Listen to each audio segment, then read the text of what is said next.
The Mystery House, San Antonio. Written by Eva Pohler.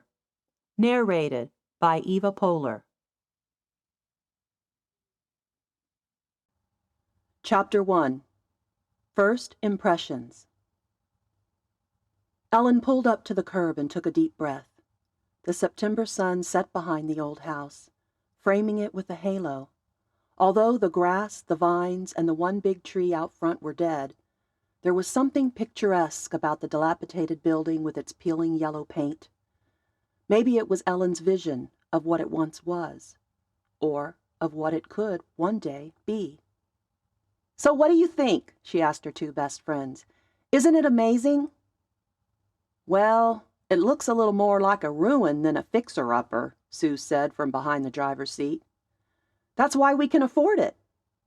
Ellen's stomach tightened as she turned to Tanya, who was sitting up front.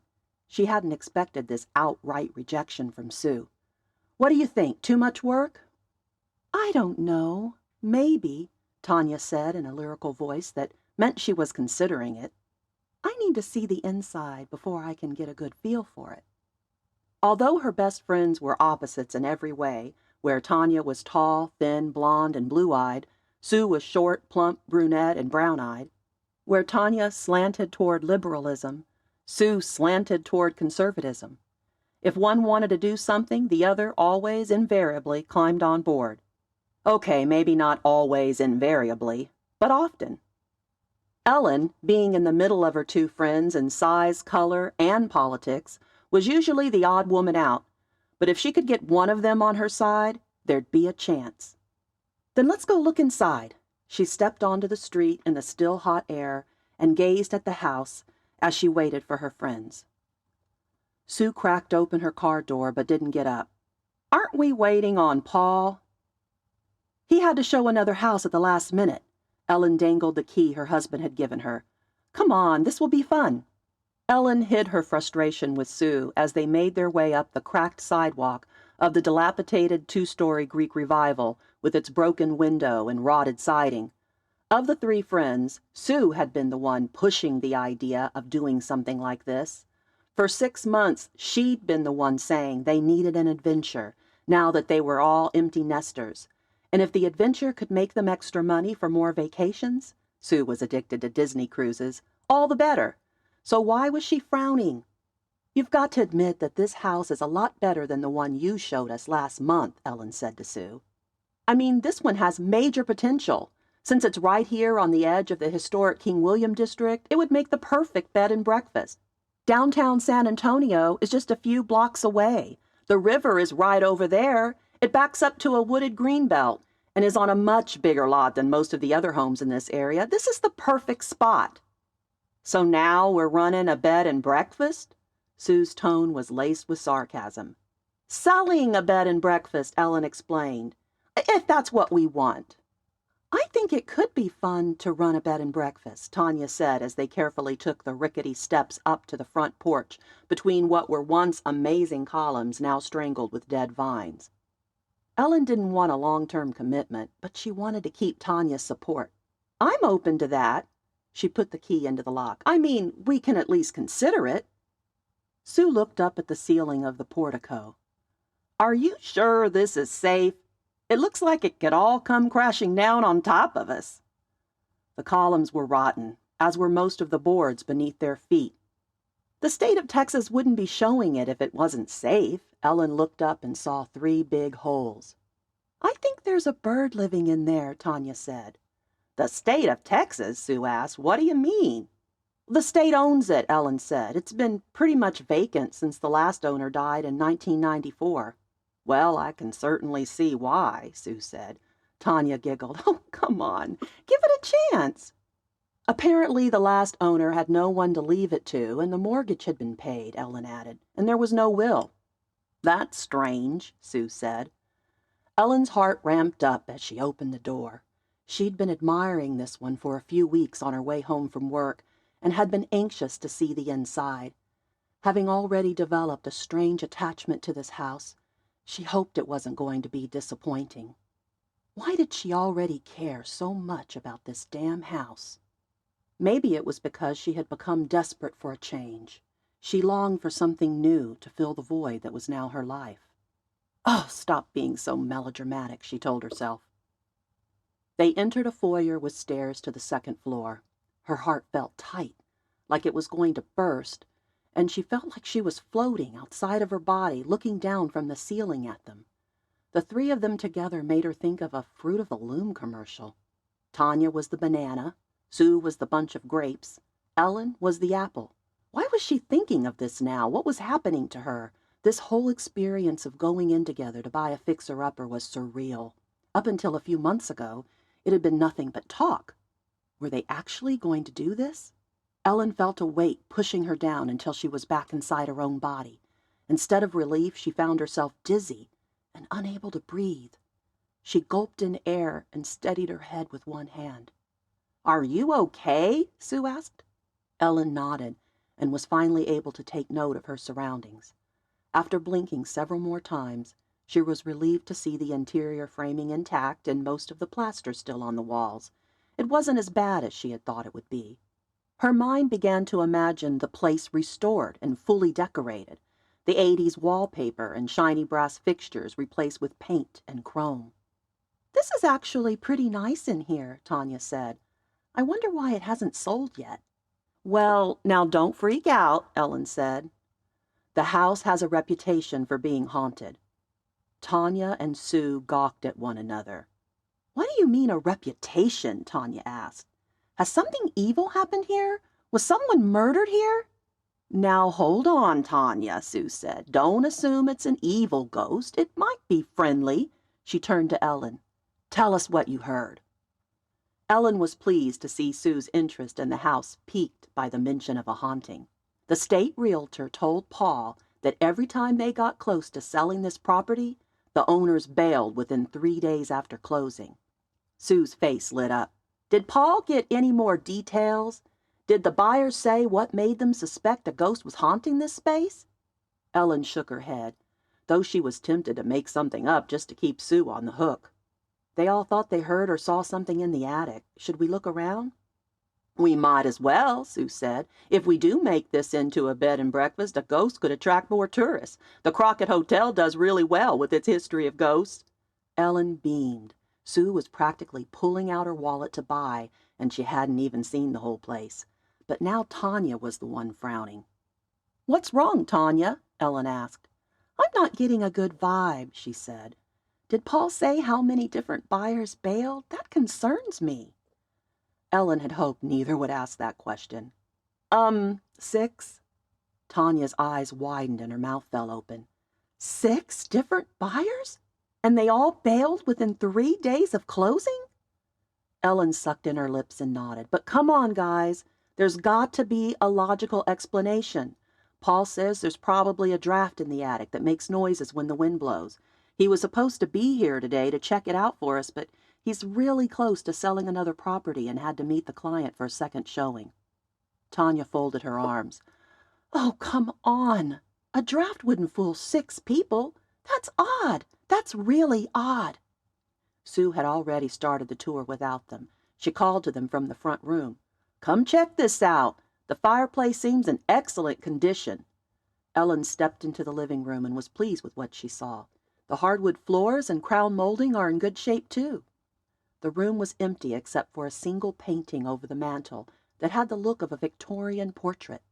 The subject of the painting was a beautiful young woman with dark eyes and dark curly hair and pale skin.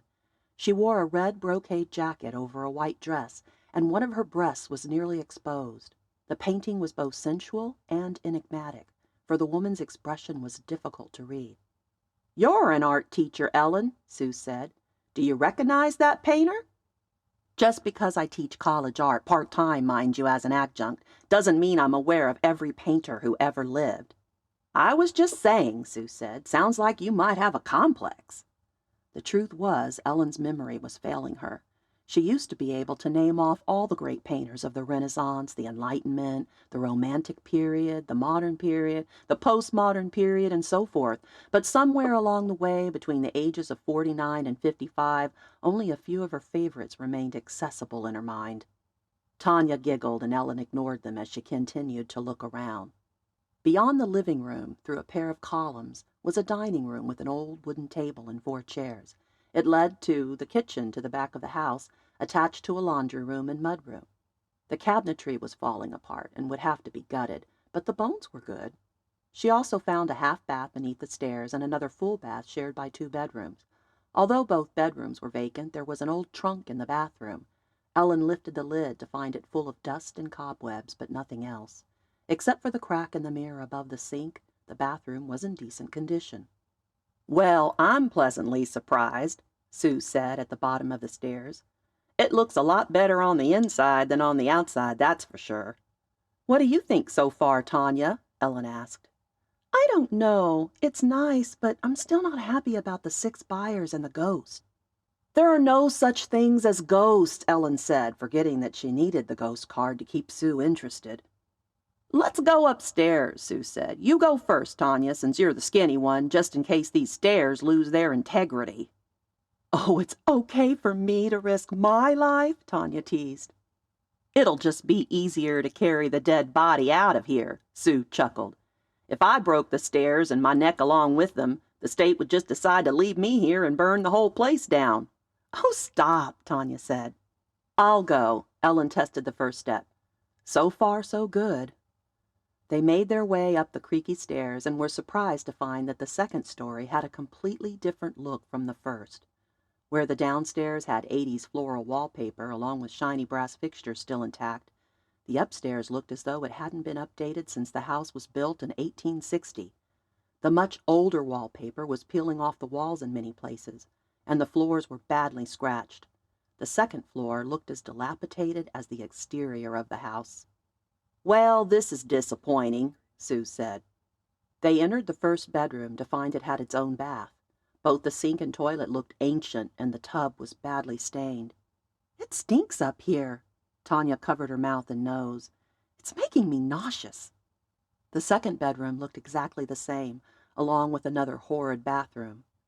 "It's very rare to have so many bathrooms in an old house like this," Ellen said. "I wonder if it might have been turned into a bed and breakfast by the previous owner." "The floor plan is conducive to that," Sue agreed. "Back in the late 1800s, it would have been called an inn." "It had to be later than that," Tanya said. "Weren't they still using outhouses in the late 1800s?" "Good point." Ellen followed the others back to the hall. "I think in the 30s and 40s, a lot of these historic homes were turned into apartments." "What is with these windows?" Tanya asked as she entered the third bedroom. "I noticed them in the other rooms, too." Ellen crossed the floor to see what Tanya was looking at. There were strange holes in the window frame on both the bottom and the top. They were evenly spaced and perfectly round. "Burglar bars, maybe?" Ellen offered. "But those would be on the outside, not on the inside," Sue said, as she walked into another room. "Oh, wow! Look at this!" Ellen and Tanya followed Sue into the last of the 4 bedrooms. "Bars on the inside?" Tanya asked. "But why?" "Maybe this was a storm room or something," Ellen said. "And look at this!" Sue pointed to the bed. The other rooms were vacant, but this room had a bed with an iron frame. "The frame is bolted to the floor. Try to lift it up." Ellen and Tanya both attempted to lift the iron footboard. It wouldn't budge. "Someone was a prisoner in this room," Sue said. "And maybe that person is the ghost that haunts this place." Ellen turned her back to Sue and rolled her eyes. "I saw that," Sue said. "I saw your reflection in the window." "I'm sorry, I just don't believe in ghosts." "We know that," Tanya said. "But just because you don't believe in them doesn't mean they don't exist. I told you about that experience with Dave and his mother's spirit. Do you think I made that up?" Ellen sighed. She didn't want to have this conversation. "No, I don't think you made it up. But sometimes people see what they want to see." "You never did come up with an explanation for the story I told you," Sue accused. A few months ago, Sue had told Ellen and Tanya that she had been awakened in the middle of the night several times by the sound of someone whispering her name. Her husband had been out of town, and her youngest had already moved into his college dorm.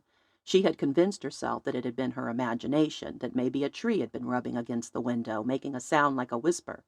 But then her mother called her in the morning and said she hadn't been able to sleep either, and when Sue had asked her mother why, her mother had said, "Because all night long I kept hearing someone whisper my name." Even Ellen had to admit that Sue's story was pretty freaky, and she didn't think Sue would make it up just to prove Ellen wrong about the non-existence of anything spiritual in the universe. "You're right. I have no explanation. But why is the default explanation always ghosts with you people?" She followed Sue and Tanya out of the bedroom to the hallway across from the stairs. There was a door they hadn't opened. Because there were bedrooms with baths on either side of it, Ellen thought the only thing it could be was a closet. But when she opened it, she found stairs leading up to the attic. At the top of the stairs was another door, and it was closed. "I dare you to go up there alone," Sue said to Ellen. "Fine. What are we, 12?" It was dark because the electricity hadn't been turned on, and there was a door at the top of the stairs blocking any light that might come through the attic. Even though she wasn't afraid of ghosts, she was afraid of mice, rats, spiders, and rotting boards that caved in. Ellen tried not to show this fear because she had something to prove. When she reached the door at the top of the stairs, she found it locked from the other side. She pulled the key from her pocket and gave it a try. Chapter 2. The History File. Ellen woke up from the same bad dream she'd had the night before, and the night before that. She'd had it too many times to count. In the dream, she'd been at one of her husband's work parties or high school reunions, some place where she didn't know many people. And Paul had been there too, having a grand time talking to everyone but her. In every dream, she would walk up to him, and he seemed unable to see her. She always woke up at the moment in the dream when she'd finally realized she was invisible. She'd shared the dream with her two best friends, and both Tanya and Sue had agreed that it was one more sign that they needed an adventure. They were all feeling invisible now that their children had moved out. Tanya, who'd worked in civil service at immigration for 10 years before she'd quit to become a stay-at-home mom, had even discussed going back to school to start a new career. Ellen had to admit she was getting bored with the same part-time teaching job she'd had for 25 years at the same university, but she told her friend she'd rather sell her body for sex than start a new career. And Sue, who'd quit her job as an accountant to raise her family, had said, "You won't make much money at that.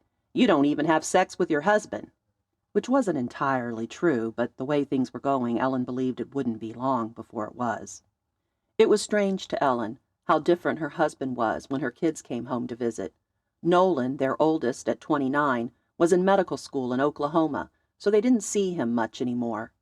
Their second son, Lane, was in graduate school in Austin, and their daughter, Allison, was in her second year of undergraduate work at the same university as Lane.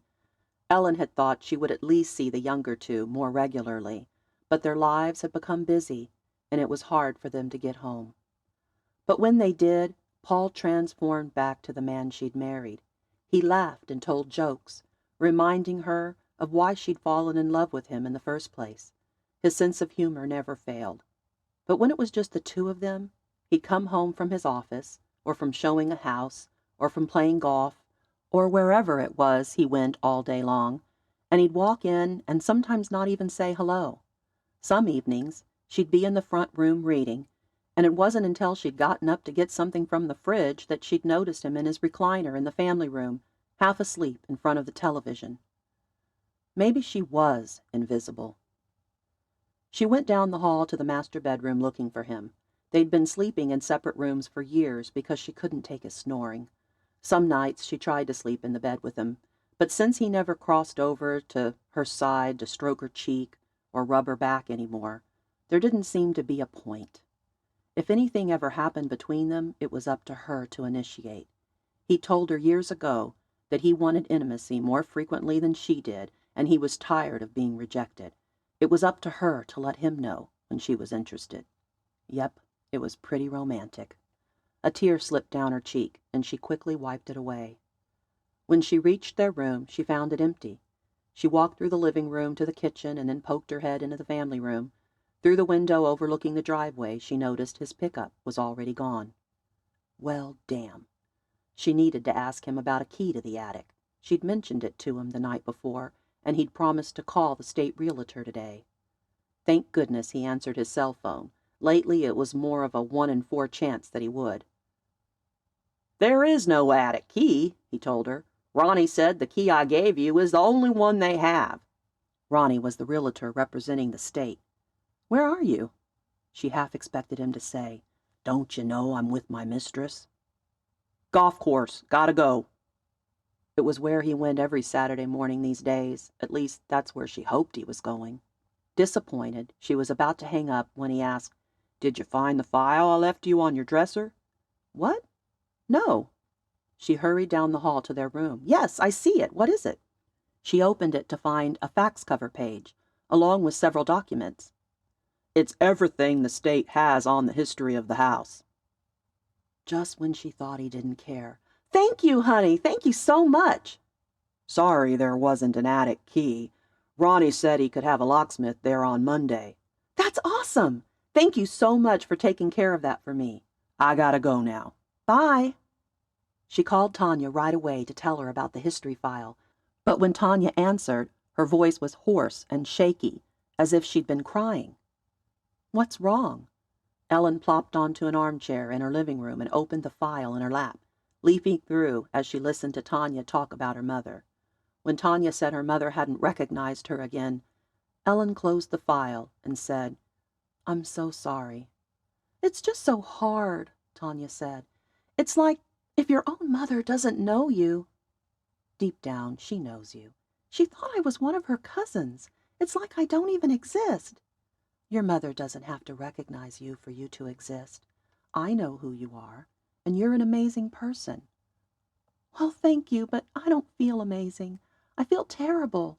The woman who used to hold me and cuddle me and take care of me has no freaking clue who I am." Ellen wasn't sure what to say. "I have something that might take your mind off of it for a little while." Ellen picked up Tanya and met Sue at Panera Bread with the history file. Once they had ordered their meals and were seated but hadn't yet received their food, Ellen opened the file. "I thought it would be more fun if we found out about the history of this house together." "Did we decide to buy?" Tanya asked. "I didn't think we'd made a decision yet." "No, no decision," Sue said. "But I would like to hear the house's history. What's in the file?" "I have to see the attic before I can commit," Tanya said before sipping her water. "And you have to agree to let me bring in that psychic I was telling you about." "How much will that cost?" Sue asked. "Because I've always been told I have the gift." "Did you sense something yesterday when we were there?" Ellen asked. "Yes, as a matter of fact, I did." "I'll pay her fee," Tanya said. "She's really done a lot for me since Dave's mother passed. She's been able to tell us things that no one but Dave and his mother could know." "We won't be able to get into the attic until Monday," Ellen said. "So while we're waiting, let's dig into this history file." Their food was brought to the table, and after everything was settled, Ellen ate a spoonful of broccoli cheese soup and began to read. The document was an abstract of the house's ownership consisting of several pages. Ellen scanned through all of the legalese about the plot number and the county and builder information to get the gist of it. German immigrants, Theodore and Alma Gold, along with Alma's sister Inger Bormann, had the house built in February 1860. "It says that Inger Bormann was an invalid," Tanya pointed out. "I didn't know the records included details like that." "Maybe that's our ghost," Sue said. Ellen continued. "In 1881, Theodore left the house to Marcia Gold, his only living descendant." Why would it say only living? "It must mean he had other children who were deceased," Tanya said. "And maybe—" "Maybe they're the ones haunting the house," Sue piped in. "In 1930, Ellen read on, Marcia sold the house to Dr. Jonathan Piers." She scanned through 2 more pages about changes in the property. This was when the bathrooms were added. "In 1972, Jonathan Piers left the house to his son, Johnny Piers, Jr., who lived in the house until he died in 1994 with no heirs. The state of Texas took possession of the property in 1996 after being unable to locate any surviving relatives or beneficiaries. Maybe the ghost is Johnny Piers, Sue said. Did the realtor say whether people thought it was male or female?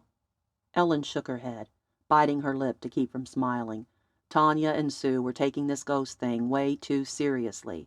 Ellen just wanted to use her HGTV and DIY knowledge to rehabilitate the old house into something spectacular. There were a few more pages in the file about the 6 buyers who had closed on the house but had pulled out during the cooling-off period. "I wonder if we could interview some of the neighbors," Tanya said. "We could pretend to be writing a magazine article or something." "That's a good idea," Ellen said as she finished up her soup. "We really could write an article about our findings. A little publicity could help us fetch a better price when we sell." "If we decide to get the house," Tanya reminded her. "We haven't decided yet." Sue wiggled in her chair like an excited schoolgirl. "I think we should go there tonight and have a séance. Then we could find out what kind of ghost we're dealing with." Ellen closed her eyes because she'd been about to roll them. "I don't know." "Sounds scary but fun," Tanya said. "Why not? Dave's out of town, so I'm home alone tonight."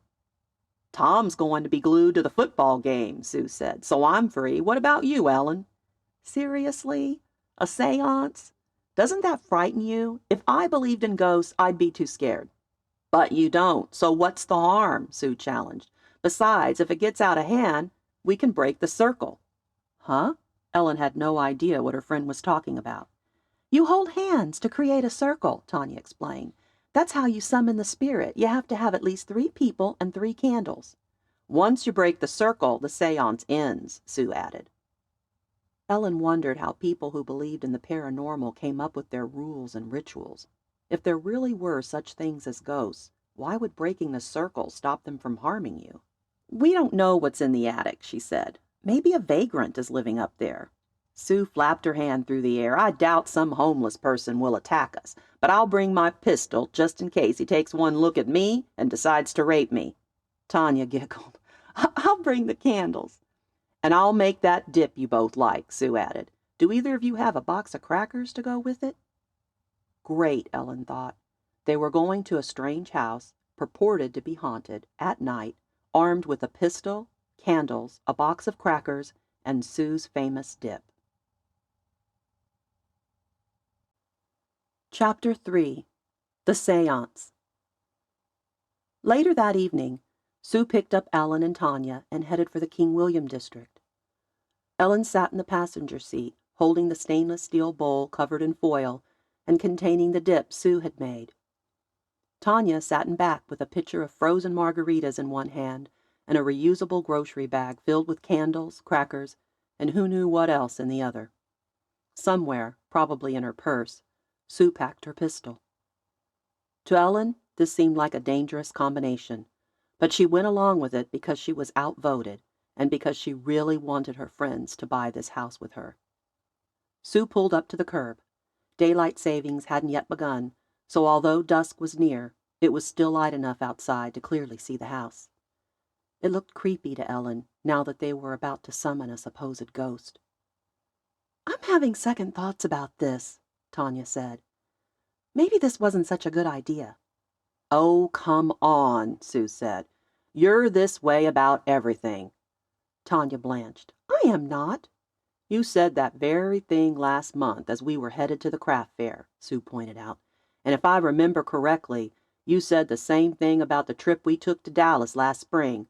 I was literally in the car on the way to pick you up when—" "But Mikey was getting sick," Tanya insisted. "It was the common cold, and he's 24, Sue said with a laugh. "Fine," Tanya said, "but it's probably hot in there. We could go back to my place instead. Ellen, what do you think?" Ellen wasn't sure what she thought. On the one hand, she was afraid of the neighbors wondering what a car was doing parked in front of a vacant property this late in the evening. She was also afraid of the possibility of a homeless man or a group of them living in the attic. Her gut feeling was that all the supposed episodes with the buyers during the cooling-off period had been caused by someone wanting to keep the house from selling. On the other hand, she really wanted to buy this property, even if it did look a little creepy right now. Her gut was saying leave, but her heart was in love with this house, with what it could one day be, and she wanted to spend time with it. It won't be hot for long with the sun going down, Ellen finally said. Sue turned off the car. Then it's settled. Come on. After Ellen put the key in the door and opened it, she paused on the threshold, waiting for whoever might be living there to clear out. She glanced back at Sue, who gave her a reassuring nod, and then she led the way inside, holding the door open for her friends before closing and locking it behind them. It was dark inside. I almost had to cancel tonight, Sue said as she made her way to the old dining room table where she left the bowl of dip. My mom called about 30 minutes before I needed leave to pick you up. We could have canceled, Tanya said. I know, but that's not the point, Sue said, pulling out a chair and testing it before putting her weight all the way onto it. I hope I don't break this thing. They seem sturdy enough, Ellen said of the chairs, taking one across from Sue. Behind Ellen, the kitchen was the brightest room in the house because it faced the west. The living room in front of her, on the other hand, appeared dark and eerie.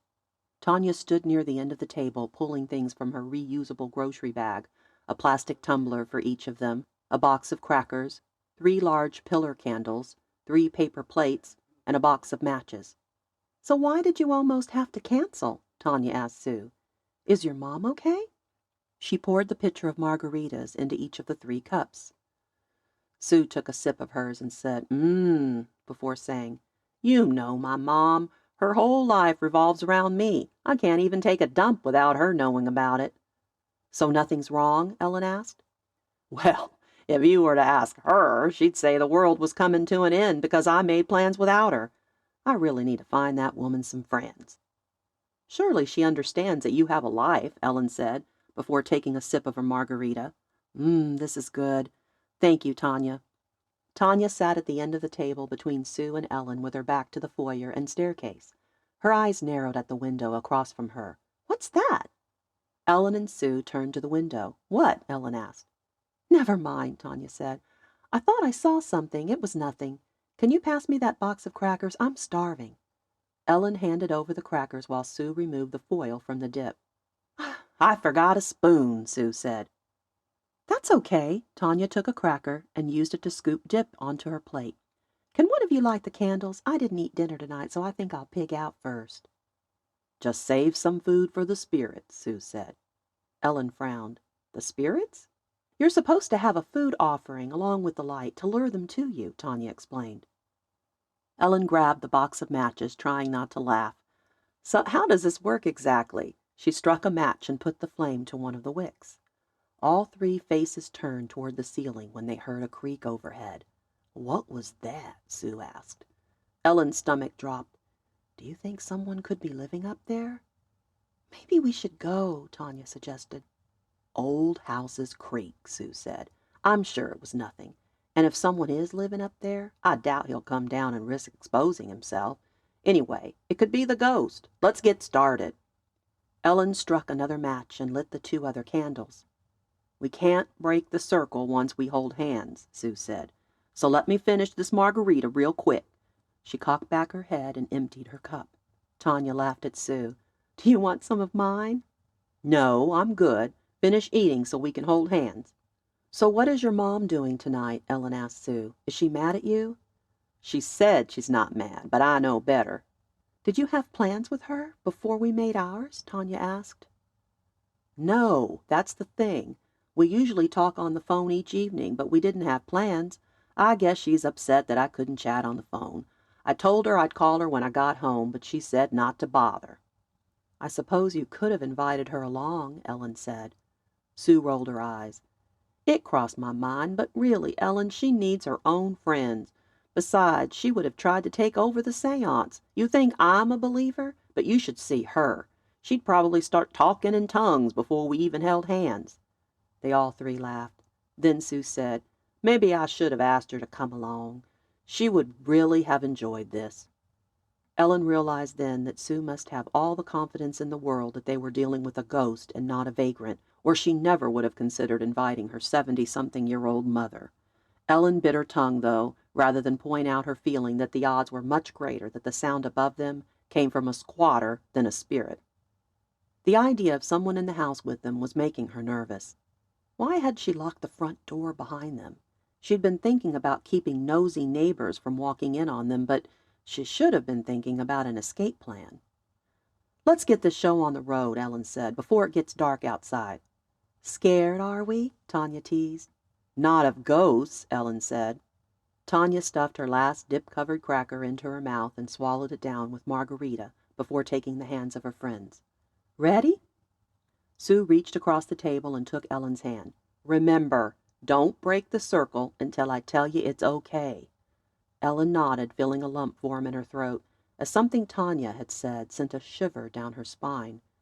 Just because you don't believe in ghosts doesn't mean they don't exist.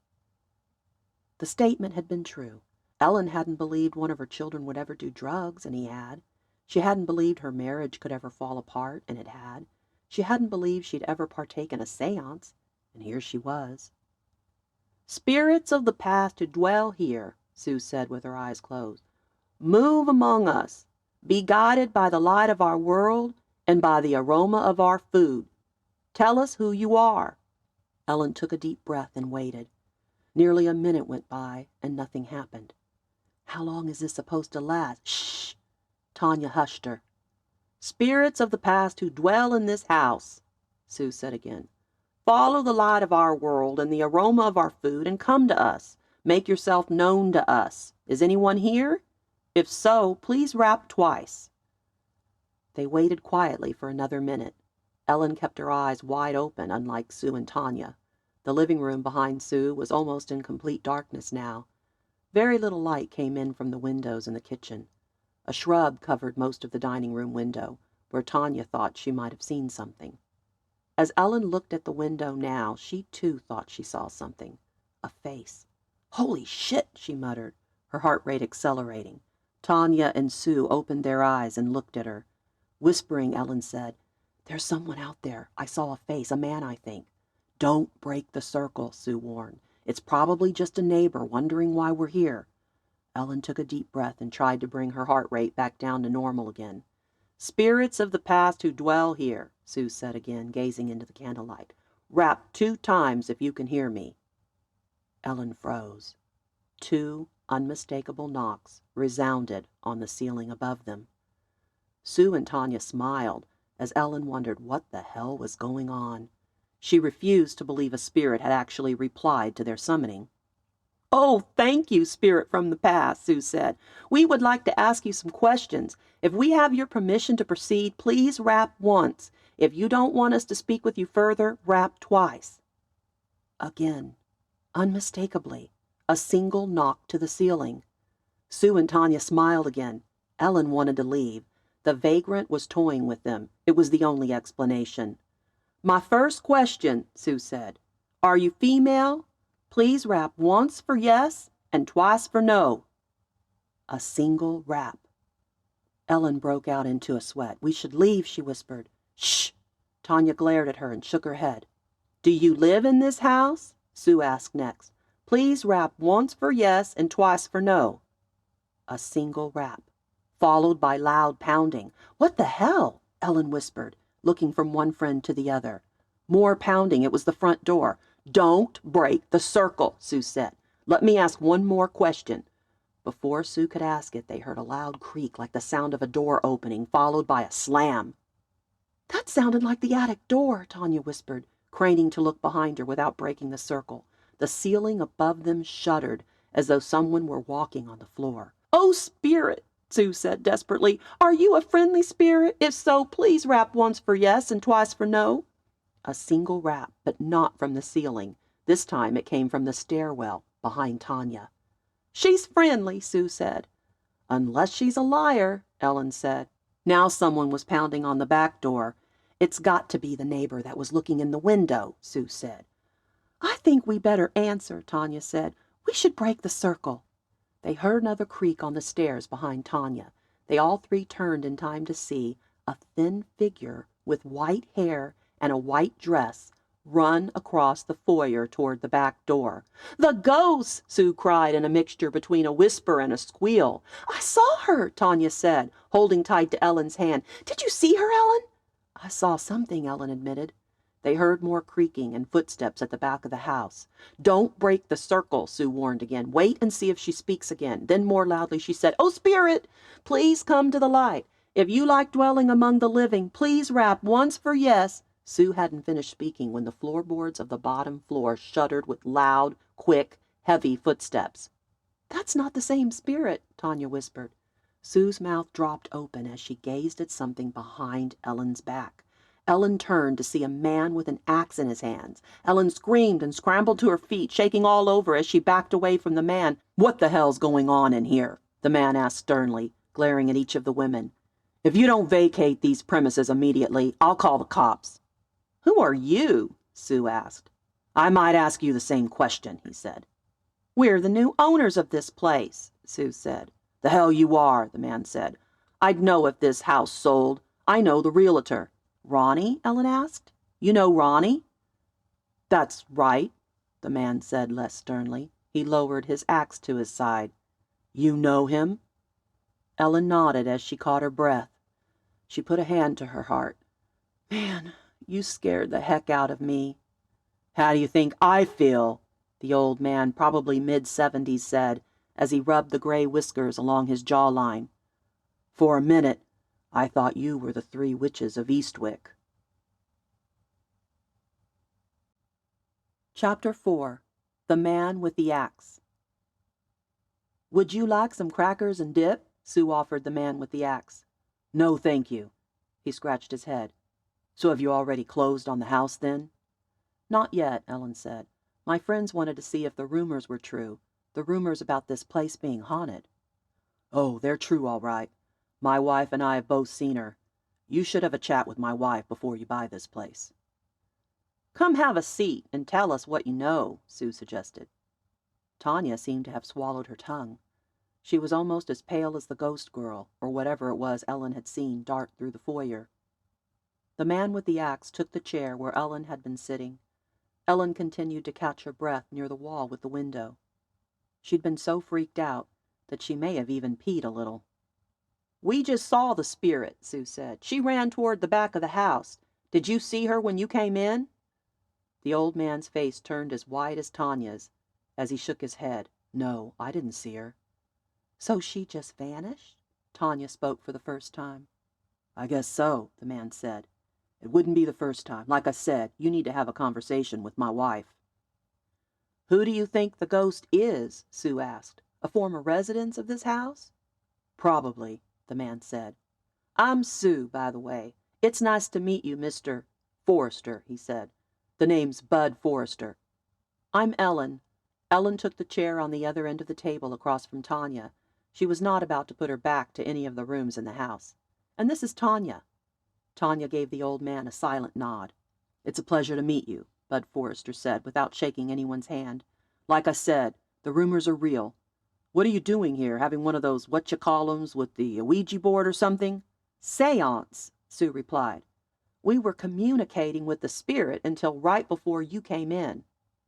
"What do you mean, communicating?" he asked with narrowed eyes. Sue explained. "We would ask a question, and then ask her to rap once for yes and twice for no." "And the ghost answered?" he asked. All three women nodded. He rubbed a scalp beneath his gray hair. "What questions did you ask?"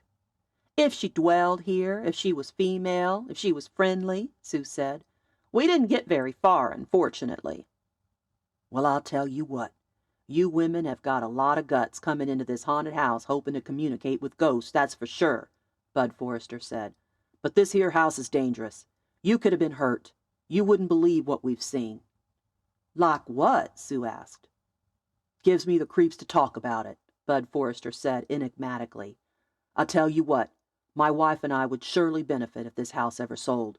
It's brought down our property value something fierce to have this disaster next door to us. But I wouldn't wish this place on anyone. This here is a piece of hell, is what I think." "Why haven't you moved?" Ellen asked. "Oh, that's out of the question," Bud Forrester said, shaking his head. "My home has been in our family for generations. My wife's mother grew up there and lives with us still." Ellen sat up in her chair. "How old is she, if you don't mind my asking?" 95 in October, Bud Forrester said. "If you think this place is a piece of hell," Sue asked, "why are you sitting here so calmly? I would think you'd be begging us to leave with you to save our lives." "I thought about it," the man said, "but I was afraid you'd think I was a crazy lunatic.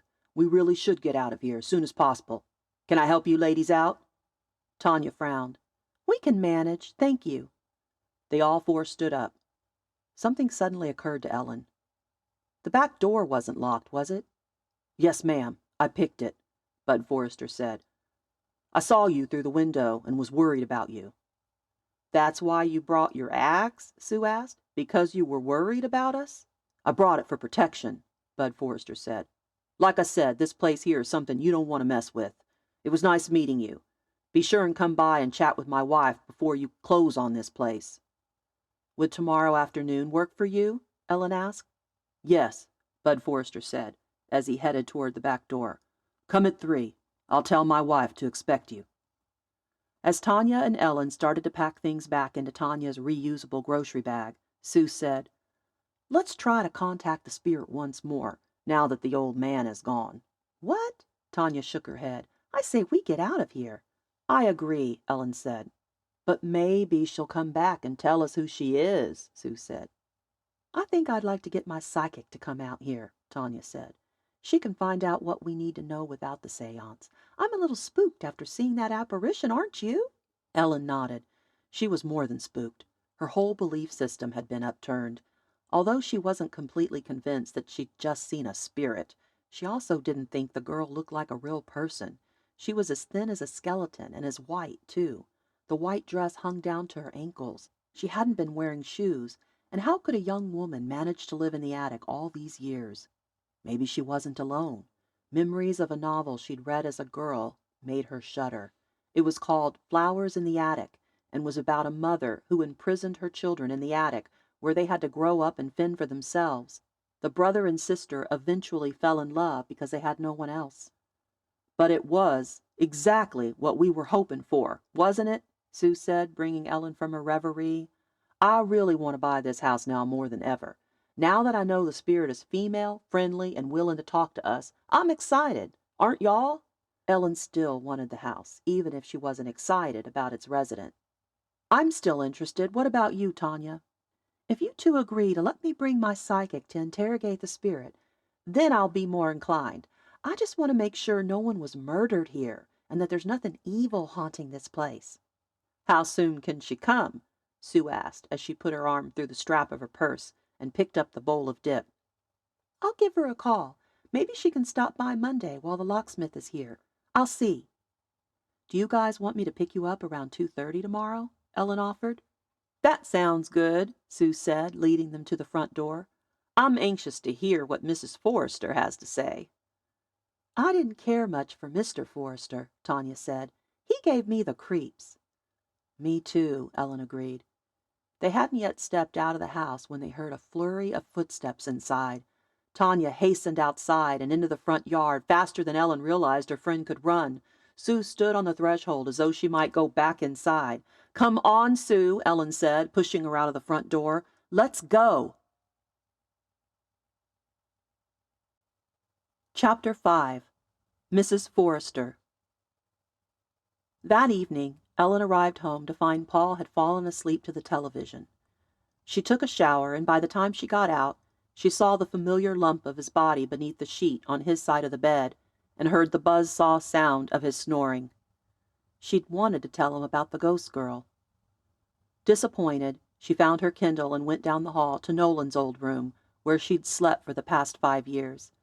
As she tried to get into the new mystery she'd started a few days ago, her mind kept wandering back to the seance, to Bud Forrester, and to the slim white figure that may or may not have been an apparition. The girl had to have been living, a living, breathing person. There were no such things as ghosts. Ellen heard a crack in the attic above her, and for a moment worried that the spirit may have followed her all the way home to prove she existed. It was the wind, of course. It was nothing. So if the girl was a living, breathing person, what would she be doing in that dilapidated old house? Maybe she'd been abducted and made a prisoner. Maybe Bud Forrester was her captor. Maybe that's why he didn't want anyone in the house. Ellen sat up in the bed and glanced at the digital clock on her son's dresser. It was just after 10. It was definitely too late to call Tanya, but Sue might be up. Ellen teetered with indecision. No, it could wait. Besides, if the girl was Bud Forrester's prisoner, how would she have been able to run freely in the house? Wouldn't she have made her escape after Bud entered through the back door? Ellen lay back down on the bed. If the girl had been a prisoner, she would have cried out for help. And if she were a living, breathing person, then someone would have found out about her by now. 6 different buyers wouldn't have been so easily fooled. Could it have been the margarita? Ellen sighed and closed her eyes. The question spun round and round in her head, making it almost impossible to fall asleep. She couldn't wait to talk with Mrs. Forrester the next afternoon, and she was equally anxious to have the locksmith come on Monday after work to open the attic door. The next morning, Tanya called. "I'm just not up to going to that creepy man's house," Tanya said. "You two are going to have to go on without me. Come on, don't be a wimp." "Sorry. I'm tired and don't want to get dressed today. I just want to lounge around and do nothing." "Are you still planning to meet me tomorrow to see the attic?" "What time?" "I still don't know." "I'll see how I feel. I may try to get in touch with my psychic. Call her today, Tanya, please. I'll split the fee with you." "I knew that if you ever had an experience like Sue and I've had, you'd believe." "I'm not saying I believe." "Sure you're not." After Ellen hung up, she called Sue. "Do you mind if my mom comes along?" Sue asked. "I'll drive." "I don't mind. Tanya's bailing anyway." "What a shocker." Ellen was waiting by the curb when Sue pulled up. Since her mother Jan was already in the passenger seat, Ellen climbed in back. "Hello, Jan," Ellen said. "How are you?" "I'm just fine, but I'm worried about Sue." "Mother!" "What's wrong with Sue?" Ellen asked. "Well," Jan started, "all I said is did she remember to put on deodorant this morning, and I got an earful. I bet you don't talk that way to your mother, Ellen." "I've said a lot worse, believe me." "Well, that's too bad," Sue's mother said. In the rearview mirror, Sue smiled at Ellen. Ellen was always surprised by how Sue allowed her mother to bully her. Sue barely said 2 words the whole way to the historic district. Jan, on the other hand, had plenty to say, and she spoke as though her daughter wasn't even in the car with them. Ellen wondered if Sue felt invisible, too. Ellen sucked in her lips and held back tears. Tears seemed to come too easily these days. A commercial with kittens and babies would get her faucets pouring in no time. This time of her life was so different from any other. Was the natural course to recede into the realm of death slowly, starting with invisibility? Maybe Jan resisted by holding on to her role as Sue's mother with an iron grip. Ellen and her 2 best friends needed to hold on to something too. They needed this house project. They needed this adventure to keep them from fading into the darkness. Sue parked in front of the old Greek revival and pointed it out to her mother. "You've got to be kidding me," her mother said. "It's a good thing you're an only child." "What does that have to do with anything?" Sue asked. "Because you're going to need every dime I leave you if you invest your money in that pile of wood." "You haven't seen the inside," Ellen said. "This place has amazing potential. We plan to restore it to its original grandeur." "Well, hopefully I won't be around much longer," Jan said. "For your sake, Sue." Sue gave Ellen a look in the rearview mirror that said, "If she only knew." They walked up the sidewalk to the Forresters' light blue 2-story Victorian. It had a wide front porch framed by 2 enormous oak trees. Ellen's throat felt suddenly tight and dry at the thought of seeing the man with the axe again. Maybe Tanya had been right to bail. When Bud Forrester answered the door, he was friendlier this time, though that wouldn't require much, considering his behavior the evening before. The fact that he was no longer brandishing an axe did wonders for his new and improved disposition. He welcomed them in and led them through a foyer to an old-fashioned living room, where Mrs. Forrester was waiting in a wheelchair. At least, some of her was. She was so large that the majority of her was not actually in the wheelchair. Sue didn't have to say her thoughts for Ellen to know what they were. For once, I'm not the biggest girl in the room. Goodness gracious, Jan muttered as they entered. Sue and Ellen exchanged glances of sheer and utter embarrassment. They shouldn't have brought Sue's mother. Ellen smiled at the woman in the wheelchair, who pretended not to have heard Jan. Ellen extended her hand as Mr. Forrester introduced them all. Sue introduced her mother, too. Amelia Forrester asked to be called Millie, and then she offered everyone iced tea or lemonade. Everyone wanted iced tea, so Bud left the room to get it. When Millie Forrester smiled, she was quite pretty in the face. Her nails were also nicely manicured, and she wore tasteful, dainty jewelry on her fingers, ears, and very large wrists. She spoke with a mixture of Southern drawl and German accent, which reminded Ellen of Paul's parents in New Braunfels. "Please sit down and tell me what you want to know about the Gold House," she said sweetly. "We want to know everything." Sue sat in one of the two beige armchairs, as her mother took the other. "Keep in mind that the house next door isn't the only haunting in this area," Millie said. "I was just talking with the Robertsons, who live in the Victorian on the other side of the Gold House, and they could tell you some things that would keep you awake at night, that's for darn sure." "Do you call it the Gold House because of its color?" Ellen wondered if maybe it was once a deeper yellow than it was now, in ruins. "Oh, no," Millie flapped a hand in the air. "The Golds were the original owners. It's been the Gold House for as long as I can remember." Ellen recalled the names in the file. Theodore and Alma Gold. "There's also an old legend," Millie added. "It's just an old story, but they say that Theodore brought German gold to this country and buried it somewhere on the property. So I guess the name may have a double meaning for some folks." Millie laughed. "You don't think the legend is true?" Jan asked. "Has anyone looked into it?" "Oh, sure, for decades," Millie said. "Even Bud has gone over with his metal detector hoping to find something. He spent hours over there. Other neighbors, too, especially old Mitchell Clark. I'm telling you, if there was gold, they'd have found it by now." To Ellen, the legend made the house even more interesting. She smiled at the idea of her and Sue and Tanya digging every square inch of the grounds. This really could be an exciting adventure. "Let's get back to the ghost girl," Sue said. "Where should I begin?" Millie asked. "Why don't you start with the very first time you saw or sensed her?" Sue suggested. "I thought you said she was a young woman," Jan said. "Or was she a child?" "She's a very young woman, I think," Millie said. "Perhaps a teen. We don't know for sure. We don't know much about what she must have been like alive. We found no records for her whatsoever. We have researched all the hauntings in this area and this and that, but haven't quite figured out the one next door. So I can only tell you what I've learned about her since her death." "Please go on," Ellen prompted. Millie looked up toward her ceiling, retrieving the memories. "The first time I ever saw her was a couple of years after the Gold House went on the market. 1998, I believe. I had just had my final back surgery a few weeks before. I remember because I was feeling very hopeful that I might walk again after nearly 30 years. I was in a car accident in my 20s not long after we were married." "Oh, I'm so terribly sorry to hear that," Jan interjected. "Thank you," Millie said.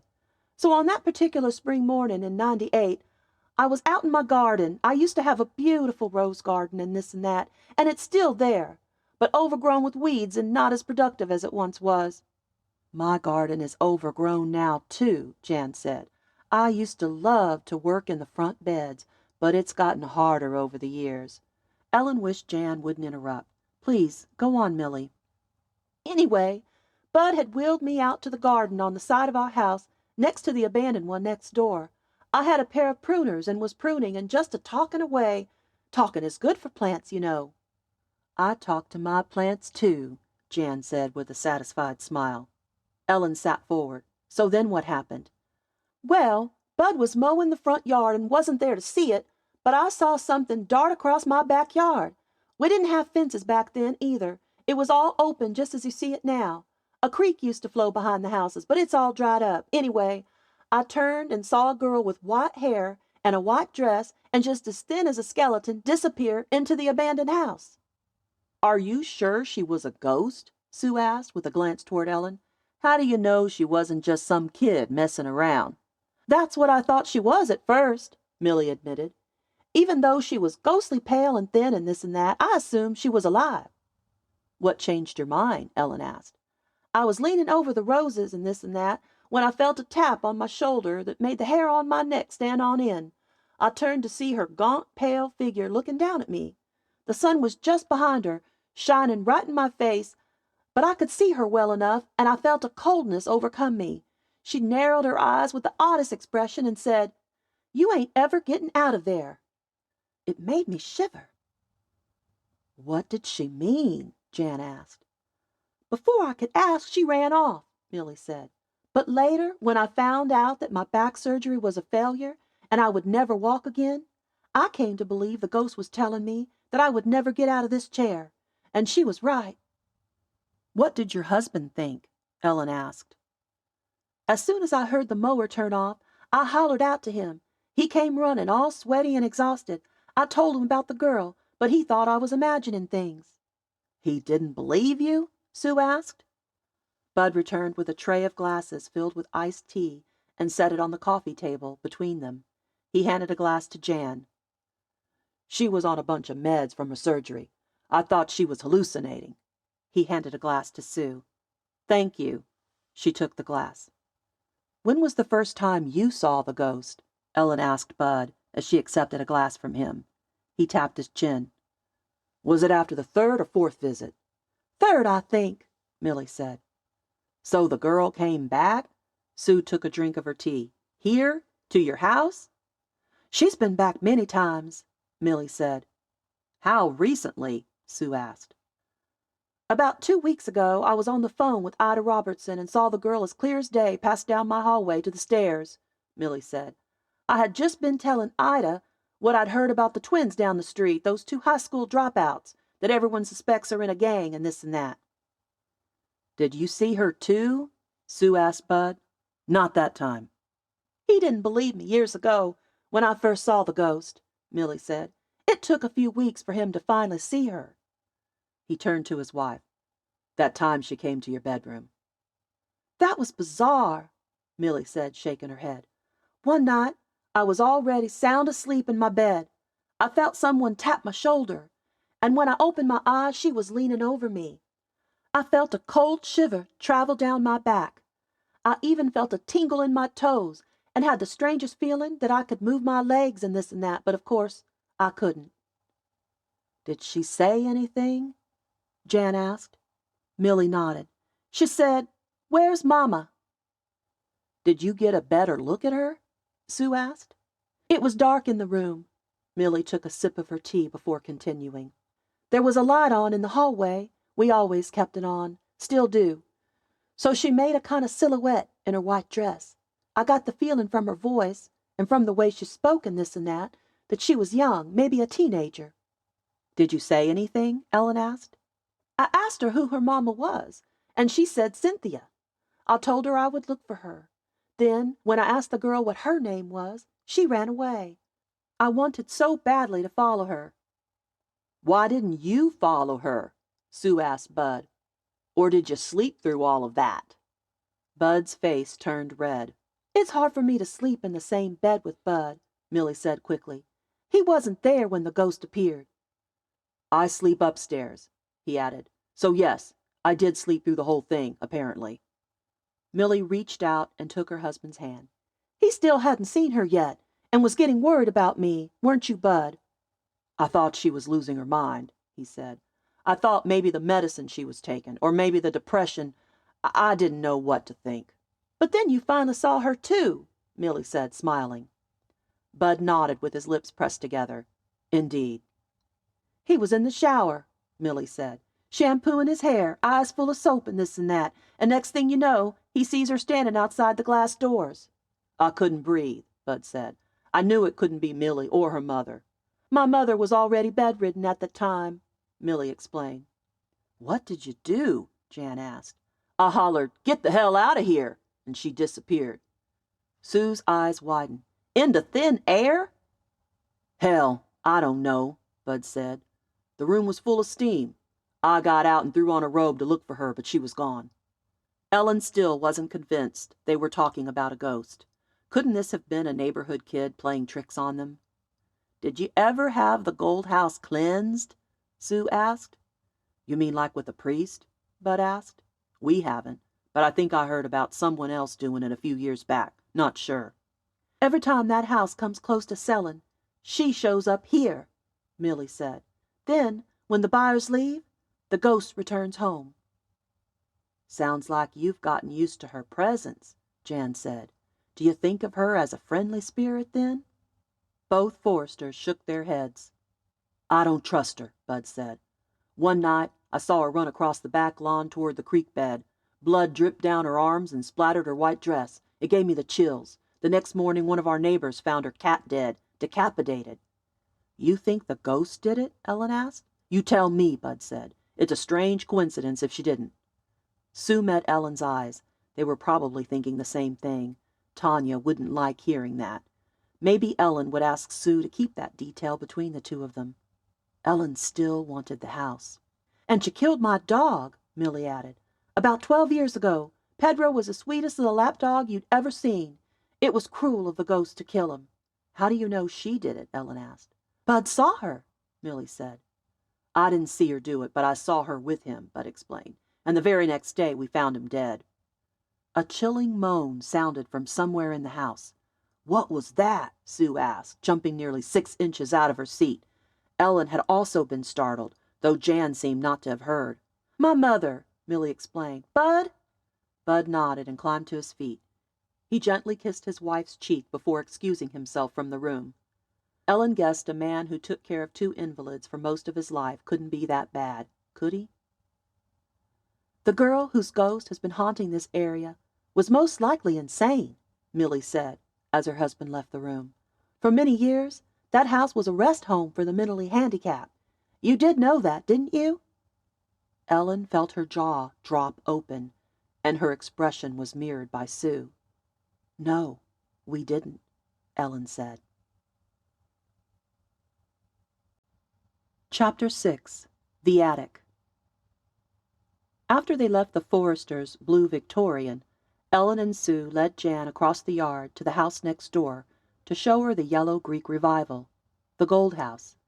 As they stepped beneath the portico, beneath the vine-strangled and decrepit columns, Ellen said, "We're going to have to tell Tanya the truth, aren't we? We can't keep it from her, the fact that this place was an asylum or rest home or what have you." "We have to tell her," Sue said. "But if she wants out, I'll still go in with you. I'm fascinated by this place." Ellen frowned. "I'm not sure I can afford half. Plus, this adventure was something the 3 of them were going to do together. She didn't want to buy the house without Tanya." "You girls are crazy," Jan said. "I guess the inside must be amazing." "Mother, try to use your imagination and envision what it will be when we're finished with it." "I'll have to use my imagination all right." Ellen unlocked the front door, pausing once again on the threshold and listening for any sign of a presence. Then she opened the door for the other 2 and followed them inside. "Of course, if you find gold, it'll be worth it," Jan added. "As soon as I get home tonight, I'll do some research on the internet," Ellen said as they showed Jan the front rooms.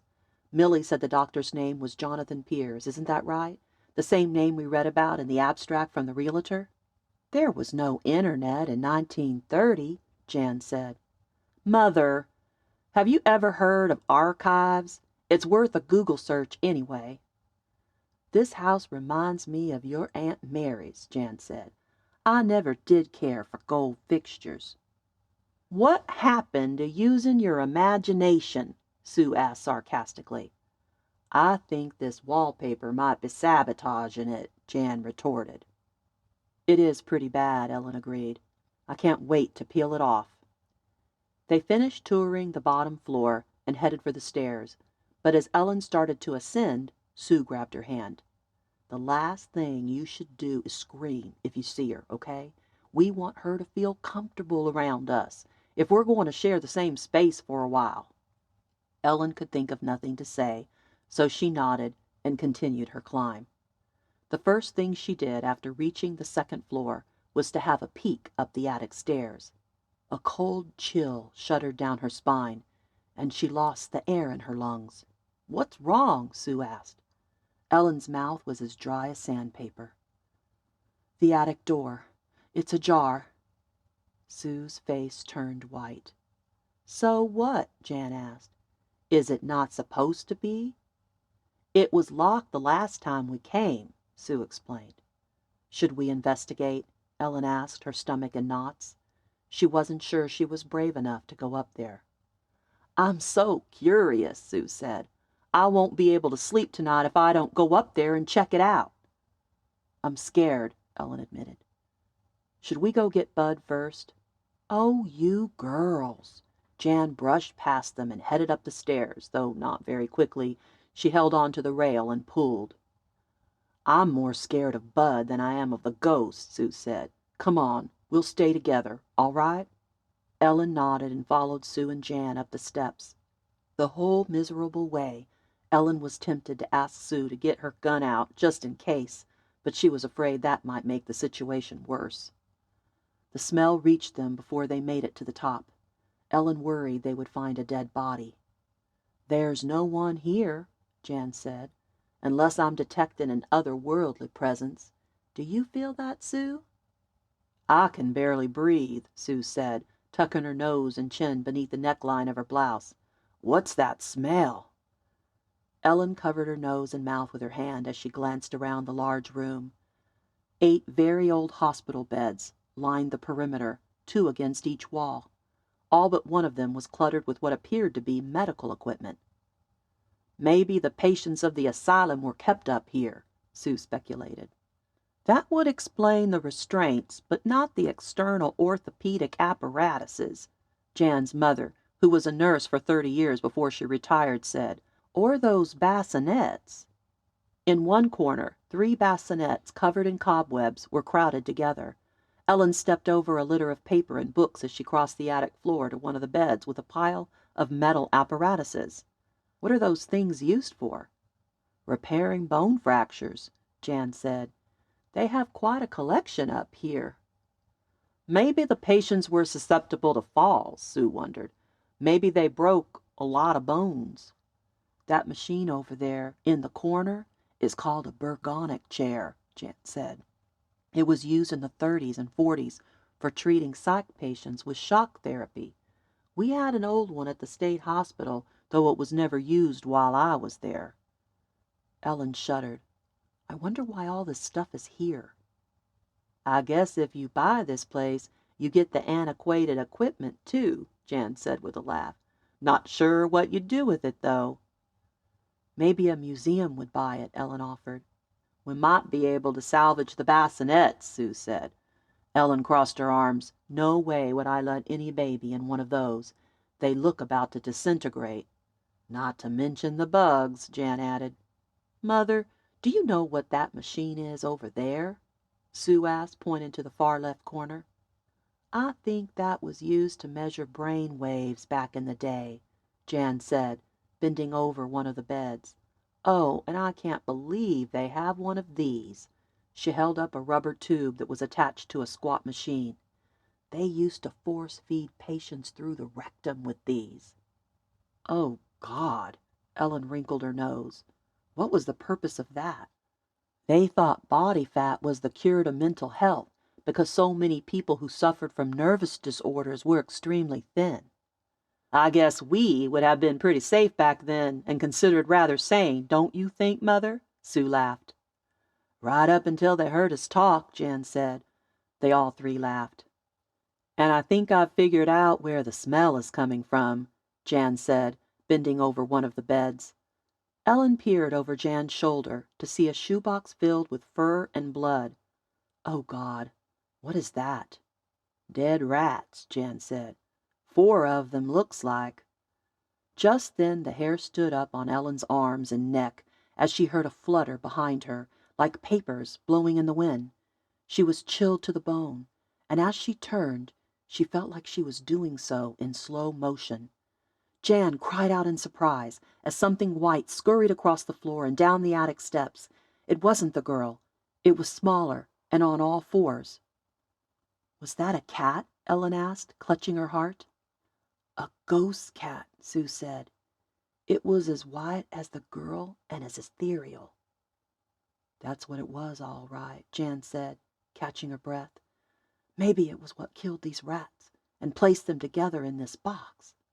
Ellen felt dizzy, chilled, and faint. She struggled to slow down her breathing. "Are you okay?" Sue asked her. Ellen didn't answer right away. "Close your mouth," Jan said, placing her hand on Ellen's belly. "You're hyperventilating and need to take deeper, slower breaths. Look at me. Breathe with me. Hold it. Come on, Ellen. Hold it. And now out. Nice and slow. Use your belly to push away my hand. That's it." Later that evening, with a plate of grilled steak and potatoes Paul had cooked, Ellen sat in front of a football game. She had no idea who was playing and didn't care, and told Paul about the attic.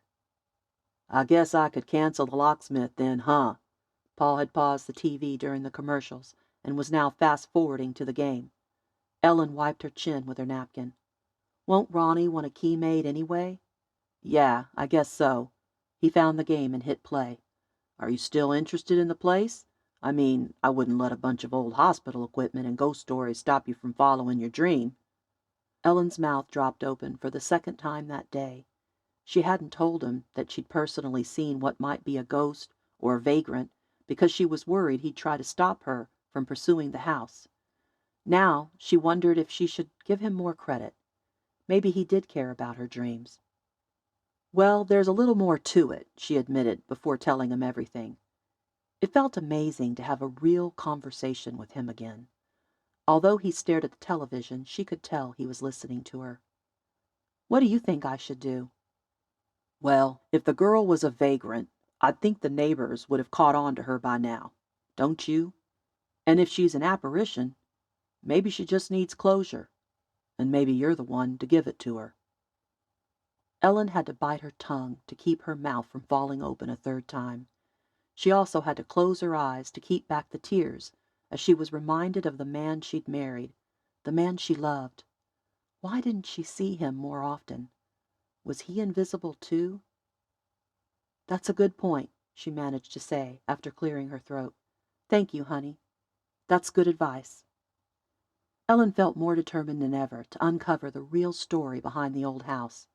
Maybe she and her friends wouldn't buy it, but she would definitely investigate it. She wanted to see if she could find out about the patients who lived there. Maybe there had been a young girl among them, and maybe that girl had owned a cat.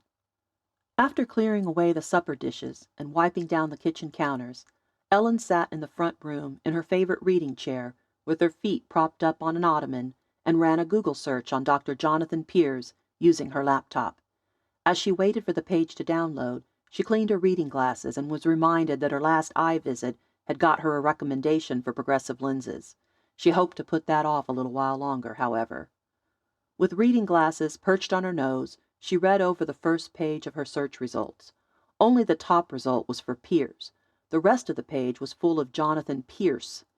So she clicked on the one link, hoping it would lead her somewhere, and before she had a chance to find out, Paul entered the room. She was so unused to him coming into that room that she was at first startled, giving a small cry similar to the sound Jan had made when the ghost cat had run across the attic floor. Paul laughed. "What was that?" "You scared me," she laughed too. "All this talk of ghosts, I guess." "Are you staying up?" he asked. "I'm thinking about turning in." Ellen hesitated, caught off guard by this subtle but clear invitation for intimacy. If she refused, she would probably not get another for several months. If she accepted, her research would have to wait. Would she be able to relax and enjoy herself with her curiosity so intensely piqued? She should accept. She should accept. "Well, good night," he said. "The Cowboys won, in case you were interested." Before she could think of what to say, he turned and walked away. She sat there in her chair, stunned and unsure how to respond. Should she chase after him? Had she misread him? Maybe he hadn't extended an invitation after all. Had he mistaken her indecision for disinterest? Maybe he'd been afraid to wait too long for the rejection he must have come to expect from her. She decided she would read this one page about Dr. Jonathan Piers, and then she would follow Paul to his bedroom. She would wait to research the gold legend another time. Dr. Jonathan Piers, 1900 to 1972, was a popular and controversial doctor who practiced the highly criticized rest cure developed by Dr. Silas Weir Mitchell in Philadelphia during the Civil War. Piers operated a rest home for hysterical and nervous women on an inconspicuous estate in San Antonio from 1930 until his death. He treated such famous persons as actress Willa Von Kemp and author Virginia Mason. Although the rest cure has been praised by some patients and their families, it has been heavily criticized by both feminists and professionals in the medical community for its oppressive treatment of women. It required months of bed rest, shock therapy, force feeding, and isolation. Piers's rest home was one of the last of its kind, officially closing to new patients in the wake of the doctor's death in 1972. Although the cause of the doctor's death is inconclusive, suspicions of suicide dominated public opinion. Ellen closed her laptop and flattened her hand over her pounding heart. This house was calling to her. She could feel it. Injustice happened there, and the ghosts of its residents needed closure. She jumped from her chair and practically skated in her stockinged feet toward her husband's room, anxious to relay what she'd learned. Through his closed door, she heard the buzz-saw sound of his snoring. She was too late. Chapter 7. The Psychic and the Locksmith. As Ellen drove toward the King William district on Monday from the university where she taught, a phrase from Thomas Merton's "No Man is an Island" played over and over in her mind. Art enables us to find ourselves and lose ourselves at the same time. She had just been discussing the meaning of art with her students, offering them multiple perspectives and inviting them to share their own, and this quote from Merton was her favorite. To find and to lose oneself in the most positive ways, she had explained, was what had attracted her to art. She found herself by connecting with her creative spirit and allowing it to breathe through what she painted. And when she lost herself, it wasn't a feeling of loss, but of transcendence from everyday routine to something extraordinary. And yet, except for her standard demonstrations for her students, she hadn't painted in years. In a strange way, her desire to rehabilitate the Greek revival stemmed from this deep and urgent need to find herself and to lose herself. And now that there were other women, victims of an archaic and oppressive rest cure, whose voices had been stifled, her need to resurrect the house was more compelling than ever. She wanted to find out as much as she could about the women who had lived there, and she wanted to give those women a voice. But she dreaded showing Tanya what she and Sue had discovered in the attic. If only Sue could be there, too. Unfortunately, Jan had guilted her daughter into going with her to a doctor's appointment, even though it was a regular checkup and nothing out of the ordinary. Sue would not be able to meet them at the house this evening. It was up to Ellen to convince Tanya that this was the house they should buy. When Ellen pulled up to the curb in front of the Gold House, she saw Tanya already sitting in her car waiting. Ellen climbed from her vehicle and gazed at the old Greek revival, imagining how it must have looked back in 1860, when it was newly built, and before it had been turned into a place of torture. Suddenly, she could clearly see the prominent columns along the portico, joining the arches between them. The yellow paint trimmed in white was crisp against a yard of green grass and vibrant foliage.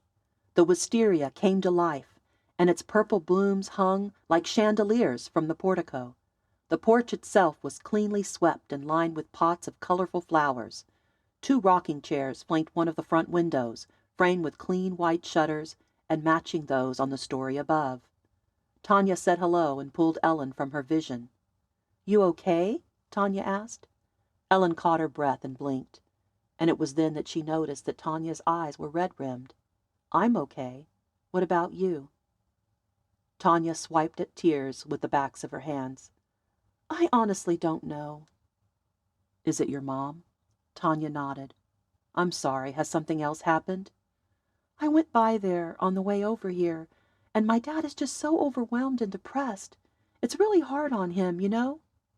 I can imagine.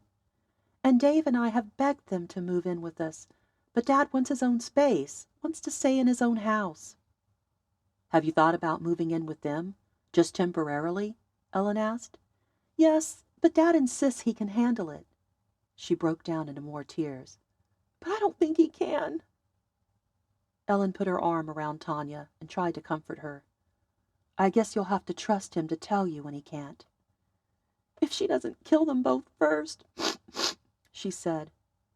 He had to put out a fire yesterday in the kitchen. I can't believe he didn't call me. Ellen wasn't sure what to say. Maybe he was embarrassed, or maybe he didn't want to worry you. I tried to talk to my mom, too, and for a second I thought she knew who I was again. She seemed to recognize me, but she called me Vivian again. That was her cousin. She passed away last year.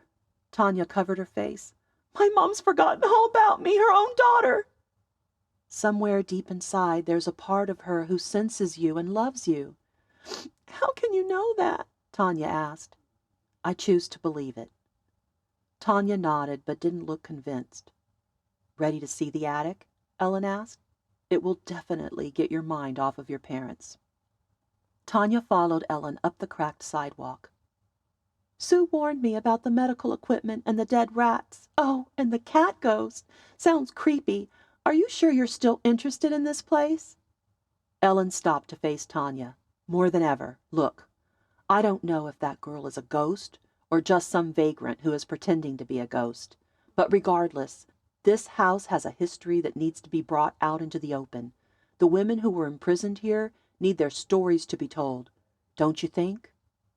We don't have to buy the house to research its past residents. They continued toward the front door. True, but wouldn't it be something to give the original house its dignity back, after all it's been through?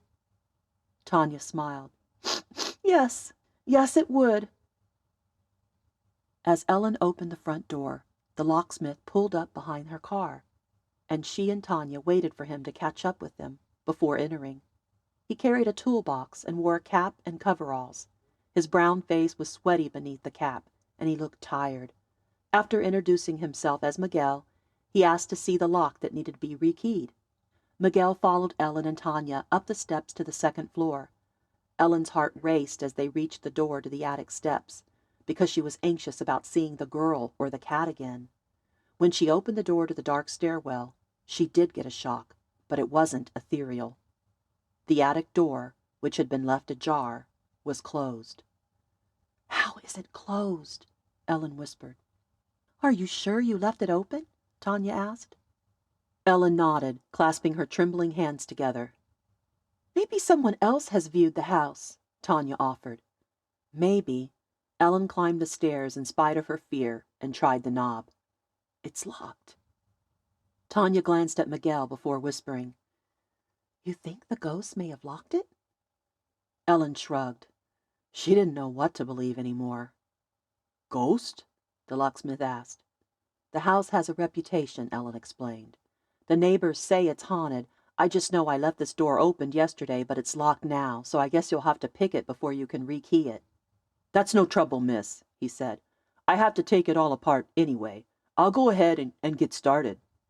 He took out a flashlight and shined it on the knob. As Ellen and Tanya headed downstairs to wait, there was a knock at the front door. I bet that's Janine, Tanya said. Ellen took a deep breath before opening the door to let the psychic in. The psychic wasn't at all what Ellen was expecting. Janine was short, petite, probably in her late 30s, with shoulder-length, fizzy brown hair, pale skin, and big spectacles. In her old-fashioned, high-buttoned blouse, she looked more like a librarian than a woman skilled in the paranormal. Hey, Janine, Tanya said. Come on in. This is my friend Ellen. Nice to meet you, Ellen said as she took the psychic's hand. Janine held on to Ellen's hand and gave it a squeeze. I sense you're nervous. Don't worry. I have done this before, okay? Ellen fought the blush spreading across her face and failed. Of course. Janine entered the foyer and stood at the base of the stairs to the second floor with her eyes closed. "I sense a great deal of energy in this house." "Can you sense anything in particular?" Tanya asked anxiously. "I need to know if there's evil here. Can you tell?" Janine opened her eyes and frowned. "I see someone beside you, Tanya. Someone who knows you. She followed you here." "Who is she?" Tanya glanced nervously at Ellen. "Dorian? Marion? Vivian?" Tanya asked. "My mother had a cousin named Vivian." "That's it," Janine said. "She's here to tell you that you need to let your mother go. Your mother's spirit is ready to leave, but she's holding on to a frail body with a faulty brain because she's worried about you." Tears flowed from Tanya's eyes as she patted her chest and fanned her face. "How sure are you that it's Vivian and that she's speaking about my mother?" Ellen wrapped an arm around Tanya's waist, worried her friend was going to lose her balance and falter to the floor. "I'm so sorry, hun. I'm so sorry. Vivian is leaving. She said what she needed to say.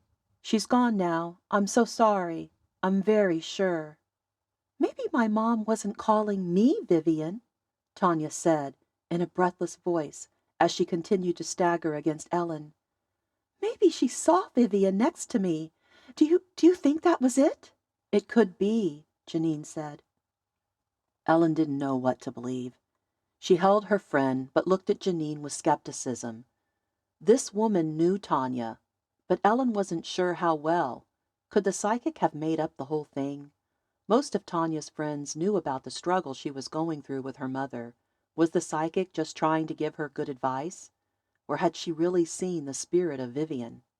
At that moment, all three women were startled by the locksmith crying out, "Ah! Ah!" Ellen climbed the stairs to the second floor with the other two women at her heels. When she reached the landing, she rushed over to the attic steps and peered up the stairwell. "Miguel?" He bolted down the dark stairs toward her, his tools jangling around in his toolbox. He exited the attic stairwell, dropped his toolbox on the floor, and flattened his back against a wall. "Jesus!" "What's wrong?" Ellen followed him into the hallway. "What happened?" "Jesus, Mary, and Joseph, I saw the ghost," he said in between quick breaths. "Oh, my Jesus, I saw her." The three women gawked at one another in stunned silence. Was she a full-bodied apparition, Janine asked, or was she more like a hazy, transparent aura? "Full-bodied," Miguel said, still breathing heavily. "Very thin, though, and freakishly white, scary as hell." "What was scary about her?" Tanya asked. "She threw a book at me," he said, "and she told me to get out. She growled it like a dog." "Then what happened?" Janine asked. "I didn't hang around to find out." "If she's an evil spirit, I'm out of here," Tanya said. "I can't take this right now, Ellen. I hope you understand." Ellen did understand. "It's okay." "Wait," Janine said. "Don't give up so easily. We can perform a cleansing ritual. Let me get my sage smudge stick out of the car. I'll be right back." "Hurry," Tanya said. "Let's wait for her downstairs," Miguel said. "Good idea." Tanya followed the locksmith down. "Are you sure you want to stay for this?" Ellen asked Miguel. She hoped he would. There was safety in numbers. "I left half my tools up there," he said. "I don't want to have to replace them." They met Janine at the front door. In one hand, she held a bunch of dried sage bound together with twine. It looked like a handheld broom. In the other hand, she carried a beautiful shell bowl with a box of matches in the bottom of it. "Do we have running water in this house?" Janine asked. "I'm afraid not," Ellen said. Okay. Can you help me open all the windows on both floors before we get started? That way the spirits can flee along with the smoke." "Wait, you aren't going to light that thing, are you?" Ellen asked. All they needed was to accidentally burn the place down. "That's how she gets the evil out," Tanya said. "And it's the only way I'll even consider buying this place." They opened the windows in each of the rooms on the bottom floor before going upstairs to the bedrooms. "What about the attic?" Miguel asked. "Do we need to open the window up there, too?"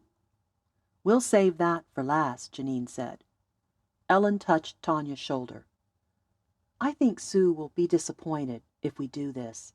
She was excited about this place being haunted. Ellen could hardly believe what she was saying. Had she decided to believe in ghosts? Had she decided to give this cleansing ritual any credibility? "I'm only forcing the impure, negative, and evil spirits to leave," Janine said. "I sent so much energy in this place. I think you'll continue to have visitors here." "Just not evil ones," Tanya said, "right?" "That's right," Janine said. Ellen wondered how the psychic could guarantee such a thing. What would prevent other evil spirits from coming here after the ritual? Or what if the same ones came back? She decided not to bring this up in front of Tanya. She needed her friend to believe in Janine's abilities and reassurance. The bedroom windows were difficult to budge. There were two that even Miguel couldn't open. "No worries," Janine said. "We've given them enough escape routes. Let's begin downstairs." They followed Janine to the bottom floor and watched her light the end of her sage stick. Once it made a decent flame, she blew it out until only burning embers were left at the end of the stick. Then she held the sage over the abalone bowl to catch the ashes. "Ready?" They nodded. Ellen felt a lump in her throat and wondered what the hell she'd gotten herself into. "Before I cleanse this place, I need you to bathe yourselves in the smoke as a protection." Janine showed them how to use their hands to pull the smoke over their faces and bodies. "This will prevent any of the spirits from attempting to possess you." Tanya giggled nervously. Ellen gave her friend a smile but was holding back from muttering, "You've got to be kidding me." The locksmith didn't seem a bit fazed. He was a true believer. Once they had fully bathed in the smoke, Janine went to the living room, waved the smoking stick throughout the room, and said, "I cleanse this room of all impurities, negativity, and evil. Fly away, never to return." Ellen watched the smoke swirl throughout the room until it found its way to the open window. Janine repeated this step in every room on the bottom floor, including the bathrooms, pantry, and closets. When they reached the base of the stairs to the second story, something flew past Ellen's ear. "What the hell was that?" she asked, clutching her chest. "One of my picks," Miguel said, finding it on the old wooden floorboard. Another flew down and grazed Tanya's elbow. "Ow! That hurt!" "Get behind me," Janine said. "We have a fighter." "Shit! I may need to pay you more money for this," Tanya said, gasping. "Has this ever happened before?" "A long time ago," the psychic whispered, "when I was first getting started." Then out loud she said, "I cleanse this house of all impurities, negativity, and evil. Be gone, never to return." The floor above them creaked and shuddered. It sounded like a herd of buffalo frolicking around up there. Then it stopped. Janine reached the top of the stairs. "I cleanse this house of all impurities, negativity, and evil. Fly away, impure spirits, never to return." They went through each of the rooms on the second floor without another incident. Now it was time to go to the attic. Chapter 8. The Doctor's Ledger. "I think I'll wait down here," Miguel said. "Maybe she'll like you ladies better." Ellen would rather the locksmith go up with them, but she supposed doing so was a little outside of the scope of his job description, so she nodded and followed the other two up. Her heart was beating hard and fast, and she could feel it all the way up in her throat. Whether this was an apparition or a real person, it seemed as though anything could happen, and Ellen was terrified. Janine entered the attic first, followed by Tanya. As Ellen crossed the threshold, she gazed about the room, but saw no sign of the ghost girl. "Could one of you open that window?" Janine asked. There was one window on the center front exterior wall shaped like a clamshell. Ellen went to it and found a handle for cranking the window open. It was really hard to turn and only opened the window about 6 inches. "Is that good?" Janine nodded as she stepped over the litter of papers and books on the floor to wave the sage smudge stick around the room. "I cleanse this house once and for all of all impurities, negativity, and evil. Leave this place, never to return. But guardian angels and all positivity are welcome. Be gone, evil. Be gone, impurities. Fly away, never to return." They all three watched as the smoke curled around the room and made its way through the clam-shaped window. Janine batted it in that direction with the smoking stick. Ellen was worried an ember would fall on the litter of paper and books on the floor and start a raging fire, but Janine was careful with her bowl and put Ellen at ease after a few minutes. "Is it working?" Tanya asked. "Yes," Janine said. "I can feel the negativity leaving us." Ellen thought this was as good a time as any to put on the latex gloves she had in her shoulder bag and bring out the Ziploc bags. Tanya stopped fanning the smoke toward the window and gave Ellen a quizzical look. "What are you doing?" "Collecting evidence." She found a book on the floor, some kind of medical book, and popped it into the bag, sealing it shut. "I found a lab online that will check for prints and DNA and match them up against a bunch of different databases. Maybe we can identify our ghost and help her find closure, if that's what she needs." "Wouldn't it be easier to ask Janine?" Tanya continued to bat the smoke toward the window. "Janine, can you sense anything about the ghost girl?" "I can sense her energy, but I don't see her," Janine said. "I think she's a very troubled spirit, not evil, just troubled." "What is all this stuff?" "Old medical equipment," Ellen said, as she took the pillowcase from the one empty bed and stuffed it into another bag before sealing it shut. Before she moved on to gather another piece of evidence, something shocking caught her attention. It was a long hair, a human hair, as white as cotton, lying on the bed. Ellen picked it up in her gloved hand and put it in one of her bags. "I wonder how old this hair is." She held up the bag to show it to them. "I think it's from our ghost. Maybe the lab can identify her from it." All fear left Ellen as her excitement over solving the mystery of the house built up inside of her. The website had said it would take 30 to 60 days for them to analyze any samples she shipped to them, and it was not cheap, but she felt it would bring her peace of mind. She didn't say it out loud to the others, but it would answer the question, once and for all, of whether their ghostly girl was dead or alive. "Whoever she is, she has unfinished business here," Janine said. "The house is clean of impurities, but I still sense the girl's presence. I think she's very attached to this house. Something happened to her here that she hasn't yet recovered from. She's looking for answers. I think it has something to do with her mother." Ellen's mouth dropped open. "What's wrong?" Tanya asked. "That's what Millie Forrester said the ghost asked her. This was years ago, I think. The ghost appeared to Millie in her bedroom and asked where her mother was." Goosebumps tingled all up and down Ellen's arms. And when Millie asked the ghost who her mother was, the ghost said Cynthia. "If you can discover what happened to the girl's mother, maybe the ghost will finally be at peace," Janine said. They heard someone coming up the attic steps. The hair raised on the back of Ellen's neck. "Everything okay up here?" It was Miguel. Ellen had forgotten about him. She sighed with relief and almost laughed at herself.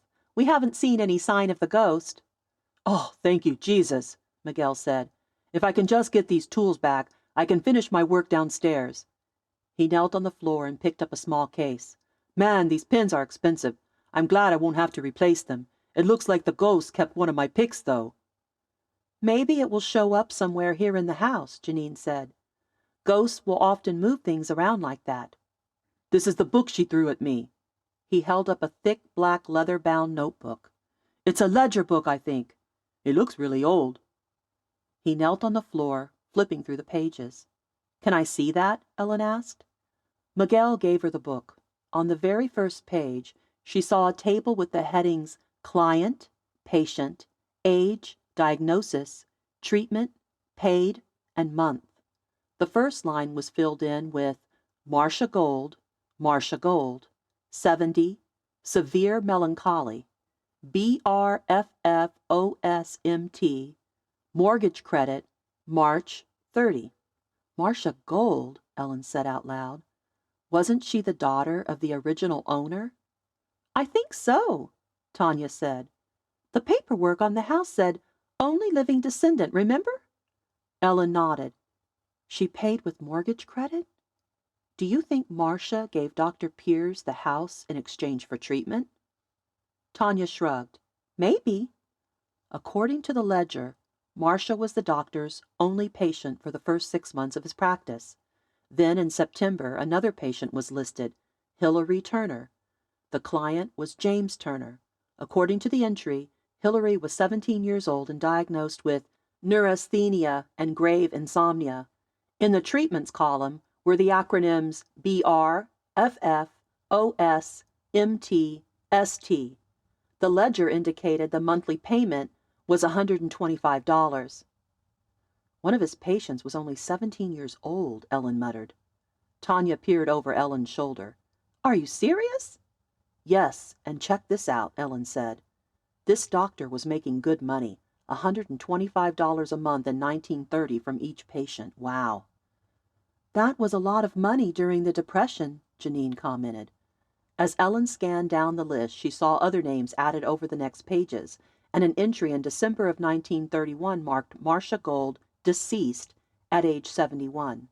A notation was made as to her cause of death. Died in childbirth.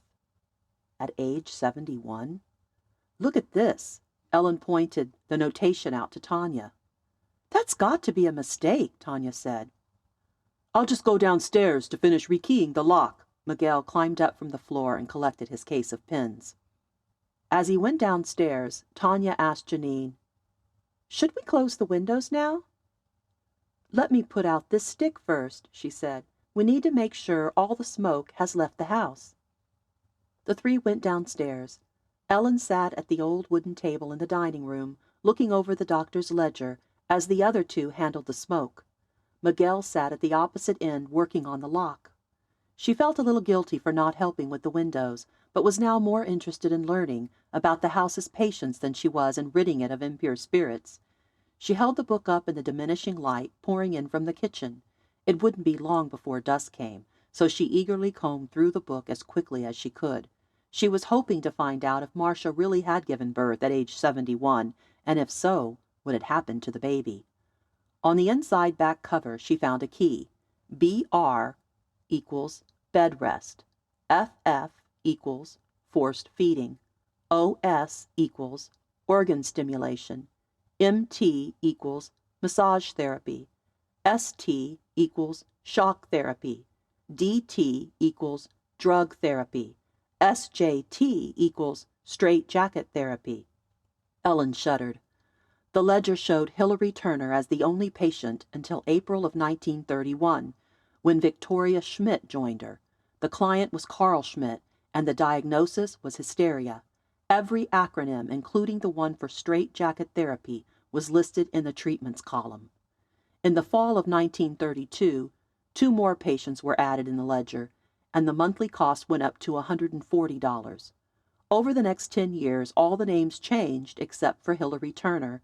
Then in 1945, the name Regina Piers was listed in the patient column, and her age was recorded as 14. The name listed in the client column was Jonathan Piers. A 0 value was written in the paid column. He treated his own daughter? Ellen murmured to herself. And where was the mother? Who was the mother? Then it hit her. 14 years earlier, Marcia Gold had died in childbirth. Regina Piers could very well have been Marcia's baby. Ellen flipped through the few hundred pages remaining in the thick, dusty book. Although ink smears made some names difficult to discern in some rows, they were repeated often enough where she could make out what they were. All the names varied throughout the rest of the pages, with patients typically being treated for 6 months to 1 year before being released. Only Hilary Turner and Regina Piers remained listed through the duration of the years. Then, in 1970, there was another listing that gave Ellen a shock. Cynthia Piers, age 14. Cynthia was the name the ghost had given Millie. Could this have been the ghost girl's mother? Chapter 9. Mothers. Over the next 2 weeks, all efforts at making a decision over whether to buy the Gold House were stalled when Tanya's mother unexpectedly passed away. Tanya told the story to Ellen and Sue. She had taken a pan of lasagna to her parents the day after the cleansing with the psychic. As they were eating at the table together, she and her parents had a pleasant time. even though Tanya's mom kept asking her if she and her people were from the hills. Tanya just nodded instead of explaining. She had taken to heart what Janine had said. Her mother's soul was depending on a frail body and faulty brain, but the soul knew Tanya. Tanya's mom also told her the same story about the new carpet 3 times, but instead of saying, "I know, Mom," like she had in the past, she pretended like it was the first time she was hearing it. Each time her mother told a story, Tanya pretended, and it made the whole dinner together so much more pleasant. After they had finished eating, after her dad had insisted on putting all the dishes away and cleaning up, Tanya, sitting alone at the table with her mother, took her mother's hand and said, "You can let go, Mom. I'll be okay." Tanya said that her mother had a flash of recognition. She could see it in her eyes. Her mother said, "Don't cry, sweetie. It'll be all right." Even though her mother didn't mention Tanya's name, Tanya felt sure her mother knew to whom she was speaking. That night, Tanya's mother passed in her sleep. The service was beautiful and well attended, and although Tanya was devastated over losing her mother, she said again and again that she was relieved for her father and relieved that her mother was finally at rest. The whole ordeal had a profound effect on Ellen. Her belief that the supernatural was just something willing believers embraced because it was easier than accepting a final death had now been officially shaken. Had Vivian's spirit really come to tell Tanya to let her mother go? Normally, Ellen would say, no, it was a coincidence. But Ellen was no longer sure of her answer. Tanya's mother's loss also took a toll on Sue. Over lunch one day, when it was just the 2 of them, Sue told Ellen that she knew she needed boundaries between her and her mother, but she feared it was too late to draw them. "This is my fault," Sue said. "I should have done something about it in the early years of my marriage. But the truth is I get lonely, unlike you, who can go days without talking to a soul and with your head in a book. So it was convenient that my mother was always there." "I can understand that," Ellen said before taking a sip of tea. "So I think I have to pay the price of that convenience now, when I don't feel like I need her as much." Then she added, "And the truth is, maybe I need her more than I realize." Although she understood Sue's predicament, Ellen had one of her own, and it was the exact opposite of Sue's. Ellen only spoke to her mother about once a month, and she only saw her a few times a year. This wouldn't sound so bad if it weren't for the fact that they lived in the same town. As much as Ellen teased Sue about her mother's constant interference, Ellen had to admit she was jealous. The only time Ellen spoke to or saw her mother was when Ellen initiated it. Maybe it was time to see her again. "So I guess we're dropping the idea of buying the house?" Sue asked after a few minutes had passed. "Not dropping it, just putting it on hold. It's not like there are people knocking down the doors to get to that place. It will still be there when Tanya's ready to talk about it again." "I didn't find a single shred of information about the gold legend, by the way," Sue said. "Did you?" Nothing. Ellen had done both an internet and library search, and had come up empty. "Well, it doesn't matter," Sue said. "I really want that house." "So do I." That weekend, Ellen drove in the pouring rain to the other side of San Antonio, past the King William district, to her childhood home, where her mother lived. Her father had died of a heart attack 10 years ago, and since then, her mother only left her home to go to the grocery store. Although Ellen had a younger brother, he'd moved to Kentucky to live near his wife's family, and they only saw one another at Thanksgiving and Christmas. Sometimes Ellen would be sitting at home in her reading chair after having just finished a book, and an overwhelming need to see her brother would seize her. Tears would flood her eyes, and she'd feel panicky, like if she didn't see him and tell him that she loved him, she would lose him forever. Over the years, she saw her brother in her sons. Little things they said and did, like a facial expression or a laugh, would remind her of him. Growing up, she had been more of a mother to Jody than their mother had, and she supposed it was a mother's love for a son that she often felt for him. Maybe that panicky feeling was a fear that she had lost a son, her first son, and hadn't been a proper mother by not staying in better touch with him as adults. "Oh, Jody," she whispered, now beneath the rhythmic beat of the windshield wipers. I wonder how you're doing these days." He'd only been 5 that day they'd walked in on their mother and found her putting a razor blade to her wrist. Ellen had been 10 years old, and she and Jody had come in from playing kickball with the neighbor kids on a hot summer day. Their dad was still at work. They'd come in hungry and thirsty and hoping for lunch when they found their mother in the bathroom, sitting in front of her vanity with a cigarette propped between 2 shaky fingers and a razor blade between her thumb and ring finger. She held the blade against the skin beneath her left wrist. Their mother rarely smoked and never drank, but there were empty beer cans lining the vanity. She was wearing more makeup than usual, though mascara was streaming down her cheeks, and a silky robe Ellen had never seen. The radio was blasting, and it wasn't even music, just some commercials. Ellen could remember the scene so vividly because her mother looked like a completely different person. She'd almost asked, "Who are you?" before finally recognizing that this shaking, sobbing, smoking woman was her very own mother. "Get out!" her mother hollered at them as soon as she had noticed them. "I'm busy right now." "But we're hungry," Jody complained, too young to realize that something was terribly wrong. "Can't you two open a can of raviolis? You need to start acting like big kids. You aren't babies anymore." Their mother burst into full-blown sobs. "Mama," Ellen said gently, "what's going on?" "Can't I smoke a cigarette in peace? Just get out! Both of you go!" Her mother didn't speak about the incident again until 6 months later. It was after school before their father had come home from work. Because Jody was in kindergarten and the lower grades were dismissed from school an hour earlier than the upper, he'd gotten home on the bus before Ellen, who was in the 5th grade. She arrived to find her mother and brother sitting side by side in the front room on the sofa. "Come sit with me, Ellen," her mother said as soon as Ellen had entered. "I need to talk to you." Even at the age of 10, Ellen knew something was wrong. This wasn't going to be a love fest.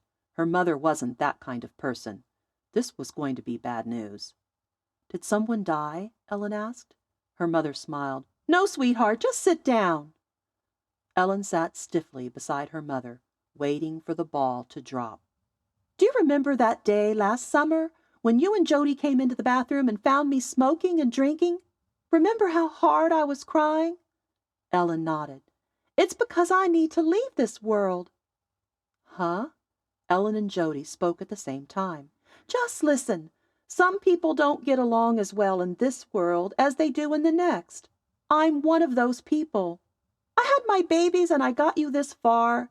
And although I love you both very much, I'm a terrible mother. I know I am. And you'd be better off without me." Ellen couldn't breathe. "I'm just not meant for this world.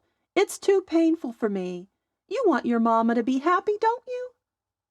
"Where are you going?" Jody asked. "To heaven," their mother replied. "And I'll be waiting for you there." Ellen couldn't speak. "No, Mama, I don't want you to go," Jody broke into tears. "Don't leave us, Mama." Their mother started crying too. "I can take you with me, baby. Would you like to go to heaven?" Jody nodded. Ellen snapped to attention. "No!" She jumped to her feet and tugged Jody away, even though Jody kicked at her and screamed at her to leave him alone. Ellen managed to get him in her arms and out of the house. She ran next door and asked for help. To Ellen's knowledge, nothing had ever been done about her mother's suicidal tendencies. Maybe her parents kept things private, but that horrible day was never mentioned in front of her again. Ellen wasn't sure if Jody even remembered it. But from that day on, Ellen would never leave Jody alone with their mother, and as she got older, she took him with her everywhere she went. Where her friends looked for every opportunity to get away from their younger siblings, Ellen did the opposite. She didn't trust her mother, not one bit. Her mother's married name was Eva Frost. Every time Ellen overheard her mother introduce herself, Ellen had thought, "Yes, you are, Mother. You're cold as ice." The rain had stopped by the time Ellen arrived at her mother's house. Ima greeted her at the door and invited her to come sit in the back room, where the television was always on, whether her mother was watching it or not. Ellen supposed her mother needed to be surrounded by noise. Ima turned down the volume on the television and offered Ellen something to drink. "I've got tea, milk, and water." "No, thanks," Ellen said. Her mother looked thinner and older since the last time Ellen had seen her 3 months ago. The uncontrollable tremor in her head had gotten a little worse, too. "So how've you been?" Ellen asked, sitting on the edge of the sofa near her mother's recliner. "I'm fine. How are you and Paul, and those grandkids of mine? Tell me what's going on with Nolan, Lane, and Allison." "Everyone's fine." Ellen told her a little bit about each of her kids and what they were up to, realizing that she hadn't spoken to her own children in some time. A pang of nostalgia swept over her as she glanced at a framed collage of her babies on her mother's entertainment center. Ellen had put it together for her mother years ago as a Christmas gift. "They're all fine," Ellen said again. And then she told her about Tanya's mother. "I'm so sorry to hear that," her mother said. "I guess I'm not too far behind." "Please don't talk like that." Her mother laughed. "Well, it's true." Ellen changed the subject by telling her about the adventure she hoped to go on with her friends, about buying and flipping a house. She told her about the Gold House. "A doctor by the name of Jonathan Piers used to practice the rest cure on female patients," Ellen explained. "It all sounds so awful." "Oh, I know about that place," her mother said. "In the King William district?" "What? What do you know?" "Well, I went there once." "As a patient?" Ellen's eyes nearly popped from their sockets. Surely she would have recognized her mother's name in the doctor's ledger. "No, but I wanted to. Your father and I just went and toured the place and talked to the doctor during a free consultation. I really wanted to be admitted, but we couldn't afford it." Ellen covered her gaping mouth. "You were probably too young to remember this, but I had a nervous breakdown when I was in my 30s. It was a hard time." Ellen didn't say anything. She wasn't sure what to say. "I needed help, and a neighbor recommended Dr. Piers." "How did the neighbor hear about him?" Ellen asked. "She'd read about him in the paper. A famous actress had just been admitted, Willa Von Kemp. I think your dad was hoping to have a chance to see her. I think that's why he was all for getting the free consultation," her mother laughed. "What was it like?" "It was really nice and fancy," she said. "Brand new furnishings and finishes. The upstairs was kind of plain, but the doctor said it was to keep the patients from getting overstimulated by their surroundings. They were kept in a dark, quiet room on strict bed rest. They weren't even allowed to turn themselves." "What?" "That's right. 2 nurses had to go around several times a day and turn the patients so they wouldn't get bed sores." Ellen wondered if she should tell her mom about the force feeding through the rectum, but decided not to. "I would have loved to escape to that place," her mother said. "I was so overwhelmed with life, with everything. I needed to be a vegetable for a while." "What was it that overwhelmed you?" Ellen asked bravely. "Oh, you don't want to know," her mother said. "And it was so long ago. It won't do either one of us any good to talk about it." Ellen dropped it, not wanting to make her mother uncomfortable. But her curiosity was piqued.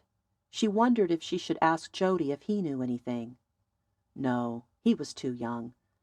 Maybe Ellen's Aunt Mary knew something. "And I guess it's a good thing we couldn't afford that place," her mother added, "because apparently that doctor was having sex with his patients." Ellen gaped again. "How do you know?" "The actress, Willa Von Kemp, exposed him. It was the late 60s, maybe early 70s. The actress got pregnant and brought criminal charges against the doctor." "Was he indicted?" Her mother shook her head. "He committed suicide before he could be tried." Chapter 10. Murphy's Law. 2 weeks after Tanya's mother's funeral, Tanya joined Ellen and Sue for lunch at Panera and surprised them by saying she wanted to buy the Gold House. "Are you serious?" Ellen covered her heart, not sure if she should let hope for the house bloom there again. She had just begun to come to terms with not moving forward on the purchase. It had been a gloomy 2 weeks because of it. "I need a distraction," Tanya said. Ellen couldn't stop the smile from spreading across her face. She turned to Sue. "What about you? Still interested?" Absolutely, Sue said. A day hasn't gone by that I haven't thought about that house. Me too, Ellen admitted. If you're sure, Tanya. Tanya nodded. It's time for me to move on. I'm sure. They all three met with Paul at Ellen's house the next day to discuss an offer. Paul recommended that they go in at $5,000 below the asking price. They agreed, and Paul immediately got on the phone with Ronnie while Ellen opened a bottle of champagne. She hadn't been this excited in ages. The celebration was cut short by the expression on Paul's face as his conversation with the state's realtor came to an end. I'm sorry, ladies, Paul said after his call. According to Ronnie, the San Antonio Conservation Society submitted an offer last week, and the state accepted it. The house is no longer on the market. Ellen's head spun, and her chest felt tight. Had she heard him correctly? How can that be? Sue asked. Did Ronnie ever mention that there were other interested parties? Not at all, Pa said.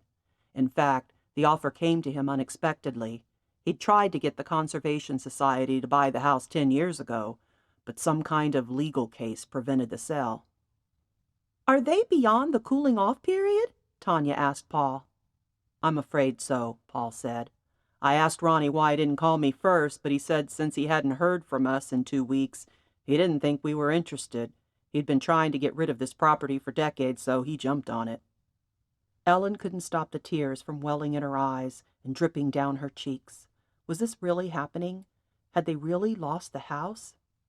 She couldn't speak. I'm sorry, Paul said again. Tanya covered her face with her hands. This is my fault. Don't say that, Sue said. Of course it isn't your fault. It's no one's fault. Things happen. That night, Ellen lay in her bed in the dark, unable to fall asleep. She'd tried to read the mystery novel on her bedside table, but couldn't concentrate. She also couldn't get interested in anything on her son's old television. So she lay in bed thinking about the past 2 weeks. Every day had been the same. She'd have coffee and toast in the morning, teach a few hours of painting at the university, and come home and load the previous night's dinner dishes into the dishwasher after taking out the clean dishes from the night before that. Then she'd cook one of the 20 or so meals that had become a staple of her dinner menus. Then she'd eat, usually alone but occasionally with Paul, soak the dishes in the sink, take a shower, watch a little home and garden television, read a little mystery, go to sleep, only to begin again the next day. What was the point of it all?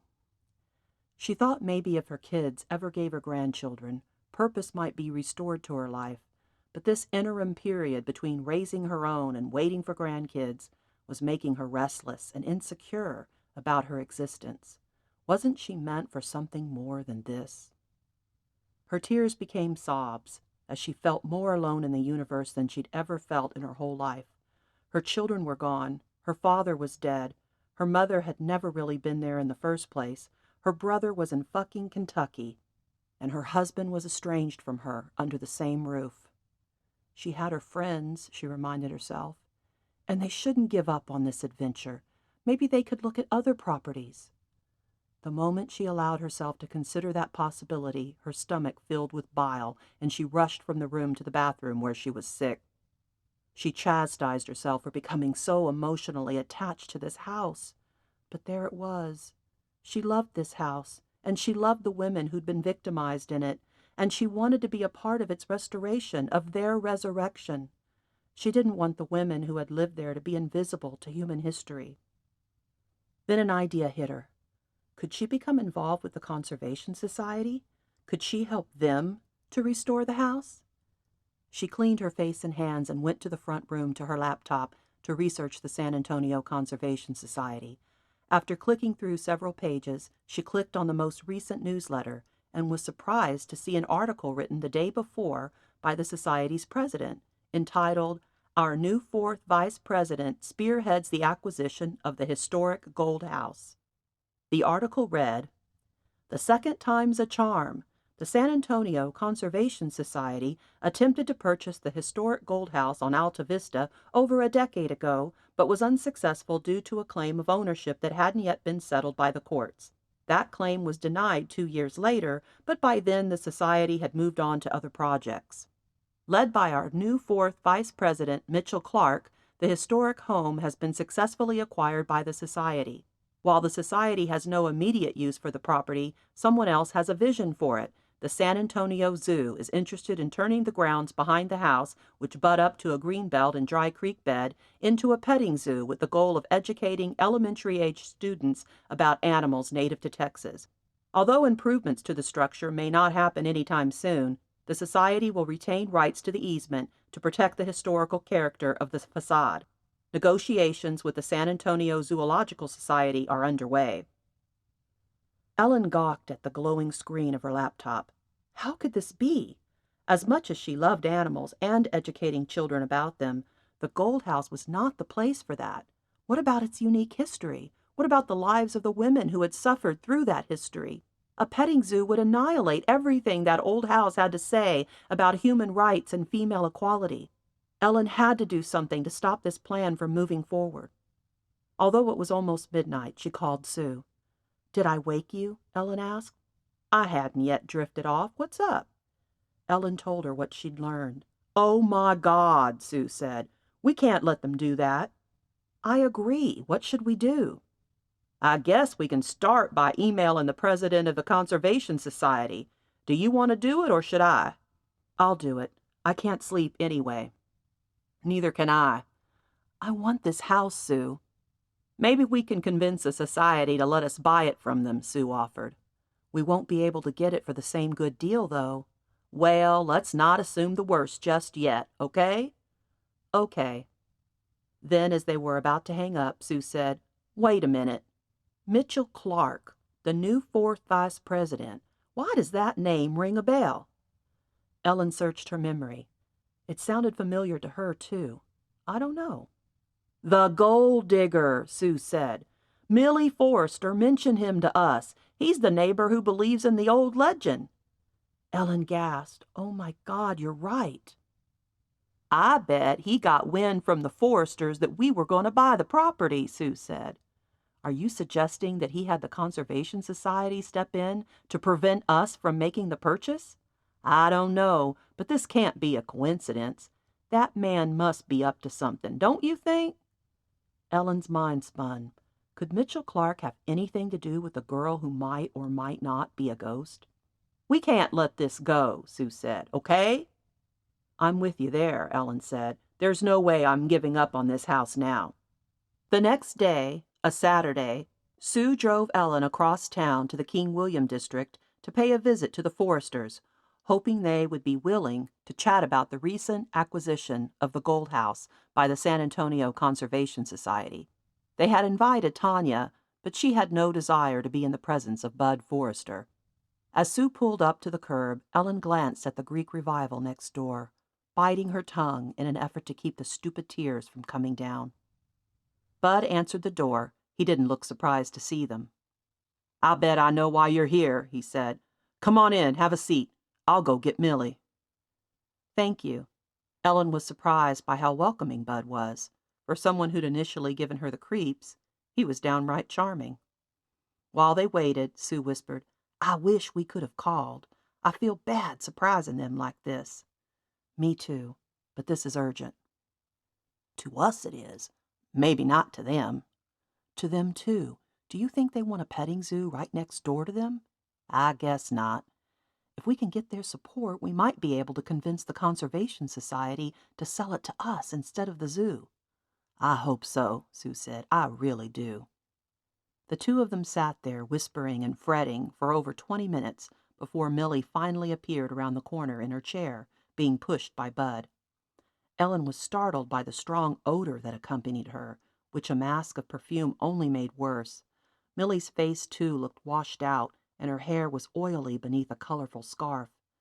Ellen tried not to judge. She imagined it must be hard on Bud to bathe Millie regularly, not to mention Millie's mother.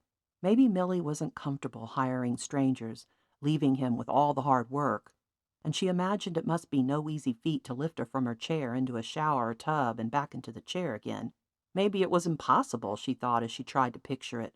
Maybe he gave her sponge baths and washed her hair at the sink. "We're so sorry to barge in on you like this," Sue began, "but we feel this is important. Have you heard the news about the Gold House?" "We have," Millie said. "You don't seem upset about it," Ellen said. "Why should we be?" Millie asked. Sue raised her brows. "So you won't mind having a petting zoo next door?" "It'll never happen." Bud took a chair next to Millie. "Not on this street. They could get away with something like that in other parts of King William, but not on this street." "Conservation Society published an article in their newsletter," Sue said. "Sounds like it's going to happen. Why do you think it won't?" "The neighbors on Alta Vista have a few political strings," Bud said. "This is Mitchell Clark's doing," Millie added. "He wants to keep looking for his gold. When he heard about you, he lured the San Antonio Zoo in with promises he can never keep. And he used the zoo's interest in this and that to get the Conservation Society behind him.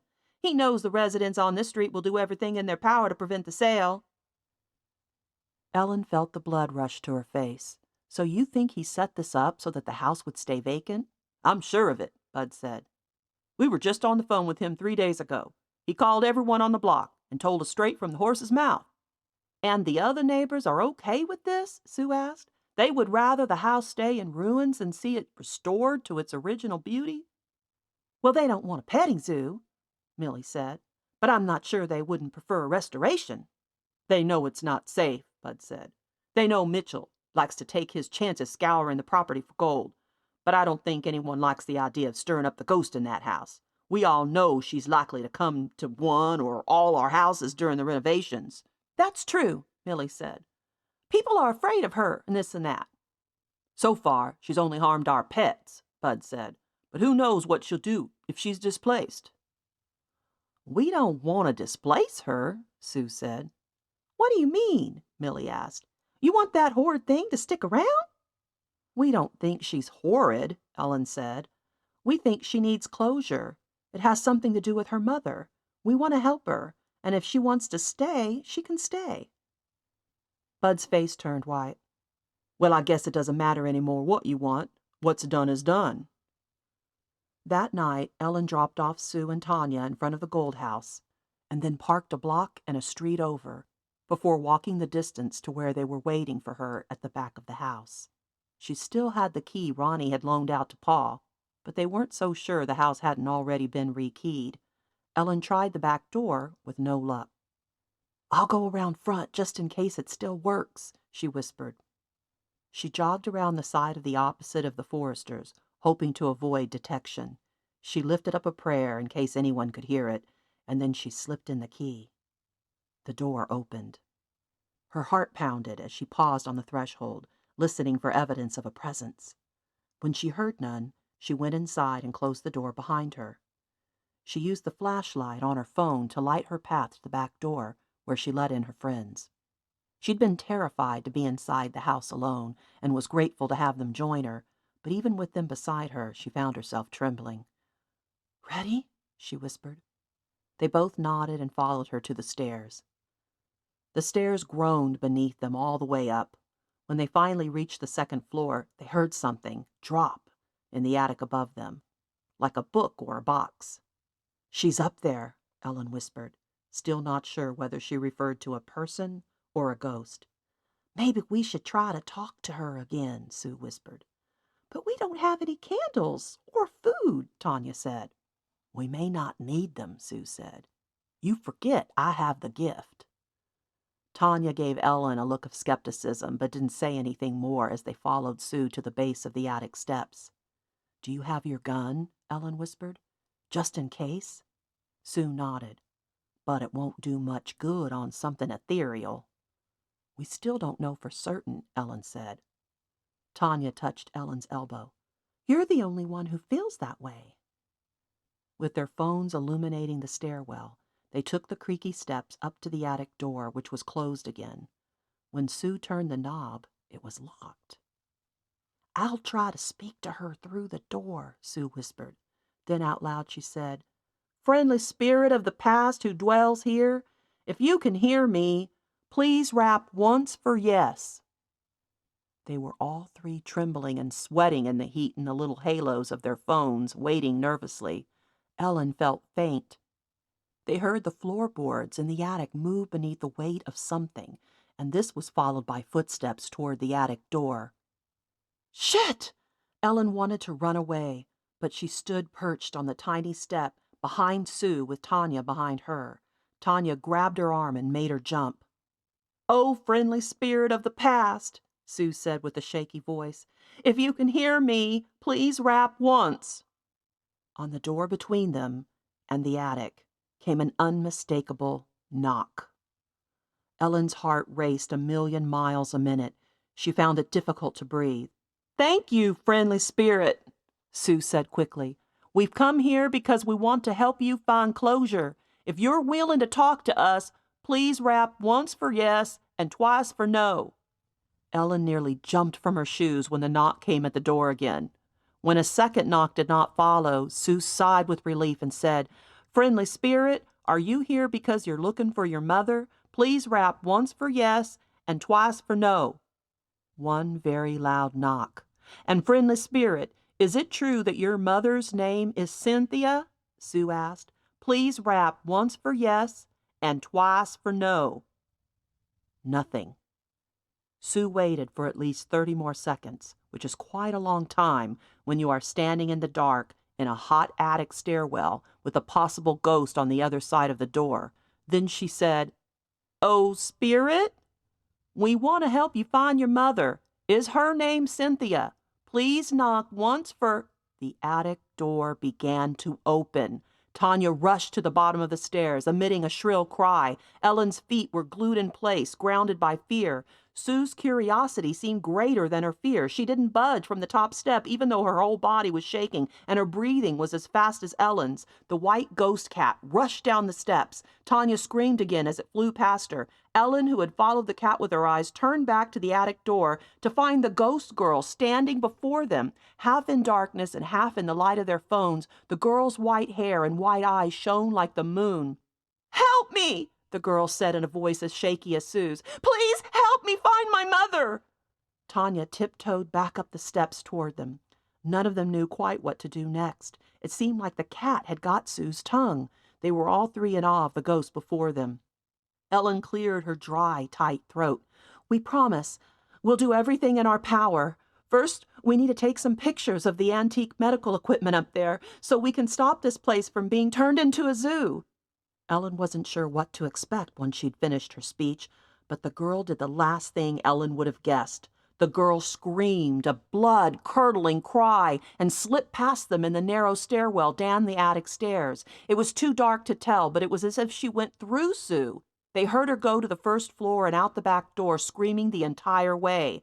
Tanya shook Ellen from her shock by saying, "Hurry! Let's get this over with before she comes back."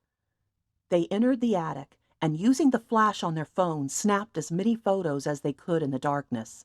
Ellen stumbled when her foot hit something near the one empty bed, possibly the thing that had been dropped on the floor when Ellen and her friends had been on the story below. She shined the light of her phone on the floor and discovered a dusty shoebox without a lid. "I hope it isn't more dead rats," Sue said as she moved beside Ellen. With trembling hands, Ellen reached down and scooped up the box.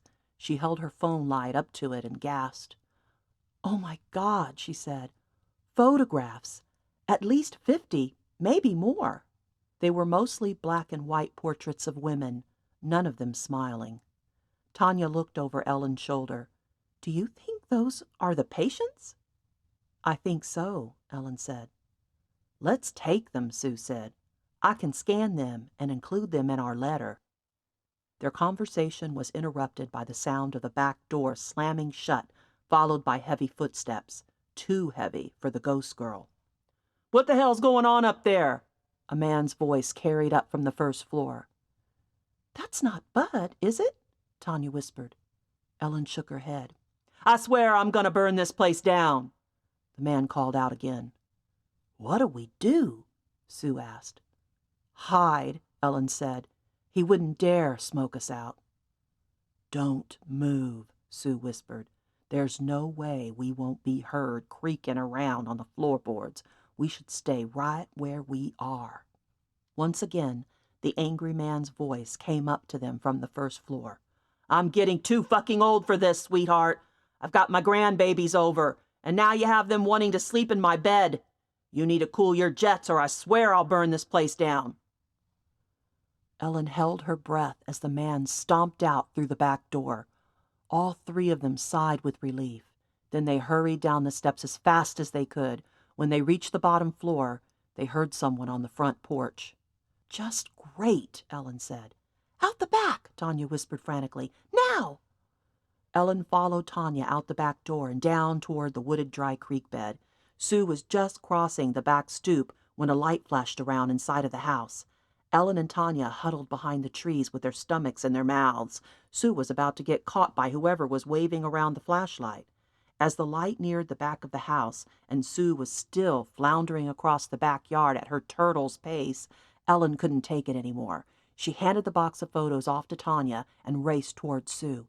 "Get down," she whispered when she reached her. She pulled Sue to the ground. Sue let out a soft cry as she fell on her knees.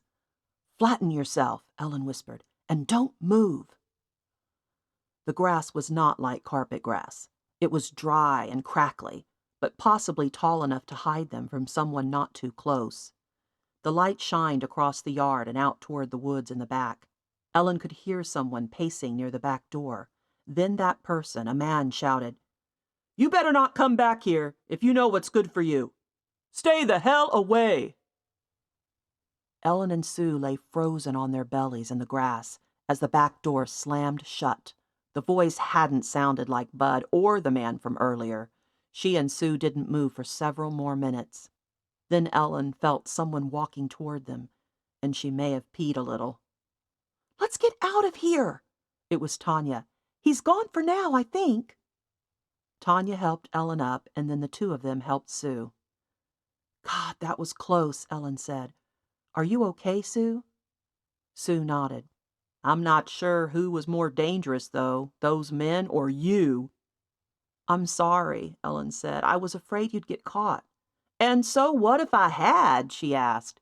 "Do you think they would have shot me? What was the worst he could do?" "I was too afraid to find out," Ellen said. "Are you mad at me?" "No, of course not." She brushed dirt off her pants and shirt. "Now why don't you go get the car while Tanya and I wait here?"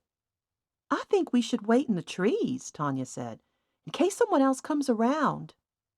"I'll take the box of photos." Ellen reached out for the dusty shoebox and took it from Tanya. "I'll be right back." She rushed from the back of the house to the street and half jogged toward her car. Even though she was in terrible shape, the adrenaline rushing through her system must have given her a boost, because she made good time and wasn't out of breath until her butt was in the seat behind the wheel.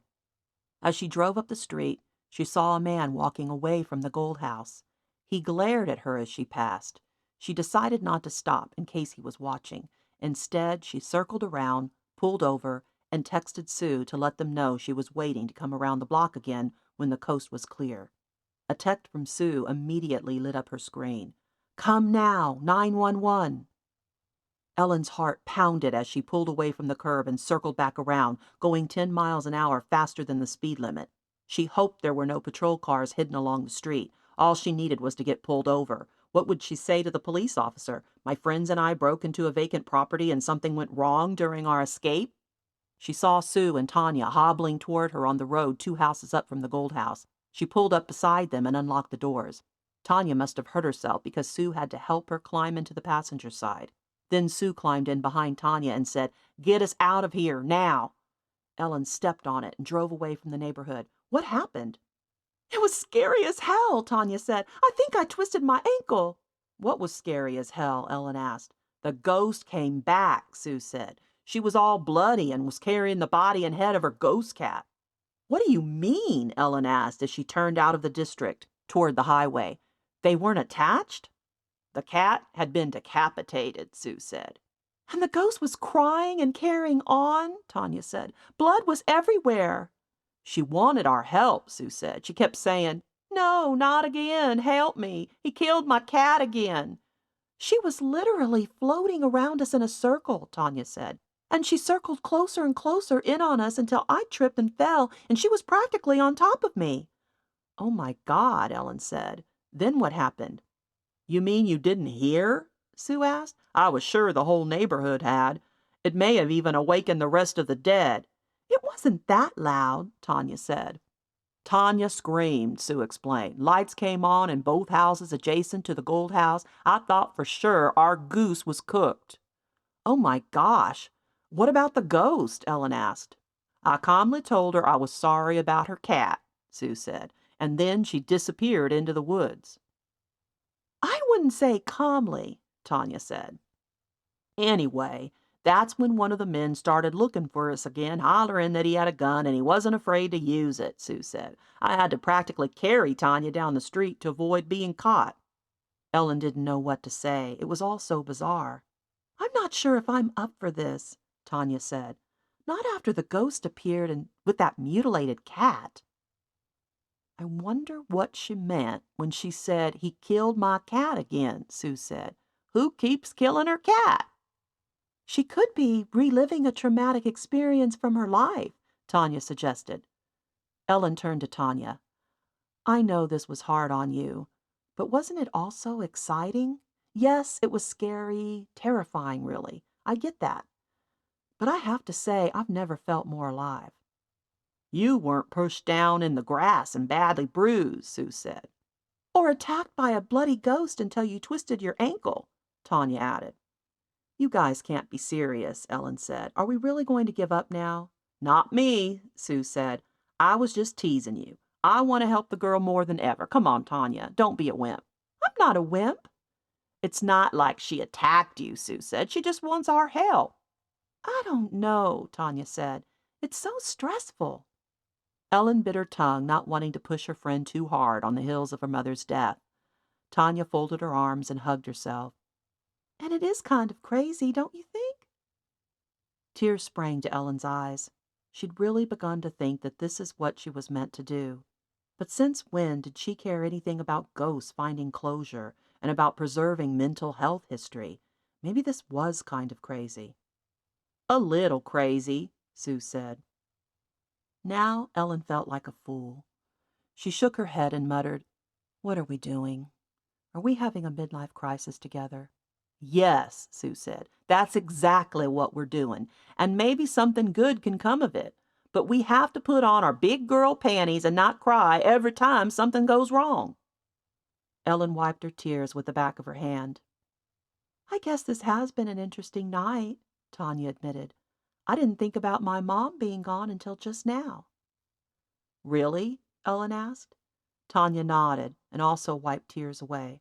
That's a good sign. Sue leaned forward from the back seat and glanced at each of them. You don't have on your seatbelt? Ellen asked. She never wears one, Tanya said. Why do you think she prefers the back seat? Great. Ellen focused harder on the road, feeling like she had Sue's life in the palm of her hands. They were all quiet for many minutes. As Ellen drove further and further away from the house, she felt it pulling at her, as though her destiny and it were bound together. She took a deep breath and said, Maybe, I don't know, maybe the house called to us. Does that make sense? When neither responded right away, she added, Maybe the house chose us to solve the mystery and bring it to light. Do you think that's possible? I think so, Sue agreed. What do you think, Tanya? I guess so. Maybe. If you don't feel comfortable, Tanya, Ellen started. No, I want to do this, Tanya said. I do. I'm just scared. That's partly why it's an adventure, Sue said. What kind of adventure would it be if it weren't a little scary? So we move forward? Ellen lifted her brows and glanced at Tanya. Let's pull over at Starbucks and have a late snack while we look at that box of pictures, Sue suggested. All that running around has given me a craving for a latte and a muffin. Chapter 11. Plan Hatching at the Coffee Shop. Ellen, Sue, and Tanya sat at a small corner table in Starbucks. No one else was dining in, but a few customers stood in line waiting for coffee. Ellen picked up the first photo and read the name written in black ink on the back. Judith Bailey. Then she handed the photo to Tanya. Can someone tell me what the hell just happened back there? Tanya asked. I'm sorry, but who were those men? Why were they threatening us? I'm not sure who was more frightening, the ghost and her bloody cat, or the men." Sue took a sip of her latte. "I bet I know who the first man was." "Who?" Ellen looked up from the box of photos. "Sam Robertson," Sue said. "He and his wife Ida live on the other side of the Gold House from the Forresters." "How do you know that?" Tanya asked. "Millie mentioned them, remember? Plus, I did my research. You can look up any house in the county on the Bexar County Appraisal District website. Haven't either of you ever played on it before? I've even looked up your houses."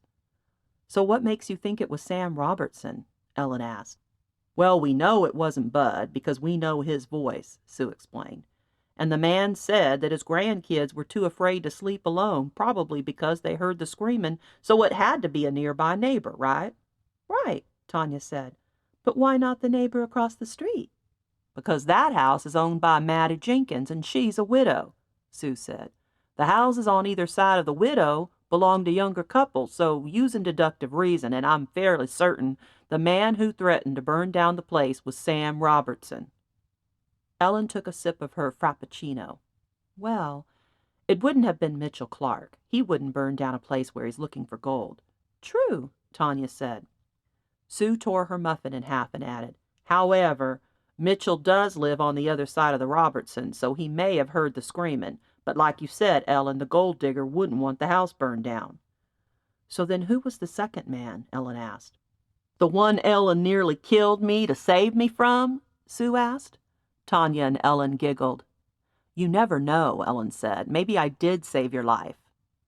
"I'm not sure who that was," Sue said. "He might have been just some random neighbor that had been out for a walk when he heard the screaming. He was probably harmless."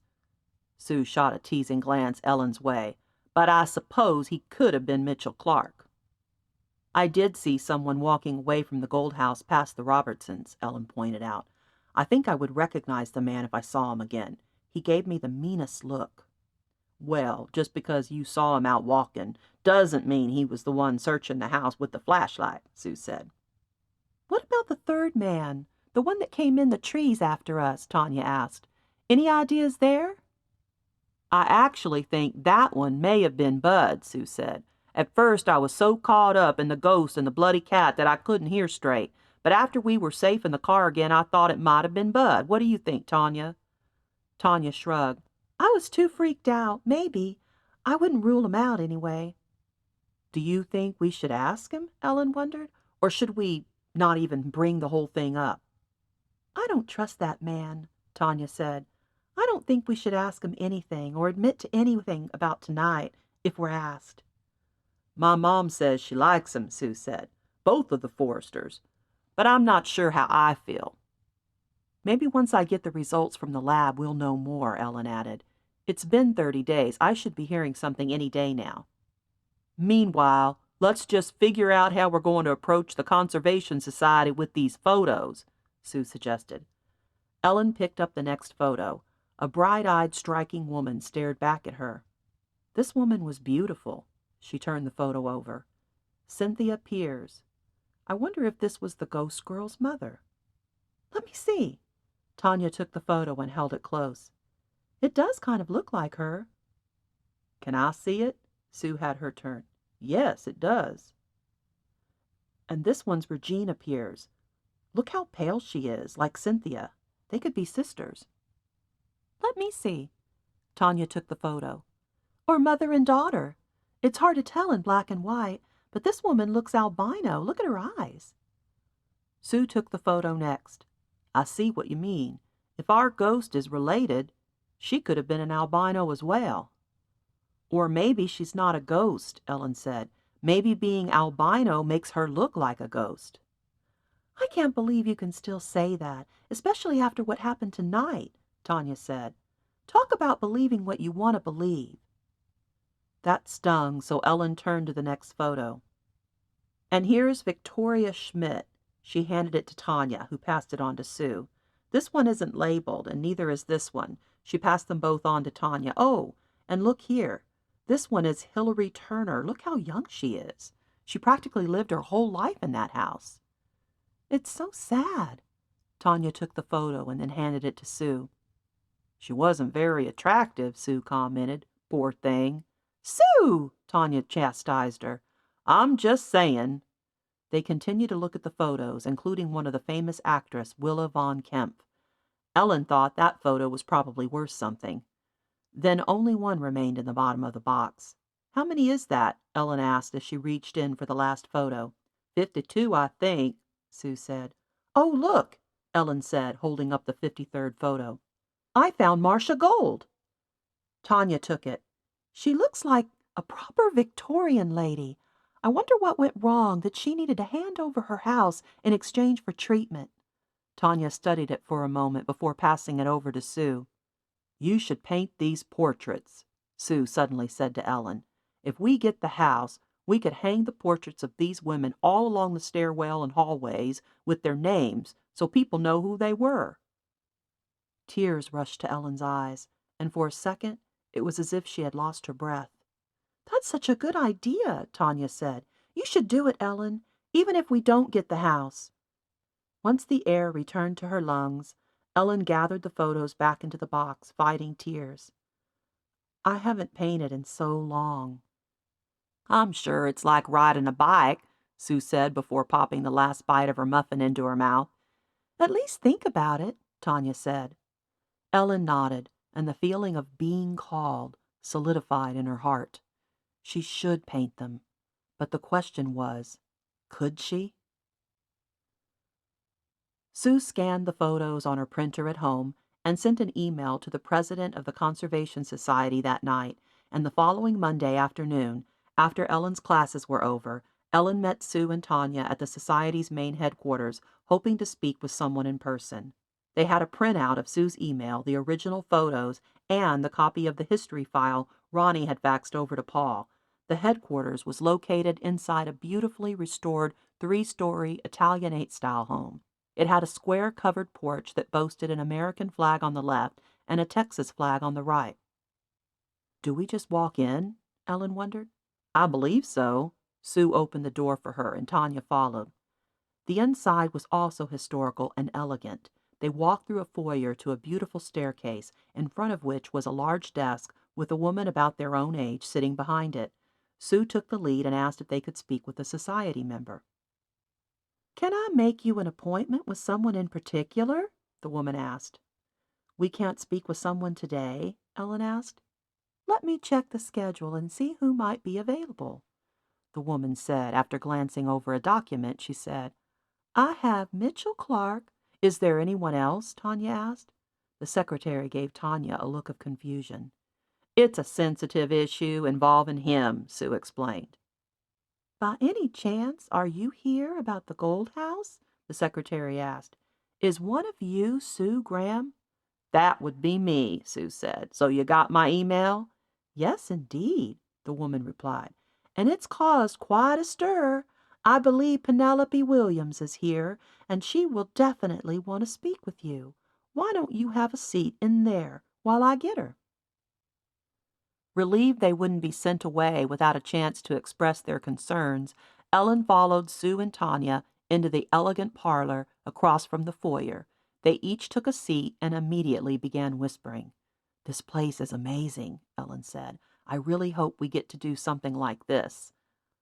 What will we say if Penelope Williams seems set on selling to the zoo? Tanya asked.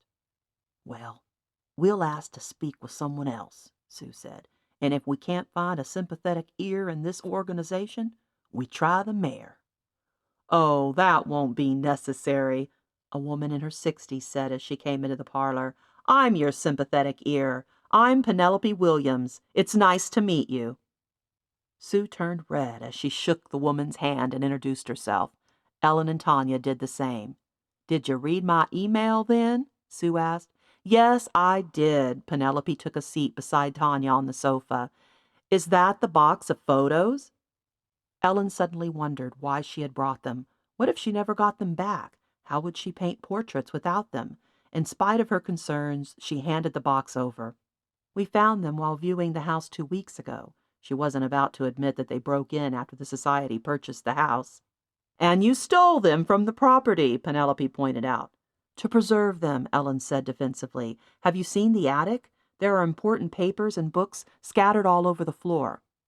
I'm sorry to say I have not personally viewed the estate, but after reading your email, I wish I had. I had no knowledge of the home's use as a mental facility. You see, I'm actually from Pennsylvania, where Weir Mitchell's rest cure originated. I have first-hand experience with that barbaric form of treatment. You were a patient? Sue asked. No, but my mother was. And as the current president of this organization, I give you my word that I will do everything in my power to prevent the sale of that property to the San Antonio Zoological Society. Fantastic, Ellen said. What a relief. Does this mean you'd be willing to sell it to us? Sue asked. With our promise to honor its history? I'm willing to discuss it, the woman said. I want to hear about your vision. Chapter 12.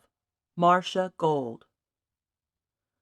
Within 1 week, the Conservation Society accepted Ellen, Tanya, and Sue's offer at $4,000 over the original asking price.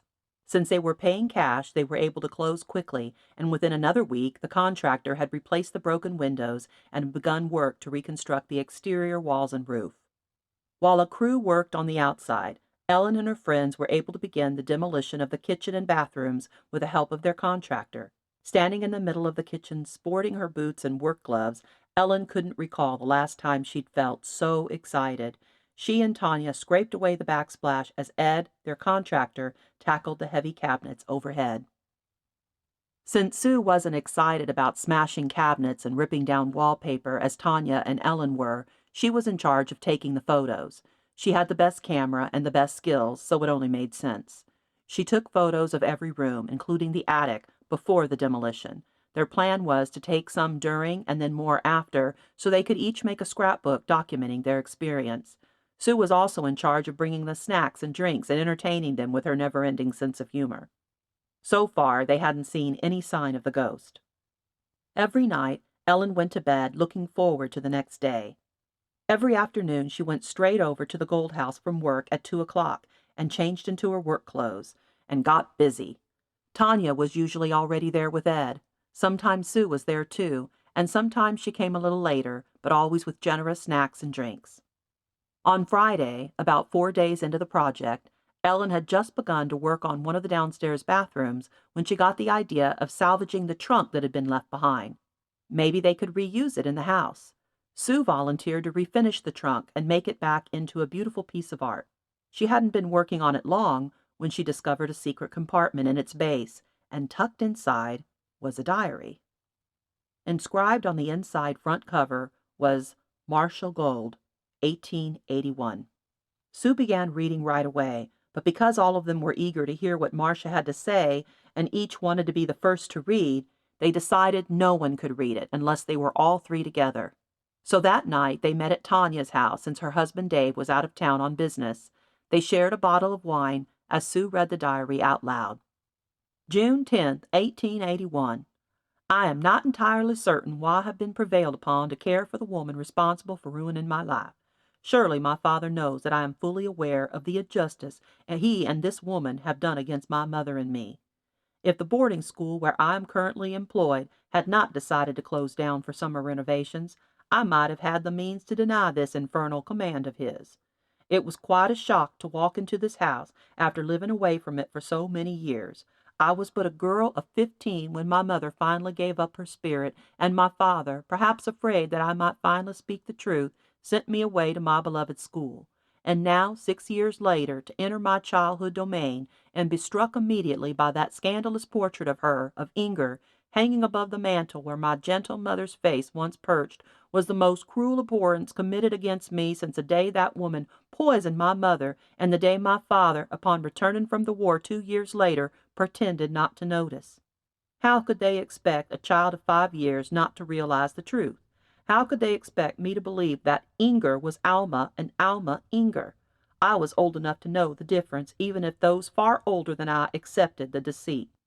Everything about this house suffocates me, and everywhere I look I see memories of my innocent brothers who were as much victims in their mother's scandal as I and my mother. Poor Robert and Roger, such untimely deaths. Since my mother was a woman of grace, I am certain she will welcome them into heaven and care for them as her own, unlike my cruel aunt, who has surely secured her place in hell. How ironic, dear Inger. Yes, I know that is your name. The rest of the world may believe you are Alma, a name given at birth to my sweet mother, but I have always known the truth. How ironic that you are now under the supervision of the person against whom you have committed the greatest harm, since my mother was never in her right mind after you poisoned her. Had she been cognizant, she would have surely died of heartbreak to have been deceived by her own sister. How ironic that my father is never here, and it would be so easy for me to kill you. Perhaps my father has no idea that I know the truth, since I was too afraid to speak it as a child, or perhaps he is aware and hopes that I will kill you, since it is obvious to me he already fancies another.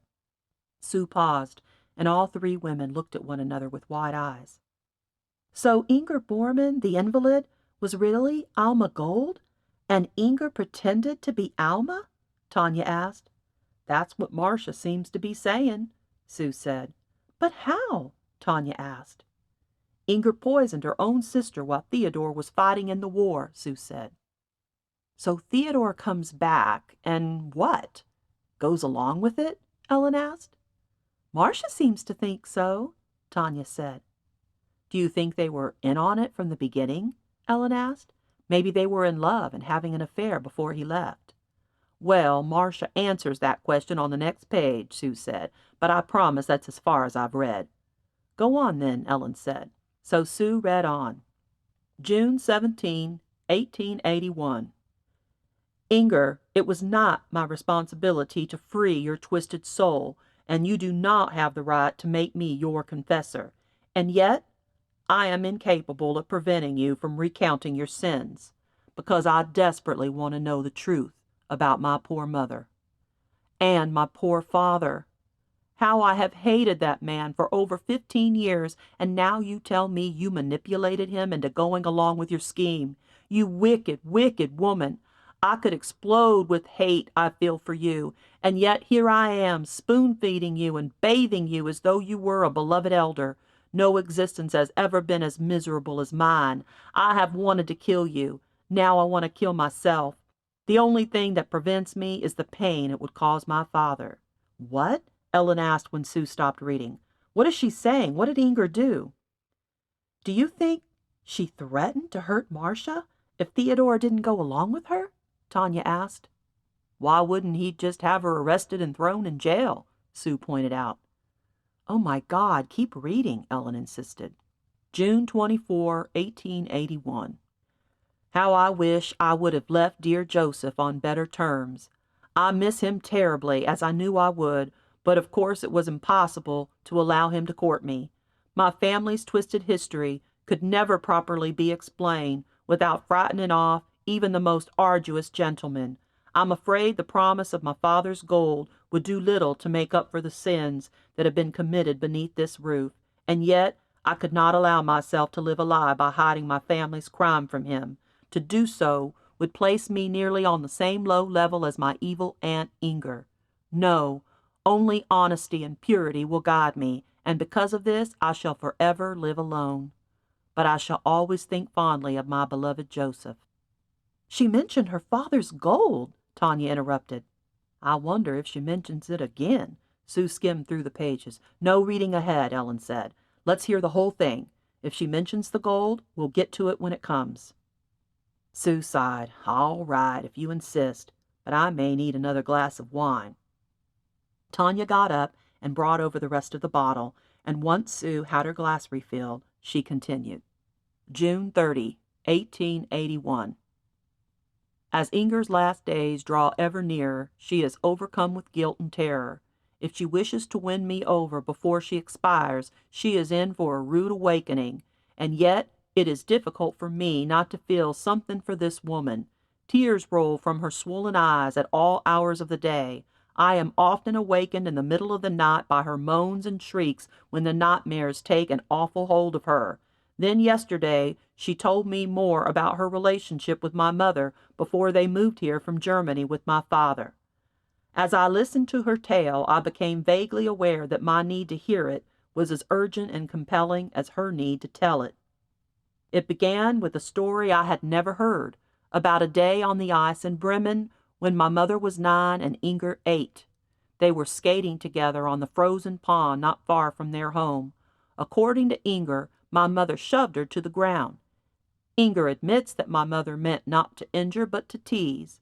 During the fall, Inger broke her ankle, and because it was never properly set, she walked with a limp her entire life. Yesterday she said again that she knew my mother had meant her no ill will, but she felt that every misfortune that befell her could be traced back to that careless shove on the icy pond.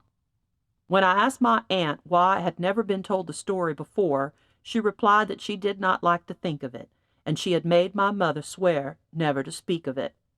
She went on to say that because of her limp, she could no longer keep up with the other children at school. Her friendship suffered, and later, she failed in all her efforts to attract the attention of suitors. She became a burden to her parents. When my wealthy father fell in love with my mother and wanted to bring her with him to America, my mother's parents gave their consent on the condition that he bring Inger too. They decided that their lame daughter could become his burden because he could better afford it. Inger said her close proximity to their happiness and their deep love for one another drove her mad with jealousy. She felt trapped, an unwilling and miserable spectator to a wonderful life she would never have. If only Alma hadn't pushed her, she would say to herself again and again, and she would fantasize about switching places with her sister. What if their whole lives could be reversed, and Inger could be the happy one, the one doted on by a handsome and wealthy man? What if Inger were the one who would have children and host social events and be admired by the community? While my father served in the war, the madness infected Inger's ability to think clearly. She told herself that the woman living under the same roof was not her real sister, but a monster which had ruined Inger's life. Inger believed that if she had any hope for happiness, she must destroy the monster in the house. I interrupted my aunt's rantings and ravings to ask the question I had wondered my whole life. How did you make my mother ill? I fed her rat poison for 3 months. I couldn't speak for many moments. I am sure my face must have become as pale as Inger's. As I sat there in stunned silence, she went on with her story. I couldn't hear her first few sentences, but when she mentioned that my mother began to bleed from her nose and ears, and that she bruised from the softest touch, I returned to life. Images from my past flooded into my mind, and I recalled those fearful days when I was but 5 and my mother was falling apart. At first, I believed my aunt's lies, but I eventually noticed something was not right. Why was my aunt so cheerful? I could sense that she had something to do with my mother's condition, but by the time I tried to warn my mother, the dementia had already set in. Sue stopped to take a few swallows of wine. I still don't understand how Inger managed to get Theodore to go along with her, Ellen said. Me too, Tanya said. That doesn't make sense. Should I go on? Sue asked. Ellen crossed one leg over the other. Is that okay with you, Tanya? Of course. I have nothing better to do. July 7, 1881. I received a letter today from Joseph. It was addressed to my school and then forwarded to our Alta Vista address. My heart beat very rapidly as I opened the envelope. Tears filled my eyes as they gazed upon his sweet words.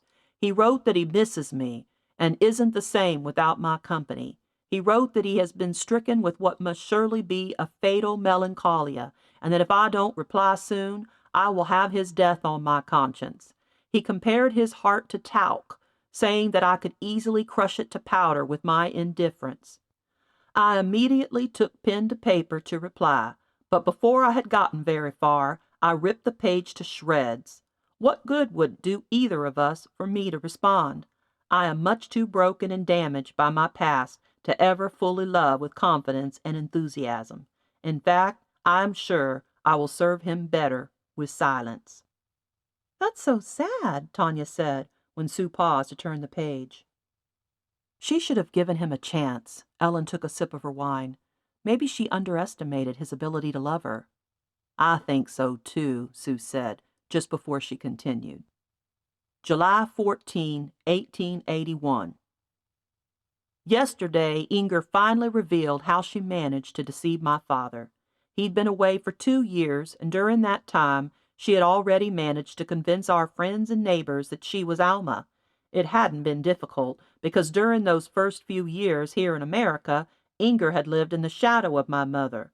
Inger said she was always ashamed and embarrassed to be the misfortunate sister, dependent on her brother-in-law for every necessity. She tried to earn her keep by cooking and keeping the kitchen tidy, and when my mother entertained in those early years, Inger never came out of the kitchen.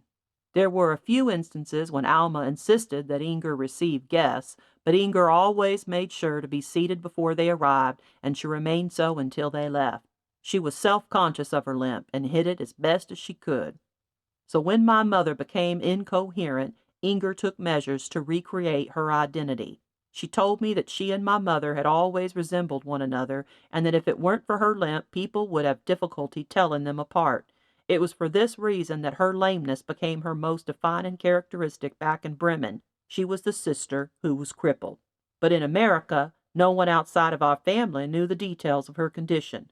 They knew only that she had a condition that kept her from social engagements. So after my mother fell ill under the power of the poison, Inger dressed in my mother's clothes and began attending events in her name. She explained her need for a cane with a story of having fallen in the garden. Rather than being shunned by others as she'd been as a child, the community expressed sympathy. For the first time in her life, people doted on her. Inger told me that when my father returned from the war in 1865, he wasn't the same man. He had witnessed too many deaths of both enemies and friends, and because he'd been new to America, he was never really sure on which side he belonged. He'd been quiet and withdrawn, and while Inger's insistence that she was Alma might have confused him, he didn't have it in him to contradict her. Inger told me that he probably found it easier to accept that she was Alma than the alternative, that his beloved wife was an incoherent, babbling idiot. Chapter 13. The Hunt for Gold. Sue read several more pages from Marcia's diary, detailing Inger's confession, and then Marcia described something unexpected. In mid-August, Theodore Gold suffered a massive heart attack. Marcia wrote about her last day with her father as he lay dying. August 17, 1881.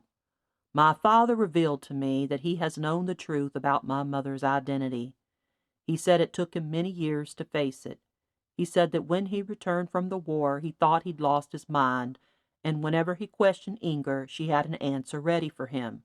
He said that when my mother fell ill, Inger must have feared she would lose his financial support. To prevent him from taking another wife, should my mother have died, she switched places.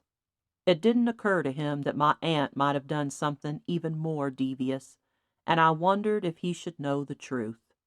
I asked him if he had ever confronted my aunt, and he shook his head. I suppose it was easier to continue with the charade than to face the terrible truth. He told me that when my mother finally died, the enormity of what Inger had done finally hit him. Even though my aunt had given him 2 sons, he never looked at her with tenderness again. I decided not to tell him about the rat poison. He was too frail and full of agony. I didn't wish to add to his misery on his final day. And there's something else, he said between ragged breaths. I never told her where I buried my gold. If something were to happen to me, I didn't want her to have it. Tears streamed down my face. I had no words. I sobbed as he struggled to breathe. I want to tell you where it is, Marcia, he rasped. I want you to have the gold in case you should ever befall hard times and should need it to survive. Oh, my God, Ellen cried. Does he say where it is? Well, don't interrupt and we'll find out, Sue said.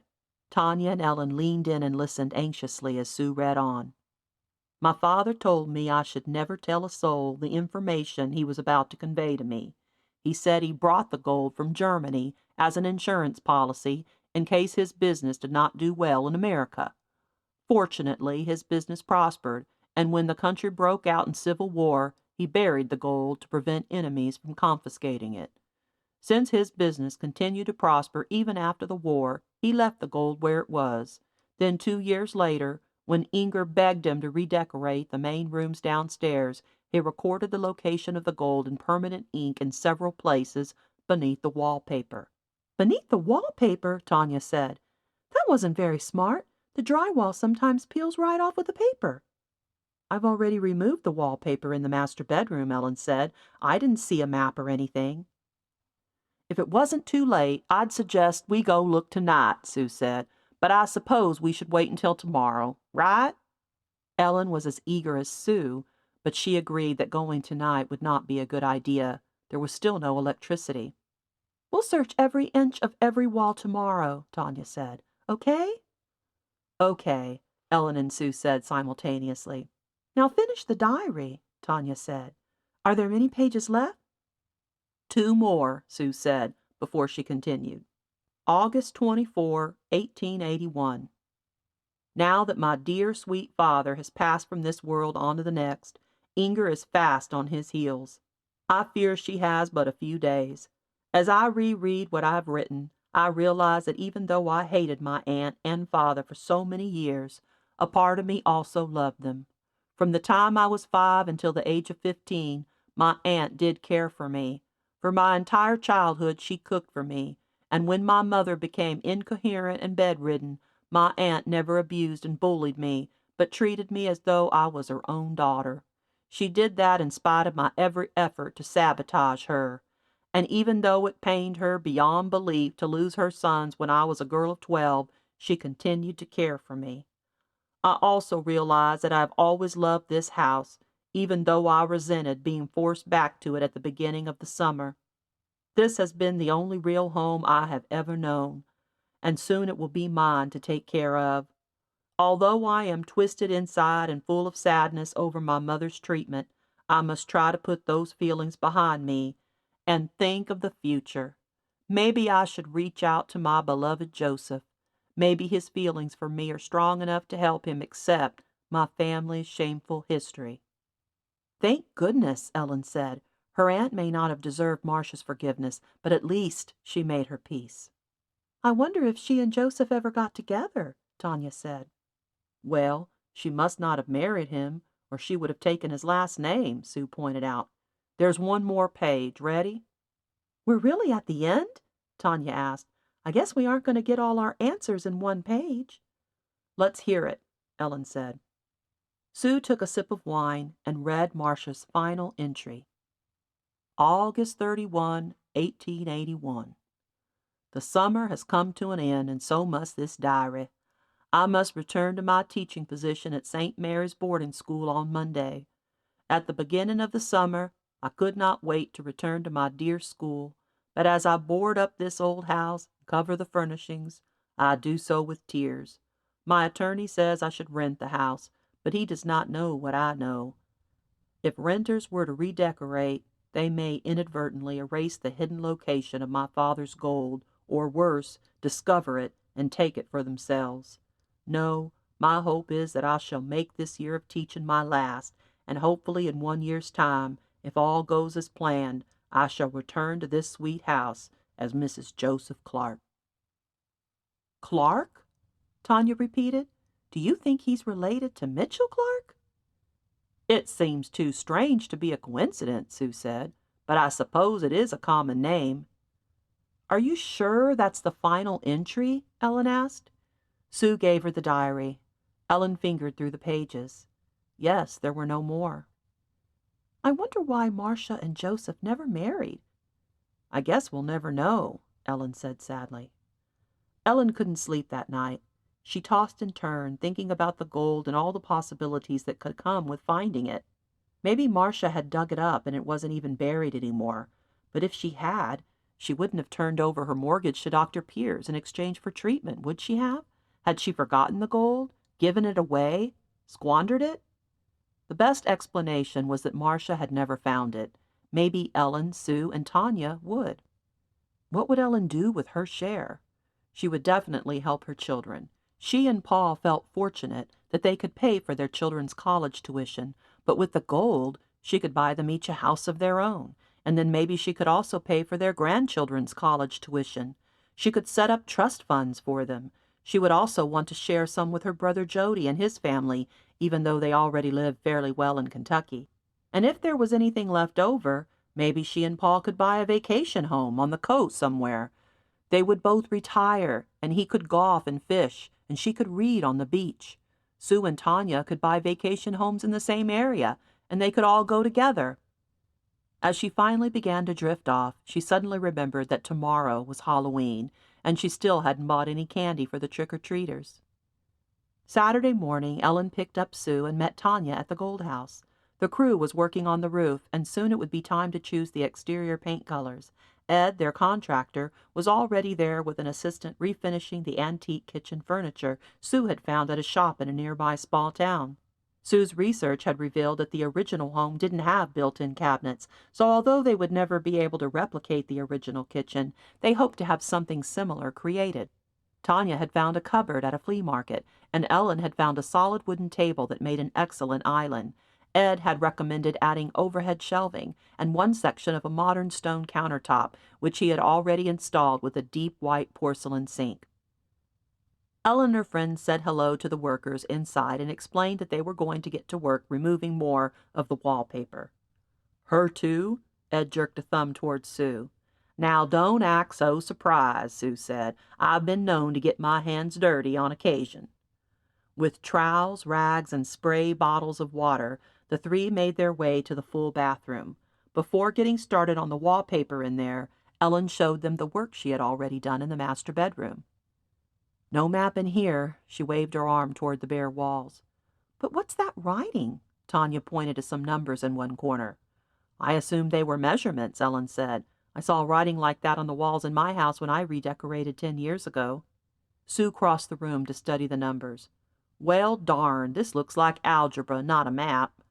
They got to work stripping the paper from the bathroom wall, anxiously tearing, scraping, shredding. Ellen was sure that at any moment a map would be revealed. They were soon disappointed to find nothing on the walls there, either. After Sue snapped a few photos, they moved to the second bedroom. "Maybe this time we'll get lucky," Ellen said as she sprayed the wall with water. "I hope so." Sue followed her. "I haven't worked this hard in years. I really hope it pays off." "At least we're getting the work done." Tanya carried the step-ladder. "It's going a lot faster today." "I'm not leaving until every bit of wallpaper is down," Sue said. "Even the upstairs?" Ellen asked. "Even the upstairs," Sue said. "But Marcia wrote that the map was written on the downstairs walls," Tanya said. "It would take all night to finish the upstairs, too." "And it's Halloween," Ellen said. "We have to feed the trick-or-treaters." "Yeah, I'd hate to starve the poor children in our neighborhood," Sue said. "So malnourished." "And candy is so good for them," Tanya added. "Fine," Ellen said, scraping near the baseboards. "I'll tell Paul he's on his own tonight. I'll stay as late as you want." "There's really no use staying after dark," Sue said. "When did Ed say the electrical work would be done?" "He didn't," Ellen said, "but we can ask him." "Plus, I'm not sure this is the place I want to be on Halloween," Tanya admitted as she climbed up the step-ladder. "We could always have another seance." Sue sprayed the wall round the window. "Our last encounter with our ghost wasn't very satisfying. I wouldn't mind getting some answers." "No more seances for me," Tanya said. Ellen ripped a huge piece of wallpaper from the wall, where she found more numbers written in black ink. More algebra. They looked like the same numbers as those on the wall in the master. Wait a minute. She climbed to her feet and returned to study the other wall in the adjacent room. The numbers were identical. "What are you thinking?" Sue asked. "The numbers are an exact match," Ellen said. "If these were dimensions for the room, the numbers would be different from those in the master, right?" "Maybe it's some kind of code," Tanya said. "We just have to figure it out." Sue took out her camera and snapped a photo. "I wonder if we tried to Google the numbers if that would turn up anything." "Good idea," Ellen said. Sue punched in the numbers as Ellen and Tanya held their breath. "Well, I'm not getting anything that makes a lick of sense," Sue said.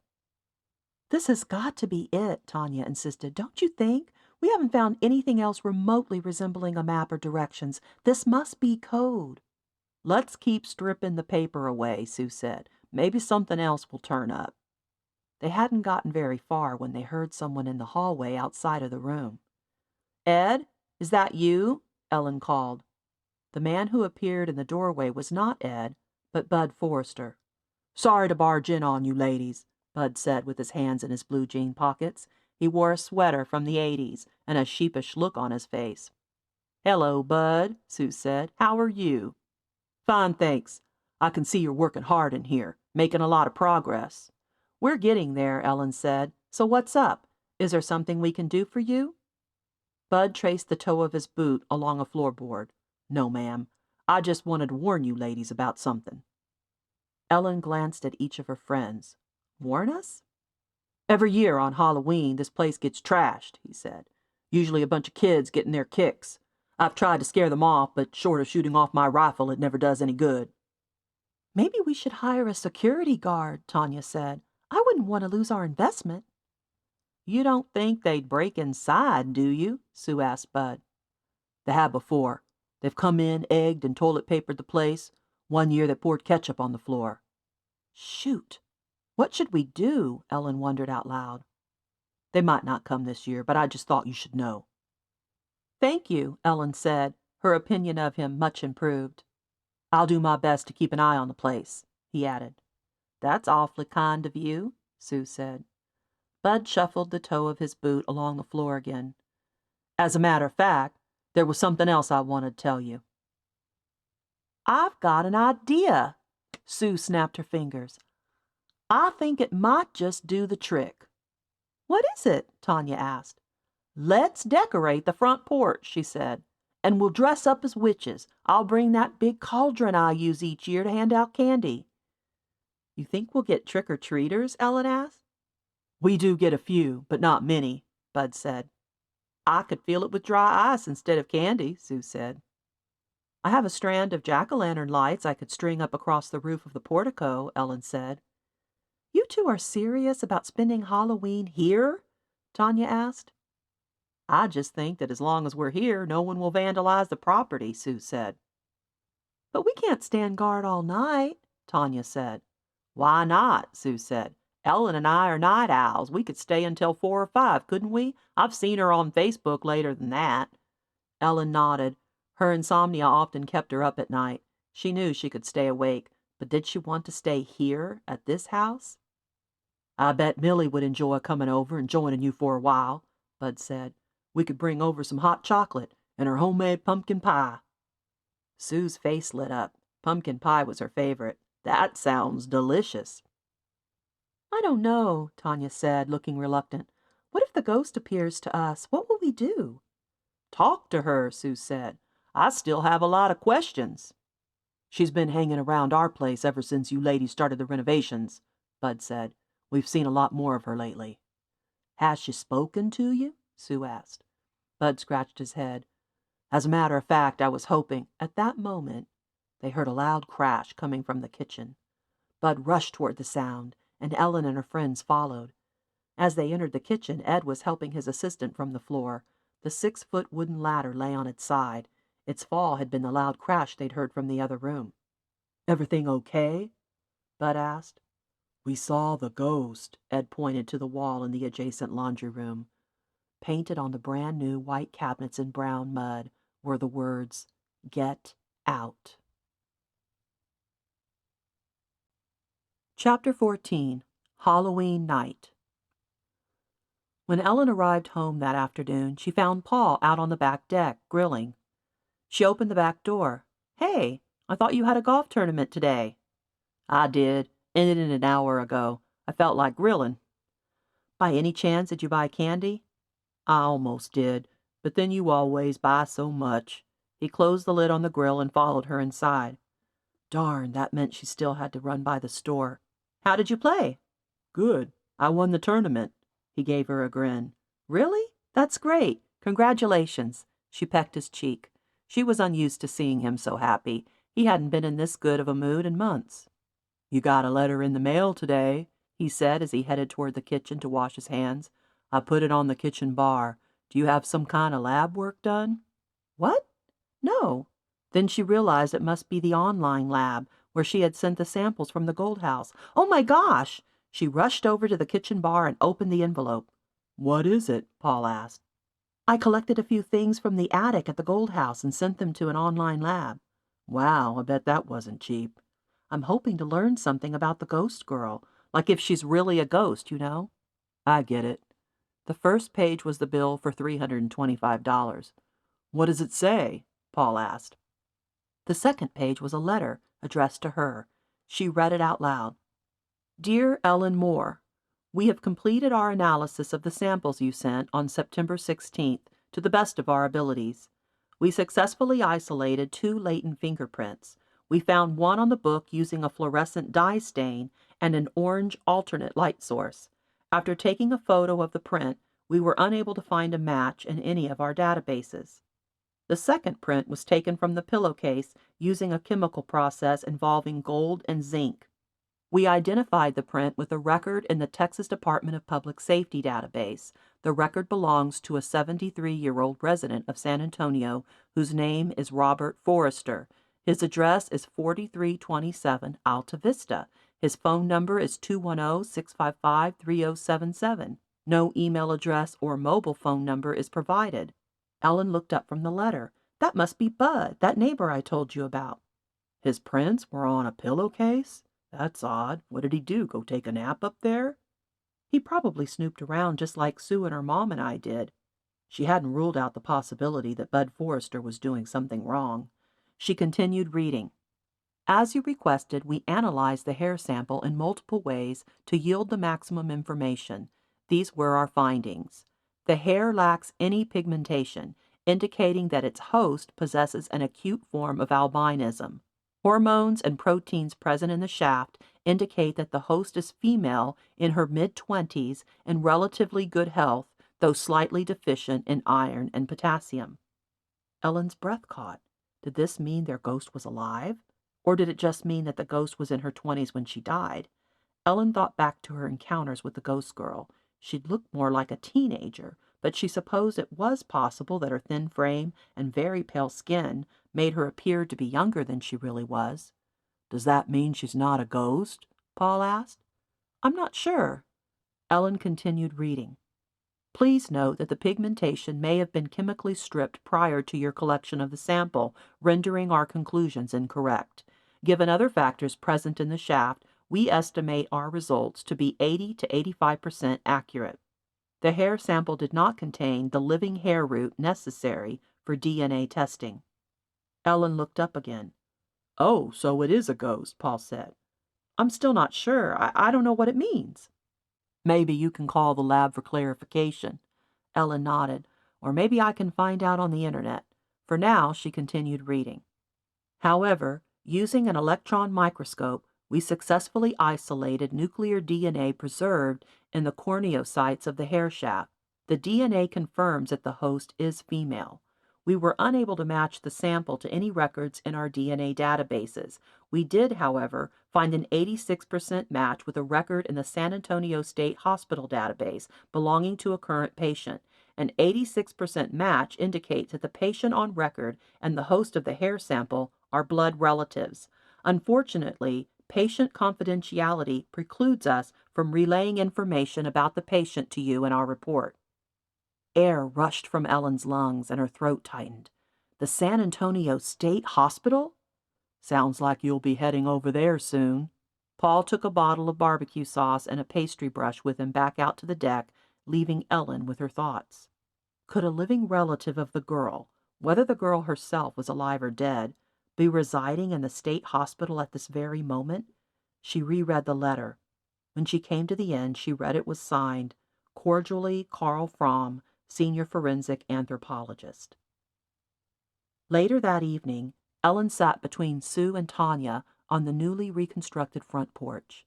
It hadn't yet been painted, but the windows, siding, and floorboards were new, and there were no more holes in the ceiling. They each sat in their witches' hats in their folding chair from a bag, with Sue's big plastic cauldron filled with dry ice in front of them. The steam from the dry ice fogged up the porch and looked appropriately eerie in the orange light cast by the string of jack-o'-lantern lights they'd hung from the arches of the portico. Ellen had brought a bucket of candy, and Tanya had made a pitcher of margaritas. There was just enough of a chill in the air to keep them cold. As they had strung the lights, carefully hammering in tiny nails in the underside of the newly constructed portico, Ellen had told them about the letter. Now, as they waited for the trick-or-treaters, they sipped margaritas in the cool night air as they each looked out from the Gold House porch. After a few minutes, Sue broke the silence. "How much did you have to pay for that report, if you don't mind my asking?" $300, Ellen said. "It was worth it, even if it doesn't tell us whether the girl is dead or alive." "I don't understand how you can still be unsure about that," Tanya said. "Why would any living person behave the way she has?" Ellen shrugged. "I hope to find out." "So how soon can we visit the state hospital?" Sue asked. "We should call them first thing Monday morning to make an appointment." Ellen sipped her margarita. "Why wait until Monday?" Sue said. "They're open on Sundays. We could go tomorrow. I bet my mom could help us." "That's right." Ellen sat up. "Your mom worked there for a while, didn't she?" 5 or 6 years, I think," Sue said. "It was toward the end of her career after she retired from the Methodist hospital system." "What are we expecting to find at the state hospital?" Tanya asked. "The ghost's mother?" "Possibly," Ellen said. "And if the girl is a ghost, maybe finding her mother will give her closure. If she's a young woman pretending to be a ghost, well, we'll help her too. She may be troubled." "She'd have to be," Sue said. "Though it would be nicer if she were a living person, especially for her mother." Ellen found it hard to believe that Sue wasn't hoping to prove Ellen wrong about the existence of ghosts. "Really?" "Of course," Sue said. "Why wouldn't I? You think I want the girl to be dead?" "It's just that after all the trouble you've gone through with the seance and then Tanya and her psychic, well, I thought you'd both be disappointed if we discovered that she's not really a ghost." "I'd be less freaked out," Tanya said. "Either way, she's pretty creepy." "Not creepy," Ellen said. "Desperate. Either way, she's desperate. I may not be able to sense spirits, but I can sense that." "I think it's highly unlikely that she's still alive," Sue said, "but I won't be disappointed if she is." Just then they noticed Bud pushing Millie in her wheelchair across the lawn toward them. Millie was holding a plate in each hand and another on her lap. Ellen and her friends waved. "This ought to be interesting," Sue muttered. "I wish it could just be the 3 of us," Tanya said. "Do you think she'll stay long?" "We're about to find out," Ellen said. "Oh, look," Sue said cheerfully. "She did make that pie." Bud turned onto the sidewalk and parked his wife in front of the porch beside the steps and banister. There wasn't a ramp, and there was no way Bud could lift Millie and the chair. "Well, if it isn't the 3 witches of Eastwick," Bud said, smiling. "Hello, Millie," Sue said. "Bud." "Hello, ladies," Millie said. "I didn't know I should dress in costume." "Oh, these old things," Ellen pulled off her hat. "They're just for fun." "Don't take it off on my account," Millie said. "You 3 look cute. What kind of potion are you cooking in your cauldron?" "It's a love potion," Sue said. "I'm a little bored with my husband." "I heard it was the other way around," Tanya said. "He's the one who wanted us to make the potion," Ellen said with a smile. They all laughed. "That's my exit cue," Bud said, just before he passed a plate of pie to Ellen and each of her friends. "I'll come back in a half-hour, Mill. Sound good?" Millie nodded. "Thanks, Bud." Bud headed back to his house. "Thank you for the pie," Ellen said to Millie. "It looks delicious," Sue said. "Would you like a margarita?" Tanya asked. "I brought an extra cup for you." "Oh, no, thank you. I can't drink alcohol with my medication, but thank you. That was nice of you." "Have you seen much of our ghost girl?" Ellen asked before taking a bite of the pumpkin pie. "Bud said she was hanging out more at your place." "Yes, we have. Nearly every day. I really hope she doesn't plan to stay." "I bet once the construction workers leave, she'll migrate back over here," Sue said. Then she added, "Oh, this pie is really good." "Thank you," Millie said. "It's my mother's recipe, and you're probably right about the ghost." "Have you ever wondered if she might not be a ghost?" Ellen asked. Tanya rolled her eyes, and Sue furrowed her brows, as if to say Ellen shouldn't have asked the question. I have, Milly said. She looks real enough, even if she is white as a ghost and always wearing a white dress and this and that. I have wondered if she might be a con artist or something, but she doesn't seem to be getting anything out of it if she's pretending. I don't see a motive, and Bud is convinced she's a ghost, so I suppose that has settled it for me. Ellen's brows lifted of their own accord, and she gave Sue a knowing look. Maybe Bud knew something and was keeping it from his wife. She recalled one of their first theories, that somehow Bud was holding this girl under his control. "What do you know about the patients who used to live here?" Tanya asked. "Anything?" "I don't know how much about the patients," Milly said, "but one of the nurses became good friends with my mother back when I was a teenager. She used to come over and tell us things and this and that." Ellen's back straightened. "What things?" "Well, Barbara used to complain a lot," Milly said. "She wanted to quit, but couldn't afford to, so she put up with the doctor." "Put up with him?" Tanya asked. "The doctor wouldn't allow some of his patients to move at all," she explained. "The nurses had to do everything for them, turn them in the night, bring in empty bedpans, and clean each patient several times a day, and this and that." "I can see how that would get tiresome," Sue said. "The thing she hated most was what the doctor called organ stimulation," Milly said in a softer voice. "What was that?" Ellen asked. "Some organs were easier to stimulate than others," Milly explained. "Barbara had to massage their abdomens and their lower backs and this and that." "Like massage therapy?" Tanya asked. "I suppose, but she said this was different. They did massage therapy on the muscles, but organ stimulation targeted the kidneys, the intestines, the stomach, you know, the organs." "I see," Ellen said. "That wasn't the worst part," Milly said softly. "My mother didn't know I was listening, but once I heard Barbara say she had to help the doctor stimulate the patient's sex organs, too." Milly didn't say sex organs. She mouthed them. Ellen's jaw dropped open. So her mother had been right. Did the doctor have sex with them?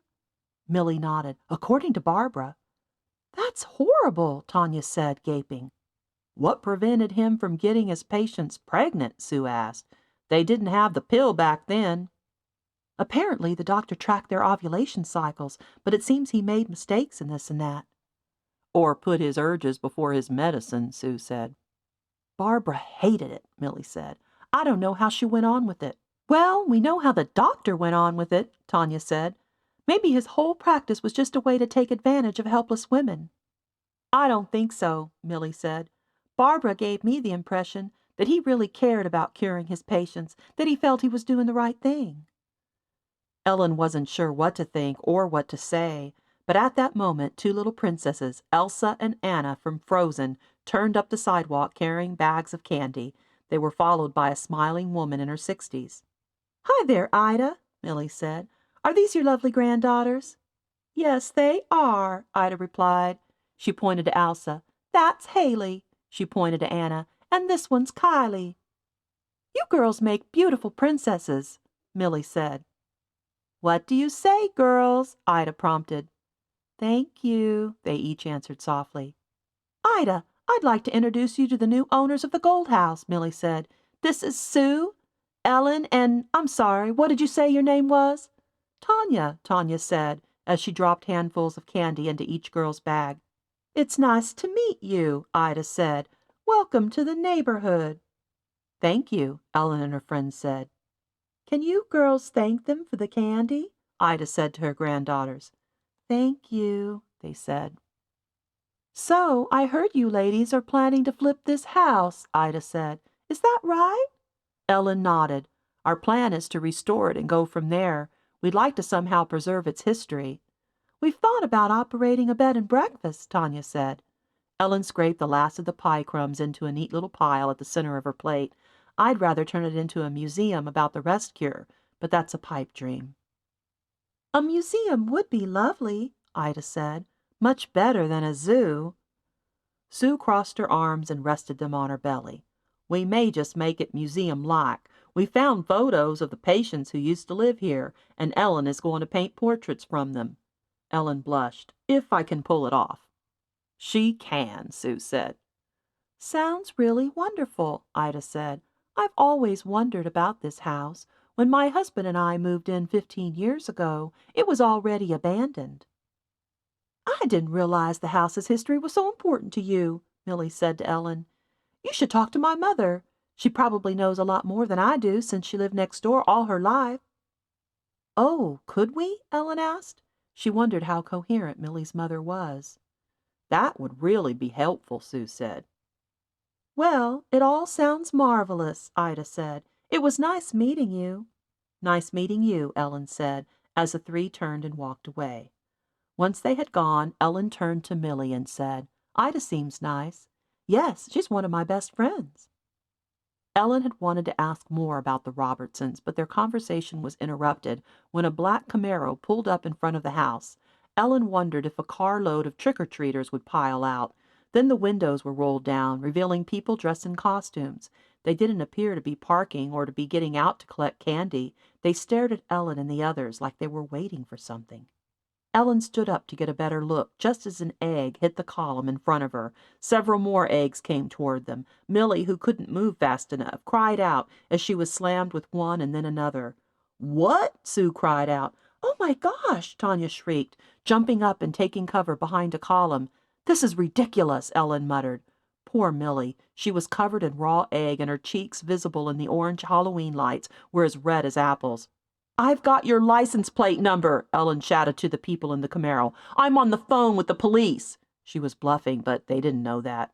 Screw you, witch! One of them, just a kid, hollered back, and the car was filled with laughter. Should I call 911? Ellen asked the others. Can you really see their license plate? Sue asked. I can't make it out. It's too dark. No, Ellen admitted. Call the police anyway, Tanya said.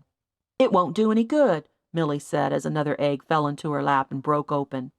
Just then, from out of nowhere, the ghost girl rushed past Ellen from the front porch toward the black Camaro. Her white hair, skin, and dress were iridescent beneath a nearly full moon.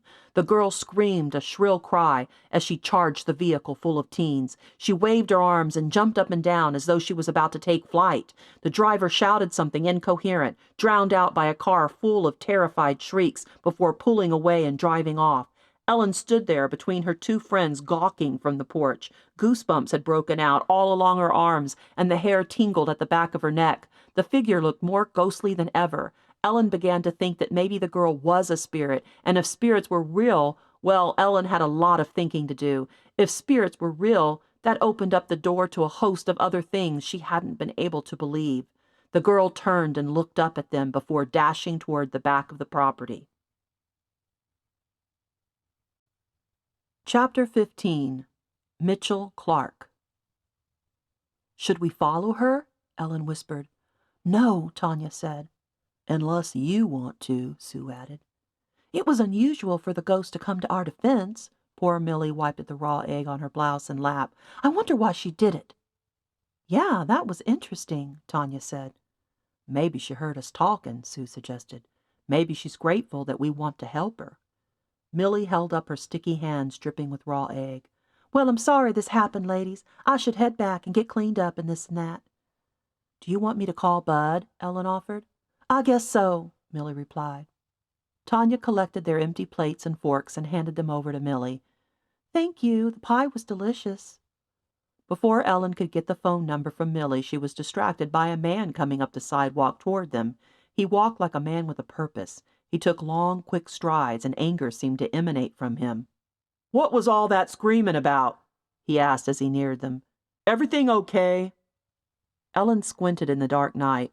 When he reached the illumination of their orange jack-o'-lantern lights, she recognized him. He'd been the man walking away from the Gold House the night she and her friends had taken the box of photos, the night she'd pulled Sue down in the grass and Tanya had turned her ankle. Had he been the one in the house with a flashlight telling them to stay away? Hello, Mitchell, Millie said. Mitchell Clark, Ellen thought. He had dark curly hair and a raggedy graying beard in need of a trim. His flannel shirt hung over an old pair of jeans. If it weren't for the furtive, angry look on his face, he might be handsome. He looked to be in his 50s, about their age. Instead of returning Millie's greeting, he repeated his question. I could hear it down at my house and thought I'd come to see what the problem was. Just kids messing around on Halloween night, Millie said. They egged the place as usual. Everyone's okay then? He asked, glancing from Ellen's face to Sue's and then Tanya's. Fine, Sue said. Thanks for checking on us. I'm Sue, by the way." Sue stood up from her chair beside Ellen, who, along with Tanya, was already standing. Sue extended a hand. Mitchell didn't take it. He just waved and said, "Nice to meet you," before turning and walking away. "Well, isn't he friendly?" Sue said with sarcasm as they watched him walk toward the street. Ellen stood between her friends and wondered about his story. Why was he so obsessed with finding Theodore's gold? What made him think it was still here?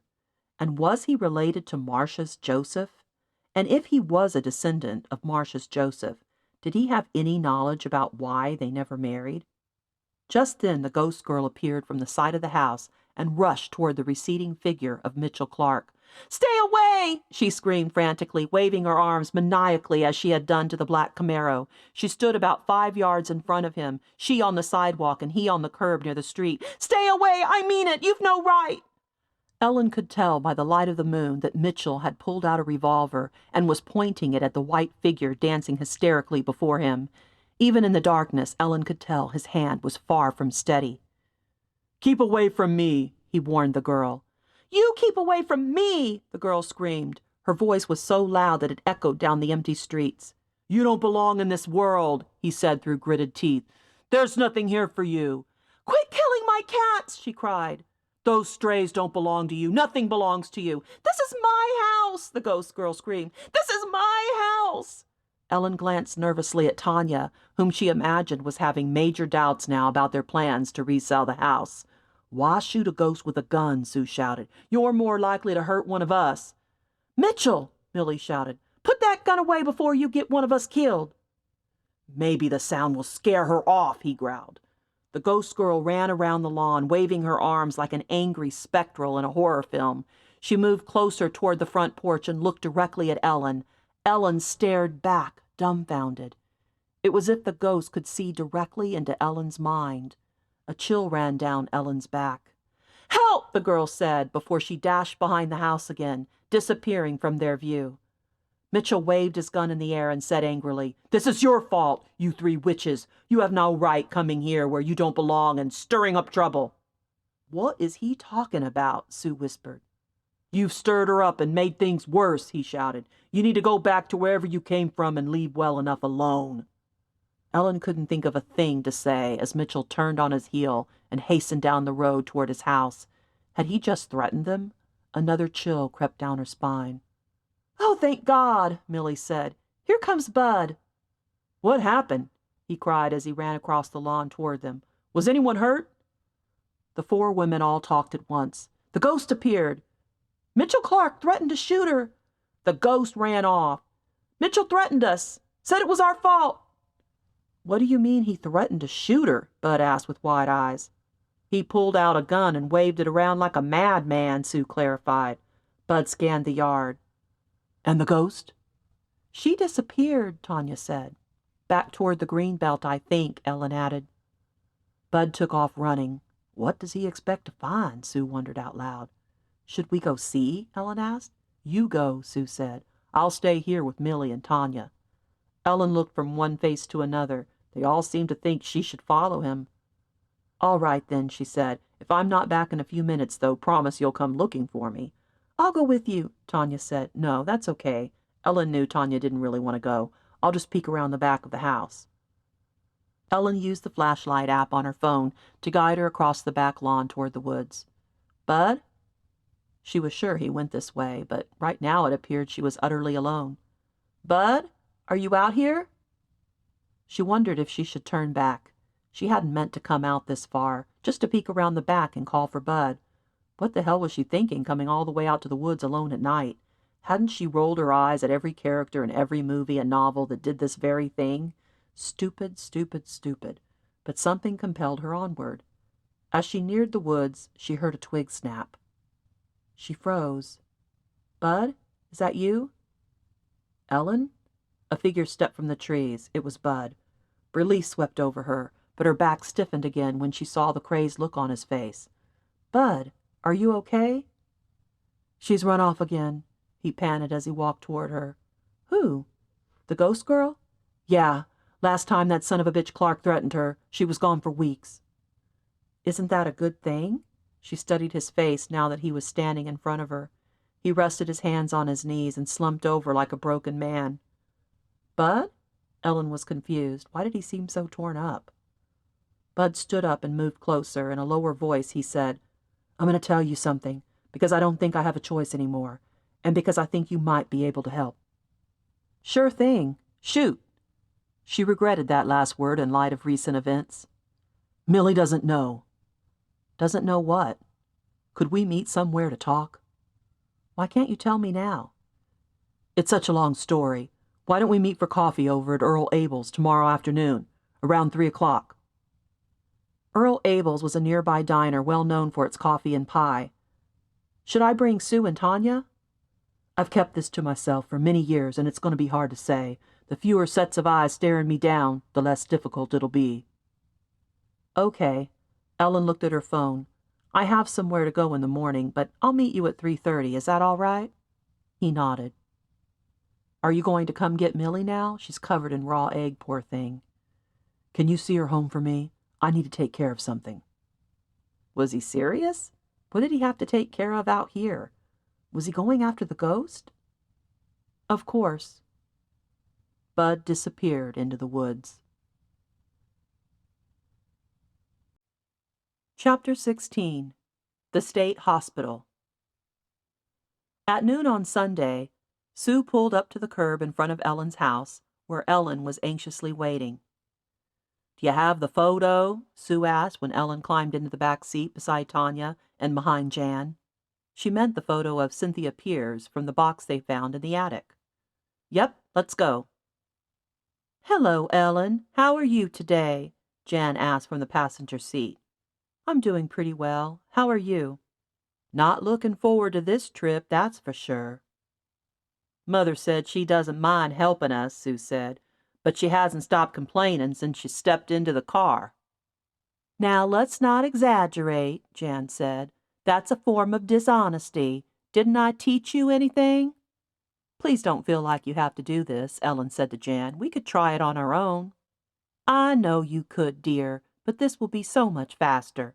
My friend Betty can get us in and out of there in a pinch, so you don't have to wait who knows how many days to speak with an administrator. They're pretty busy over there, as you can imagine. And you really think the long-lost cousin approach is better than the truth? Ellen asked. Absolutely, Jan said. They're wary of outsiders and investigators of any kind. It's better to pretend you're looking for a family member. We are looking for a family member, Sue said, just not one of our own. Follow my lead, Jan said. If there's a patient named Cynthia who resembles the woman in that photo, I'll get you in. We'll have to treat you to dinner sometime, Tanya said. That would be nice, Jan said. I'd certainly take you up on that. A few minutes later, as they drove across town, Tanya turned to Ellen. I'm worried about you going alone to meet Bud Forrester later. He and his wife seem nice enough, but you never know. There's something creepy about him, about both of them. Someone sounds paranoid, Sue said from behind the wheel. It doesn't hurt to be cautious, Tanya said. I'm just saying. I would certainly agree with that statement, Jan said. But I've spoken to Millie on the phone several times since meeting her, and I think she's nice enough. That doesn't mean her husband is, Tanya said. We're just meeting for coffee, Ellen reminded them. I'm not going anywhere alone with him. I want to hear his story. We do too, Sue said, every word. Don't you think it's strange that he doesn't want us there? Tanya asked. Not necessarily. Ellen tugged at the shoulder harness of her seatbelt. Maybe it's hard enough to tell one person, let alone 3. Maybe, Sue said, or maybe one person is easier to deceive. You don't trust him either? Ellen was surprised. She thought Sue had come to like the Forresters, since her mother seemed to like them. Maybe she was just jealous that she hadn't been invited. Not completely. I don't think he and his wife are creepy, but I do think you should proceed with caution. So, maybe I did teach you a thing or two, Jan said to her daughter. Well, I will proceed with caution, Ellen said. I promise. The front entrance to the state hospital resembled a military base. Sue had to show the guard her driver's license and tell the purpose of their visit before they were allowed in. Sue did what her mother had told her to do and said they were guests of Betty Johnson. The guard, a tall, thin boy who looked too young to be employed, made a call and then let them in. "What is this, a prison?" Tanya asked once they were past the gate. "For some patients, I suppose it is," Jan replied. Ellen thought the grounds resembled a middle school more than a prison. Covered walkways, multiple buildings, a parking lot, and several benches all added to the feel of an institution with a lot of people under strict control, but with an attempt to make visitors feel comfortable. They saw a chapel at the far left and a family resource center between the chapel and the main facility. Sue parked the car, and they all climbed out. "This brings back so many hard memories," Jan said as she led them toward the front office. "This is not an easy place to work at, or even to visit, and poor Betty has been here all this time." "I'm not sure if I can stomach this," Tanya said. "Is it really that bad?" "It depends on which ward our Cynthia is in," Jan said. When they reached the main office, Betty was already waiting there to greet Jan. "It's so good to see you," the short, round black woman said as she embraced Sue's mother. "You haven't changed," Jan said. "How is that possible?"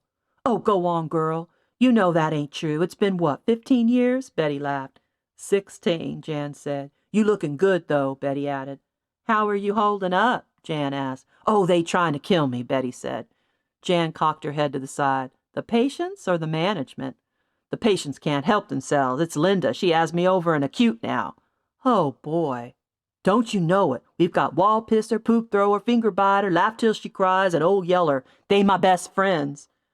"Why did they move you from chemical? You were always so good with the addicts." "Who knows? Maybe it's 'cause I've been here the longest and acute takes a seasoned pro." "I'm sure that's it." Jan turned to Sue and pulled her closer. "Betty, have you ever met my daughter?" "Oh, that's your daughter? She looks just like you. How do you do?" "I'm fine. It's nice to meet you." Sue extended her hand. Betty took it and said, "Likewise, I'm Betty." "Sue, and these are my friends, Tanya and Ellen." "It's so nice to meet you all," Betty said, shaking their hands. "So what can I do for you today?" Jan moved between Sue and Ellen and linked her arms in Ellen's. "This is one of my daughter's dearest friends. I'd do anything for this woman. So when she told me she was trying to find a cousin of hers who the family had lost track of, well, I decided to help. After doing a little investigating, we think she may be a patient here, probably an extended, because she would have been admitted around 1994 or 95. "What's the patient's name?" Betty asked. Ellen handed her the photo. "Cynthia Piers, but her last name may be different." "Oh, look how good she looks in this photo," Betty murmured. Ellen's heart skipped a beat. "Does that mean you know her?" "I sure do. I mean, I know her face. Cynthia doesn't talk, so I don't know her. I only recognize her because I got moved from chemical dependency to extended care unit about a year or two after you left, Jan, and I was there till they moved me to acute last year." "Would it be possible for us to see her?" Sue asked. "I would need to get approval from her doctor," Betty said, "but honestly, I don't see why not. She hasn't had a single visitor in the 20 years she's been here that I'm aware of." How sad, Ellen thought. "Wait," Tanya said. "If Cynthia doesn't talk, how do you know her name?" "That's a good question," Betty said. "I'll see if I can find the answer. Meanwhile, why don't you all have a seat over here in the lobby, and I'll let you know what the doctor says as soon as I can." Betty pointed to a cluster of chairs just outside the main office. "Thank you, Betty," Jan said, shaking her friend's hand with both of hers. "I knew I could count on you." When the four women were seated, Ellen asked them, "So if the patient here is the ghost's mother, how do we tell the ghost? Do we have to have another seance or something?" Sue didn't hesitate. "Not a seance, a crossover ceremony." A half hour later, Betty returned to the lobby and gave the good news. "Follow me to your cousin," Betty said to Ellen with a smile. "Can we come too?" "The doctor is worried that Cynthia might be overwhelmed by too many visitors at once, so he only approved Ellen. We'll see how it goes today, okay?" Ellen knew Sue hated being left out of the important moment and was probably wishing they'd said Cynthia was her cousin instead. Tanya was more patient. She wished Ellen good luck as Ellen followed Betty. Ellen followed the nurse through a common area. A few patients sat together around one table playing dominoes, and another sat on a sofa watching an old console television. From the common area, Ellen followed Betty past a big dining area where two employees were wiping down tables and tidying up chairs. One man sat in a wheelchair further down the hall, staring like a sentinel at all who passed by. As Ellen neared him, he clicked his tongue at her, reminding her of the days when she was young and construction workers used to make the same sound, taunting her as a sexual object. Where she was annoyed as a youngster, she was entertained as a middle-aged woman. She smiled at the man and winked as she passed him. "Who are you?" he shouted after her, reminding Ellen of an angry version of the caterpillar from Alice's Wonderland. His face was even kind of round and insect-like. She imagined him smoking a hookah. "Who are you?" She turned and waved, but soon regretted having given him the attention. She could hear him shouting after her all the way down the hall. Ellen followed Betty around a corner where they reached a set of double doors. Betty entered a code into a keypad before the doors swung open. "Welcomes to Extended Care," Betty said. "This is where our long-term patients live." Ellen followed Betty past a nurse's station and down a long hallway. All of the doors leading from the hallway were closed save one. Ellen glanced through the open door to see a man in a leather jacket sitting beside a woman who was tucked under covers in a bed. Ellen thought a husband was probably visiting his wife, or a brother his sister. She could tell by the way he looked at her, with sadness, despair, and affection, that he was related to her. They came to room 12. "This is Cynthia's room." Betty knocked on the door and said, "It's Nurse Betty. I'm coming with a visitor today." Ellen didn't know what to expect, but her heart pounded against her ribs as she followed the nurse inside Cynthia's room. The blinds were pulled up, and the afternoon sun shone into a very plain and sterile room, like most hospital rooms Ellen had visited and even stayed in throughout her life. Lying on the bed beneath a crumpled sheet with her eyes open and her face blank was a strikingly bright-eyed woman with pale blonde hair and a pale face, an older version of the woman in the photograph. Now that she saw the woman in person, Ellen could see a definite resemblance to the girl she had seen at the Gold House. Cynthia didn't look at them as they entered.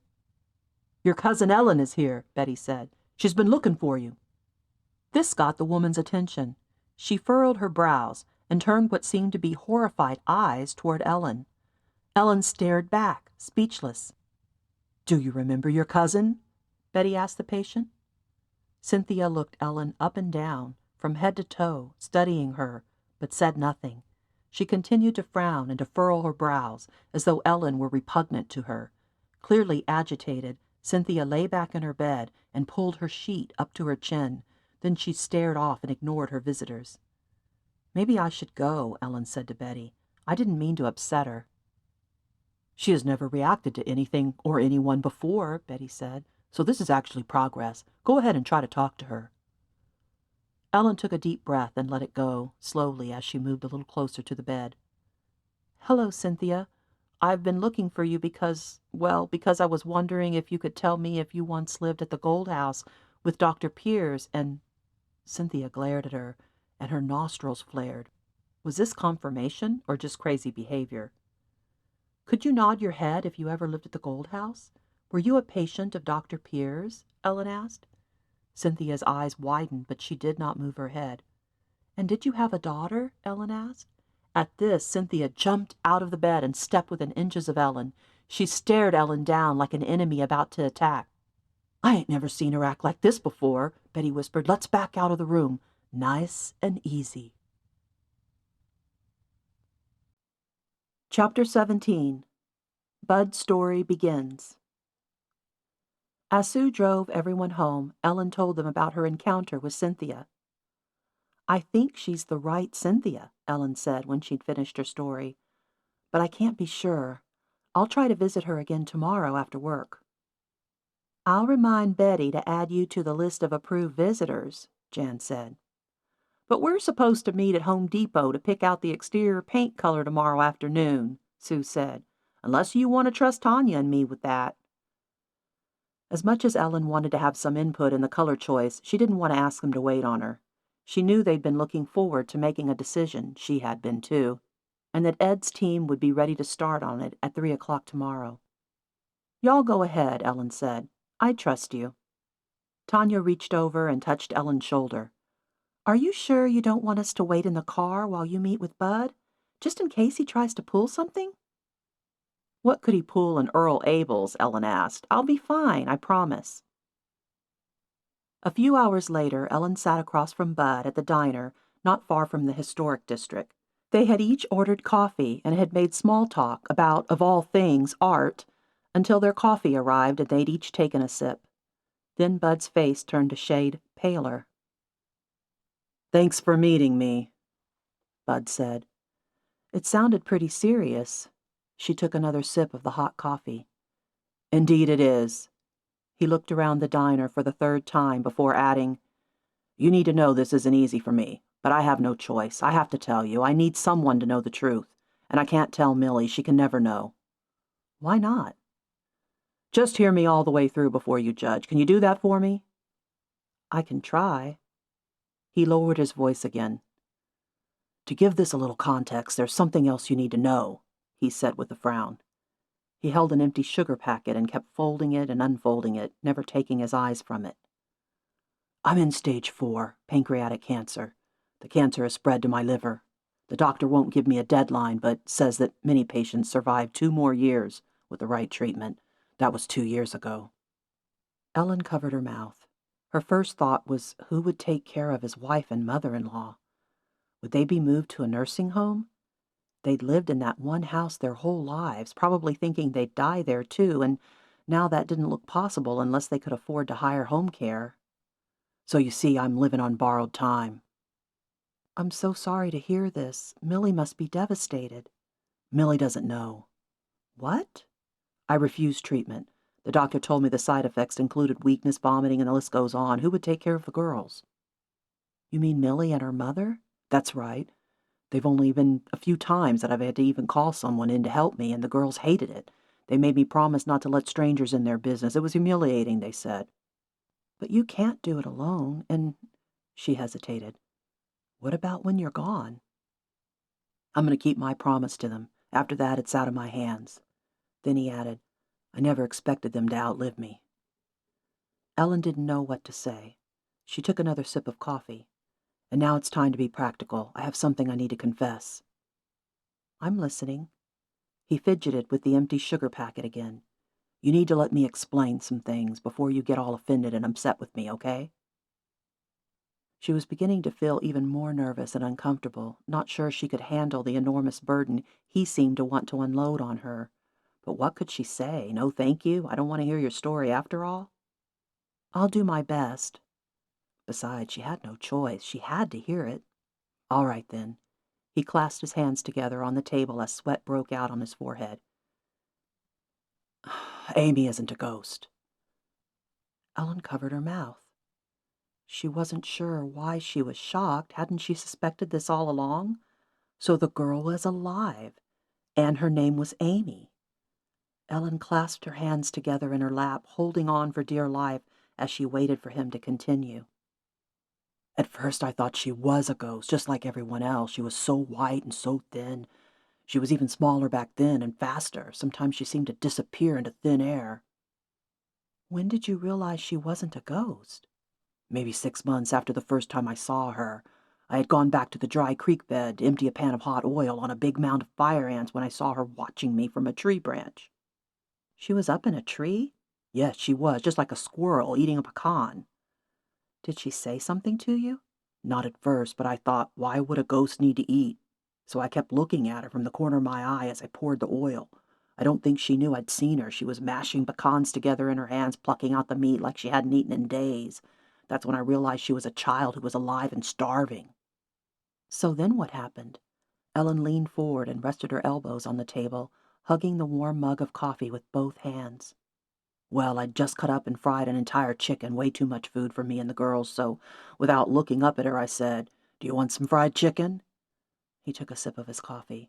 "She jumped from the tree and ran off, and I didn't see her again for another week or so." "I wonder how she survived," Ellen said. "There's a cafe on the other side of the greenbelt from my property. I later learned that she ate from the garbage cans behind that cafe." "Poor thing." "Yeah, she did that for almost a year before I finally got her to trust me." "How did you manage that?" "I found her nest one day in the attic, so I started taking food and leaving it for her on that old wooden table. She was probably 9 or 10 years old back then. She didn't know her age or her birthday, but that's our guess.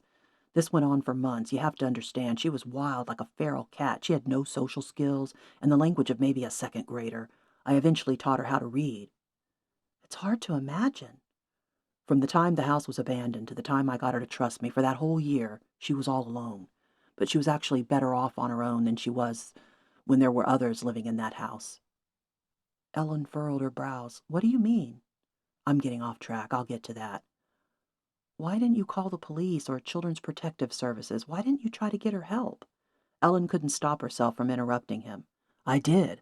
I called them that very day I first saw her, but she ran away. The cops thought I was crazy. They couldn't find any evidence that anyone lived at the Gold House. Did they search the attic? I don't know. I hadn't been in the attic yet, so I didn't think to ask. Why didn't you tell Millie? At first, I didn't want to worry her. She had just had her third and final surgery and was coming to the realization that she would never walk again. I see. And later? It's complicated. Ellen narrowed her eyes. Look, I don't want to get too far ahead of myself. Ellen nodded and sighed. Please, go on. He took another sip of his coffee. About 3 months after that day I first saw her, I took a bowl of chili over to the Gold House to leave on the old table when this time she was waiting for me.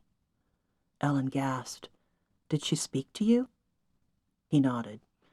She said the same thing she said to Millie. She said, Where's my mama? I told her I didn't know, but she was probably dead. Ellen jerked back her head. How could you? I believe in being straight with people. You could have fooled me, and she was a little girl. She didn't believe me anyway. She started crying and said, You're wrong. I asked her if she'd like to take a bath and get cleaned up. At first she said no, but when I told her I'd buy her new clothes, she agreed. She finished her chili and then followed me home. What about Millie? At first I wasn't going to hide her from Millie. It just so happened that Millie wasn't feeling well and was taking a nap, and I didn't want to disturb her. I took the girl upstairs and bathed her. You bathed her? Ellen narrowed her eyes again. Don't look at me like that. It wasn't like that at all. Then he added, Not then. Ellen shivered and sat further back in her chair, wanting more distance between them. Just hear me out. Ellen nodded without saying anything. I asked the girl if she'd like me to help her find a home, and she said she was waiting for her mama to come back for her, that if she left, her mama wouldn't know where to find her. I told her I'd tell her mama where she was, but then Amy ran away and I couldn't find her for weeks. Sounds like she was scared to death. Did you ever look for her mother? The mother is probably dead, he said. Where else could she be? And why would she abandon her own daughter? You should have done something, some research. Ellen decided to withhold her suspicions that Amy's mother might be alive and a patient at the state hospital. She needed to hear his story before she could determine how trustworthy he was.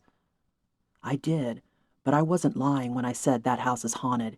Amy's no ghost, but there is something there, and it just might be her mother. Did you ever try to look for her mother, just in case? Sure, but I had nothing to go on, and in those first months, dealing with Amy was like dealing with a wild animal. It took a long time for me to get her to trust me. Then by the time I could get her to cooperate, well... Tears formed in his eyes. He cleared his throat. Well, I started to see her as the little girl I'd never had. Ellen looked away, down at her mug of coffee. But if that's the case, why didn't you tell Millie? Bud shook his head.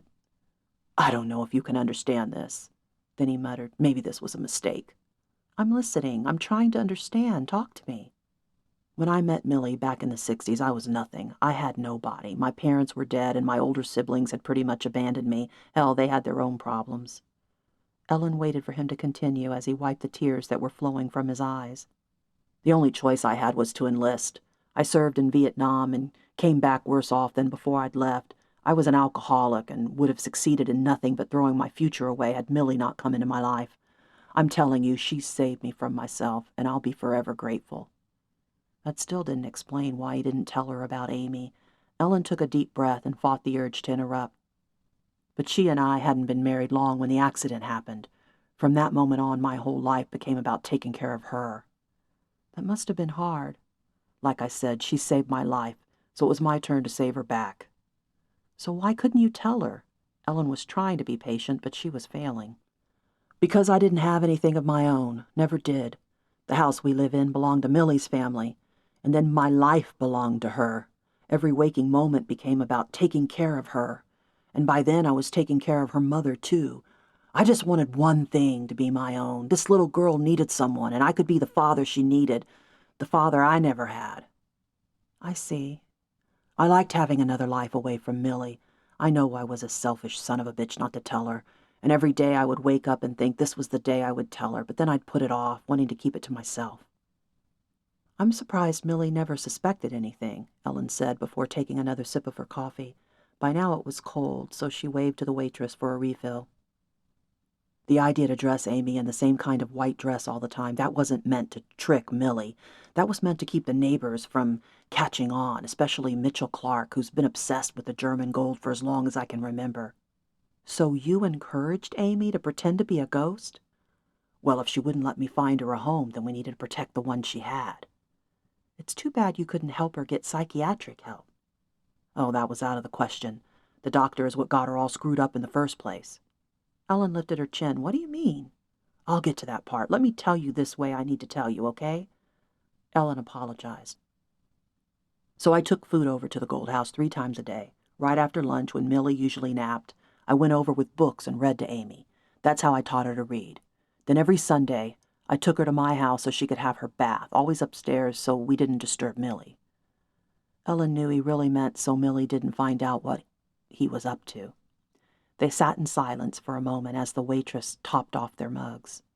After about 3 years of this sneaking around, I got tired of the lies. If I didn't clean the dishes right away, Millie noticed an extra dirty dish, or she would search for our supper leftovers for a midnight snack and be surprised to find none.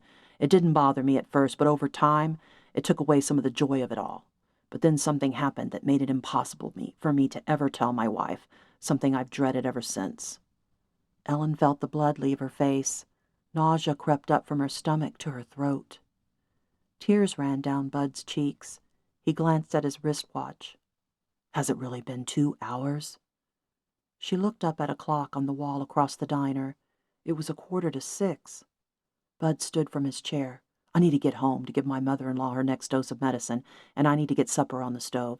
You've got to be kidding me, Ellen said softly. You can't stop now. Meet me here tomorrow at the same time. His eyes beseeched hers. Please? I'll be here, she said, but she wasn't so sure he would. Chapter 18. Revelations. Paul was not at home when Ellen arrived that evening. Wondering where he was, she took her phone from her purse to call him. It was dead. Great. She and Paul had gotten rid of their landline a few years ago, which meant she couldn't call him without plugging her cell phone into her charger. It had been his idea to let the landline go. She hadn't liked it, preferring the old-fashioned phone to her cell. She could never remember to charge it. Only lately had she gotten better at it, but that didn't mean she didn't occasionally let it die. She plugged it in and gave it a few minutes to get a charge while she went to the bathroom and changed clothes. She supposed there was plenty of leftover barbecue, so she didn't need to cook. Maybe Paul had gone to the store to pick something up to go with it. When she finally returned to her phone, she found 8 missed calls, 7 from Paul and 1 from her brother Jody. Adrenaline pumped through her body at the realization that something must have happened. She tried Paul's number but got no answer. Before dialing her brother, she decided to listen to her voicemail. The first one was from her brother. Hi, Ellen, it's Jody. I hope you're doing well. Anyway, I'm calling because Mom didn't answer the phone this afternoon. We talk every Sunday at the same time, and this is the first time in years that she didn't pick up. This surprised Ellen. She didn't know that about Jody and her mother. I've tried every hour for 4 hours and still nothing. Would you mind going over there and checking on her? The next message was from Paul. Your brother called. He's trying to get a hold of your mother. Call me as soon as you can. Then another from Paul. I'm with your mother in the hospital at Brooke Army Medical Center. They think she may have had a stroke. Please head over here when you get this message. Ellen stuffed her phone back into her purse and rushed to her room to change again. As fast as she could, she raced to her car, and as she headed to the hospital, she tried to call Paul over the speakerphone. Still no answer. A terrible thought ran through her mind that perhaps she and Tanya now belonged to the Motherless Club. Even though Ellen had never been close to her mother, it was still a strange and frightening feeling to imagine herself without one. It made her loneliness more profound, as if she was a small vessel at sea without an anchor. Her mother had been a kind of anchor, even if she'd been little else. Her mother's existence had made Ellen feel grounded. Ellen had a past and a sense of home and of roots when she thought of her mother. The thought of Ima being gone made Ellen feel like she was untethered. She listened to the rest of her messages, updates from Paul about her mother's condition. The most recent one said that she'd been moved from the ICU into room 231B. Ellen felt a wave of relief. She tried to call Paul again, but got no answer. The following morning, Ellen canceled her classes from the hospital and called Sue and Tanya and told them about her mother's stroke. The doctors expected a full recovery, but it might take several days, and they wanted to keep her mother at least until the end of the week. Paul was still asleep when Ellen arrived home around 9 a.m. The buzz-saw sound of his snoring alerted her before she reached the bedroom door. Although she wanted to change clothes, she decided not to disturb him. She stripped down and fell into her son's old bed. It occurred to her that she still called it her son's old bed, even though she'd been sleeping in it for 5 years. Wasn't it about time she admitted to herself that this was her bed? She'd hoped to fall asleep, but she had too many thoughts raging through her mind. The ghost girl wasn't a ghost. Her name was Amy. Amy's mother might be alive at the state hospital, if that Cynthia was indeed Amy's Cynthia. Bud's bizarre relationship with Amy had yet to be revealed, and Ellen's mother had nearly died. Tears formed in Ellen's eyes. Her mother had nearly died. She hadn't died, but almost. Shouldn't Ellen take advantage of this second chance to right things with Ima Frost? Where to begin? At some point, Ellen must have fallen asleep, because it was just after 2 o'clock when she next opened her eyes. She had missed her opportunity to go see Cynthia, for there wasn't enough time to drive to the state hospital now and get to Earl Abel's by 3:30 to meet Bud. She went to shower and discovered that Paul was already gone. He must have decided to go into work. She'd thanked him again and again at the hospital for helping her mother, but he'd been so exhausted that he'd left not long after she'd arrived. Ships passing, that's what they'd become. As she drove toward the diner, Ellen had the panicky feeling that Bud wouldn't be there, making her decision to skip the state hospital visit an unnecessary sacrifice. He'd been so shaky and pale and sweaty the previous afternoon that he'd likely be unable to muster up the courage to endure the whole ordeal a second time.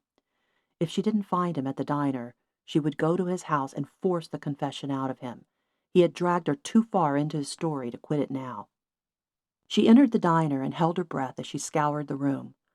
Within seconds, she saw him already seated at a table in the back. She had worried for nothing. Of course he was here. He needed to tell his story as much as she needed to hear it. "They were kept in the attic," Bud said before she had even sat down. Then he added, "I'm sorry. You want a cup of coffee?"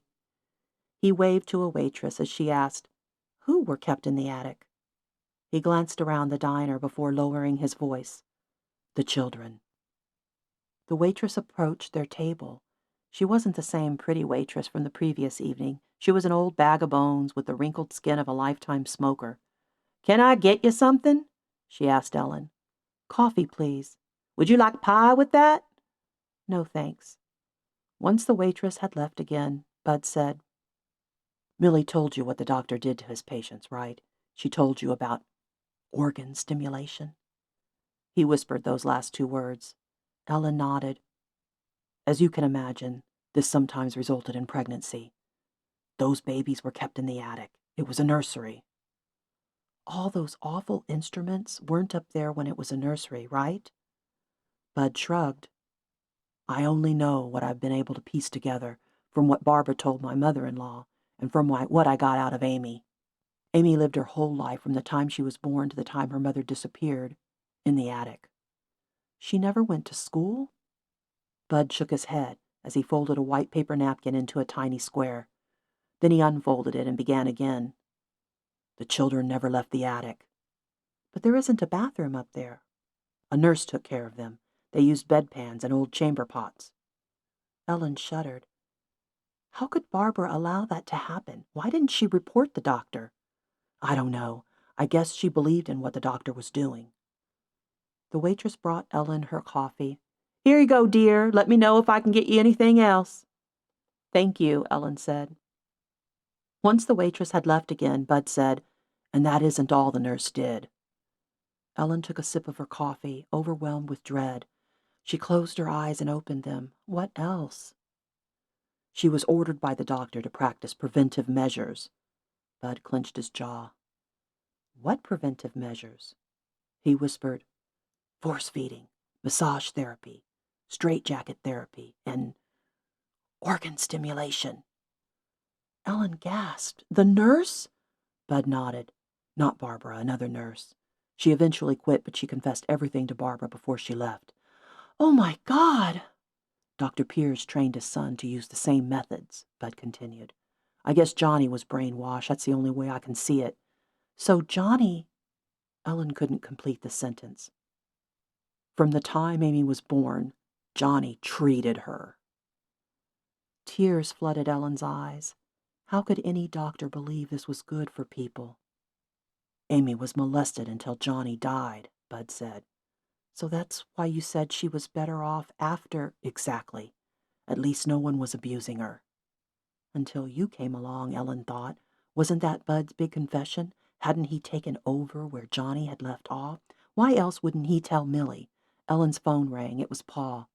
"I'm sorry, I need to answer this," she said. Bud nodded his understanding. Paul told Ellen he had gone to check on her mother and that she'd taken a turn for the worse. Ellen needed to come to the hospital right away. "I've got to go," she told Bud. "It's my mother. She's in the hospital. Something's wrong." "I'm so sorry. I hope everything's okay." Ellen fished through her wallet and laid a $5 on the table. "Keep it. I'll get the coffee." She left the $5. "Can I call you? Maybe we can meet later tonight or tomorrow." "I can't tonight. Let's shoot for tomorrow at this same time, unless something happens." Ellen found a pen from her purse. "I don't have your phone number. If you give it to me, I can text you." "I don't have a cell phone." Ellen jotted her number down on the napkin. "Call me tomorrow before you head over here, just in case." Then, as she pushed in her chair beneath the table, she asked, "Where's Amy now?" "She's still missing, since Halloween." When Ellen reached the nurse's station at the Brooke Army Medical Center hospital, Paul was already there waiting for her. "The doctor was just here," he said. "Come with me for a minute. There's a waiting room down the hall." As they took their seats, Ellen said, "I don't understand why this is happening. The doctor said Mom would make a full recovery." "When I brought her here yesterday, she was unconscious. The doctor needed permission to give her the TPA, the stroke medication. I couldn't get a hold of you, so we called Jody, and he said to give it to her." "I'm sorry I wasn't here." "It wouldn't have mattered, right? You would have said the same thing." "Probably, yes." "The doctor told me that this afternoon your mom asked to sign a do not resuscitate order. Apparently she wasn't happy with the decision to give her treatment." "But she could have been permanently disabled." "I know." "It's one thing to not want to live. I get that, but a stroke could have left her more miserable than she already was." "I totally agree, but she signed the form. The doctor noticed some tremoring in her hand and ordered another test. They found an aneurysm in her brain. The medicine had caused it to rupture." "Oh, no!" "Jody is grabbing the first flight available." Ellen's lungs emptied of air, and she couldn't speak. She opened her mouth to say something, but nothing came out. Paul put an arm around her, and she collapsed against him. "She doesn't have much time," Paul said as he held her close. "You might want to go and see her while you still have the chance." "Mom?" Ellen opened the door to her mother's hospital room and stepped inside.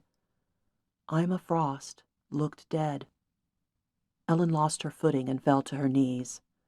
Her mother opened her eyes. "What are you doing down there on the floor?" Tears burst from Ellen's eyes. It took a minute to pull herself together.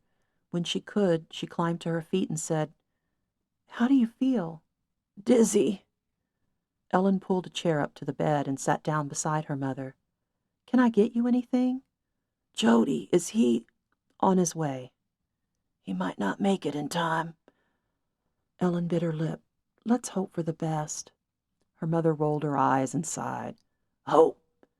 What's that ever gotten me?" Ellen wiped her eyes. Her poor, miserable mother. "Don't cry, Ellen," her mother said after a few minutes. "I don't like to see you so upset." Ellen looked up from her clenched hands to her mother's face. "I'm sorry." "Don't apologize. I'm the one who should apologize." "Oh, Mom, you don't have anything to apologize for." The tears streamed down Ellen's cheeks. "Everything is my fault," Ima said. "All of it. Your father wanted to be a doctor. Did you know that?" Ellen nodded. He'd talked about it his whole life. His dream deferred. "He was going to go away to college," Ima said. "I didn't want to lose him. I was afraid to lose him. So a few months before we graduated high school, I tricked him into marrying me. I seduced him and got pregnant with you." "It takes two to tango, Mom." "I told myself that for the longest time, but I can own it now. That was on me." Ellen didn't know what to say. She took her mother's frail hand and gave it a gentle squeeze. "Your father did the honorable thing and married me. Went into the service to support us. He returned from basic to his brand new baby girl, and you were the apple of his eye. For years you were. Did you know that?" Ellen hadn't known that. More tears flooded her eyes, and she sniffed. "Those were the happiest days of my life," Ima said. Ellen used her blouse to wipe her tears. They were out of control. "When you started school, your father got restless. You see, he never really loved me the way I loved him. So I did the same thing. I got pregnant with Jody, and that worked for a while, too." Her mother's eyes opened real wide, and she cried out, "Ah! Mom, what is it? My head hurts. The nurse gave me something for pain, but God, does it hurt." "Do you want me to call her?" Her mom shook her head. "I want to be awake and looking at your sweet face when I go." Uncontrollable sobs shook Ellen all over her body. "Please don't cry," her mother said, again. Ellen fought the tears, tried to gain control. "I'm sorry." "Jody, please tell him that my final thoughts were of the two of you and how much I've always loved you. I was a terrible mother, but I did love you." "You weren't a terrible mother," Ellen lied. "I was a scared, desperate, insecure woman who only thought of herself. Self-awareness is a good thing. At least I finally stopped lying to myself." "I love you, Mom," Ellen said. "I love you so much." It was her mother's turn to cry. "That makes me so happy to hear." Chapter 19. Who Are You? When Jody finally arrived, it was too late. Their mother was gone. He stayed with Ellen for 2 days. The first day, he went with her to say goodbye to Ima's body. They'd decided to have her cremated without a service since she had no friends and so few family members. Jody wanted the ashes, and Ellen agreed to let him take them. It seemed only fair. Ellen had gotten their mother's final moments. He should have something too. Both nights they stayed up talking in the front room long after Paul had gone to sleep. Being with her brother made Ellen happy. She realized how much she missed him. Jody had the blonder, wispier hair of their father and the dark brown eyes of their mother. When he smiled, his sweet face presented the onlooker with a pair of deep dimples that came from their grandmother. Those dimples made Ellen's heart sing. "Will you still come for Thanksgiving?" Ellen asked the second night. It was only 2 weeks away. "I'd sure like to see your family and to spend more time with you." He gave her a smile, and those amazing dimples made another appearance. "I'd like that. I guess we need to decide what to do with the house." "Let's have it there," Ellen said. "It can be our goodbye." "Our last Thanksgiving at home." "Exactly." Ellen drove Jody to the airport on Wednesday evening.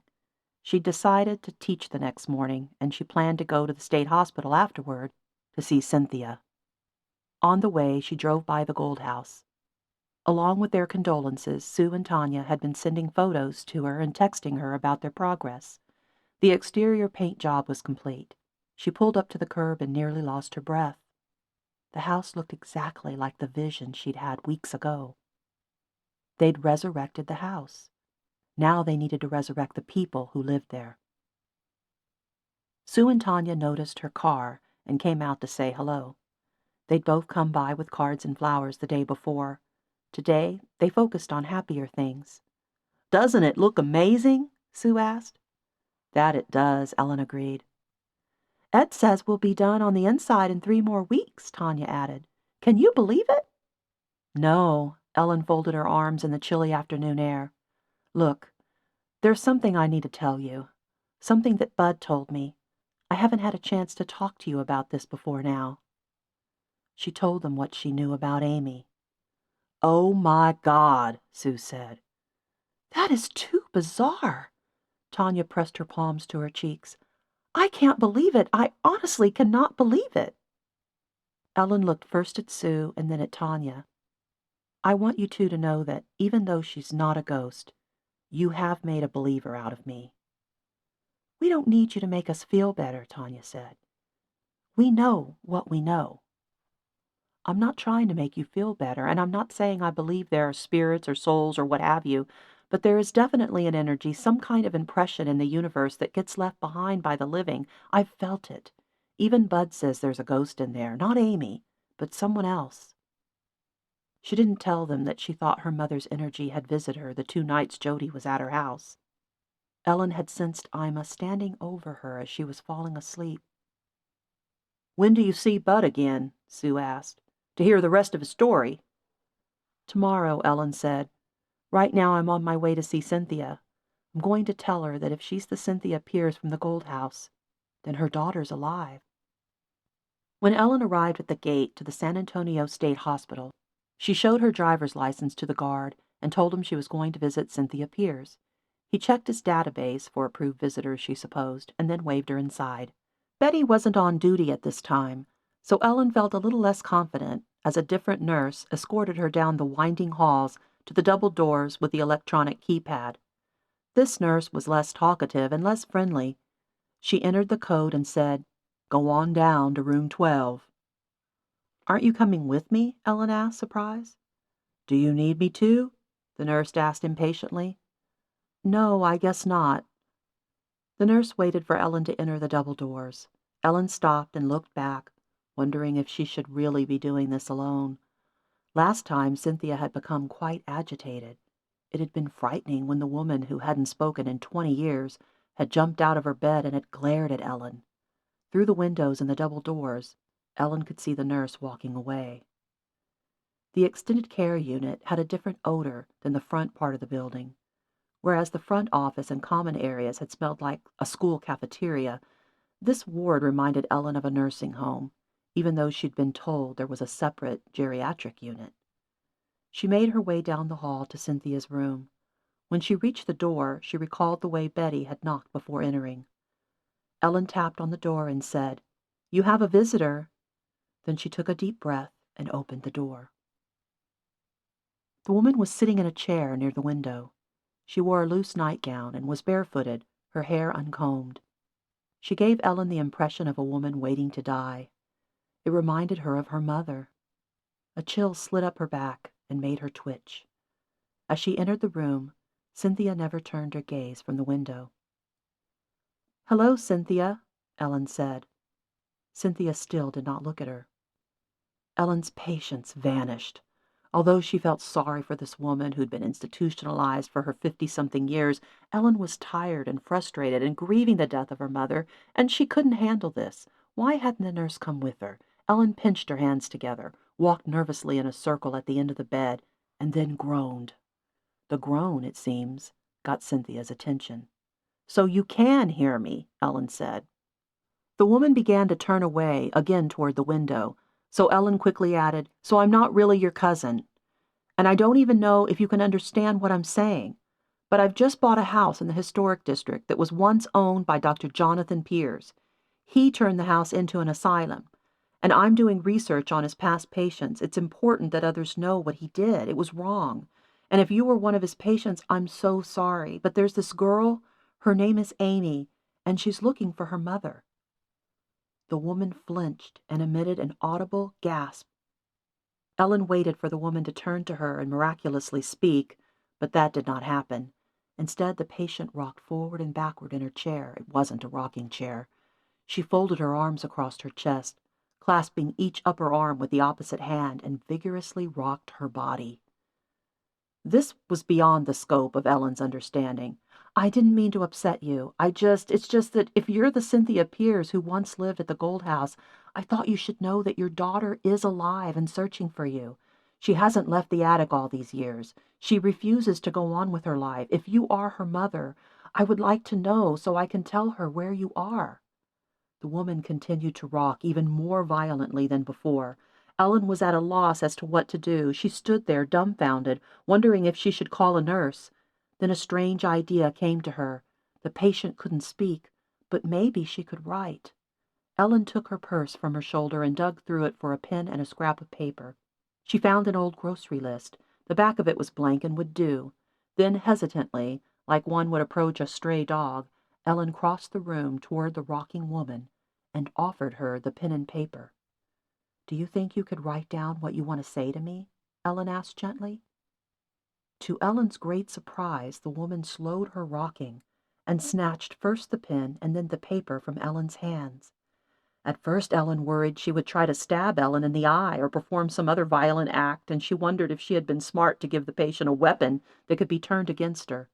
But then she was relieved and perfectly stunned when the woman stopped rocking and flattened the paper on the table in front of her. The woman fitted the pen in her fist, and with an unsteady hand and the writing of a child, she wrote, "Who are you?" Ellen gaped for several seconds before she stammered, "Ellen Moore." The woman pointed the pen to the paper, as if to ask her question again.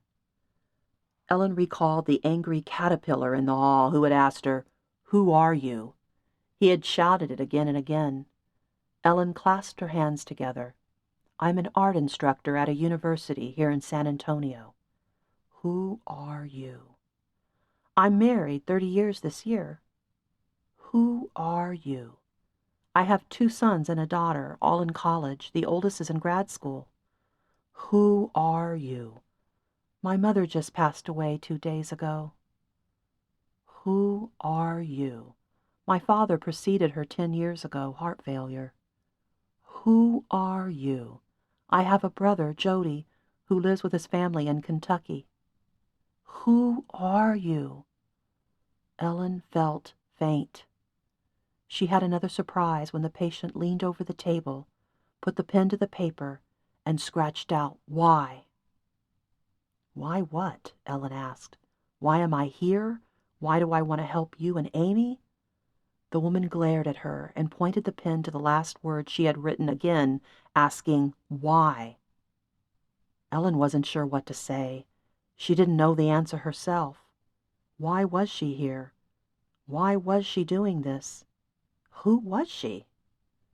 The woman pounded the point of the pen against the scrap of paper again and again until the pen burst and ink spilled across the table, smearing all over the patient's hand. The patient screamed as if she'd been mortally wounded. She leapt from the chair and rushed past Ellen to the bathroom.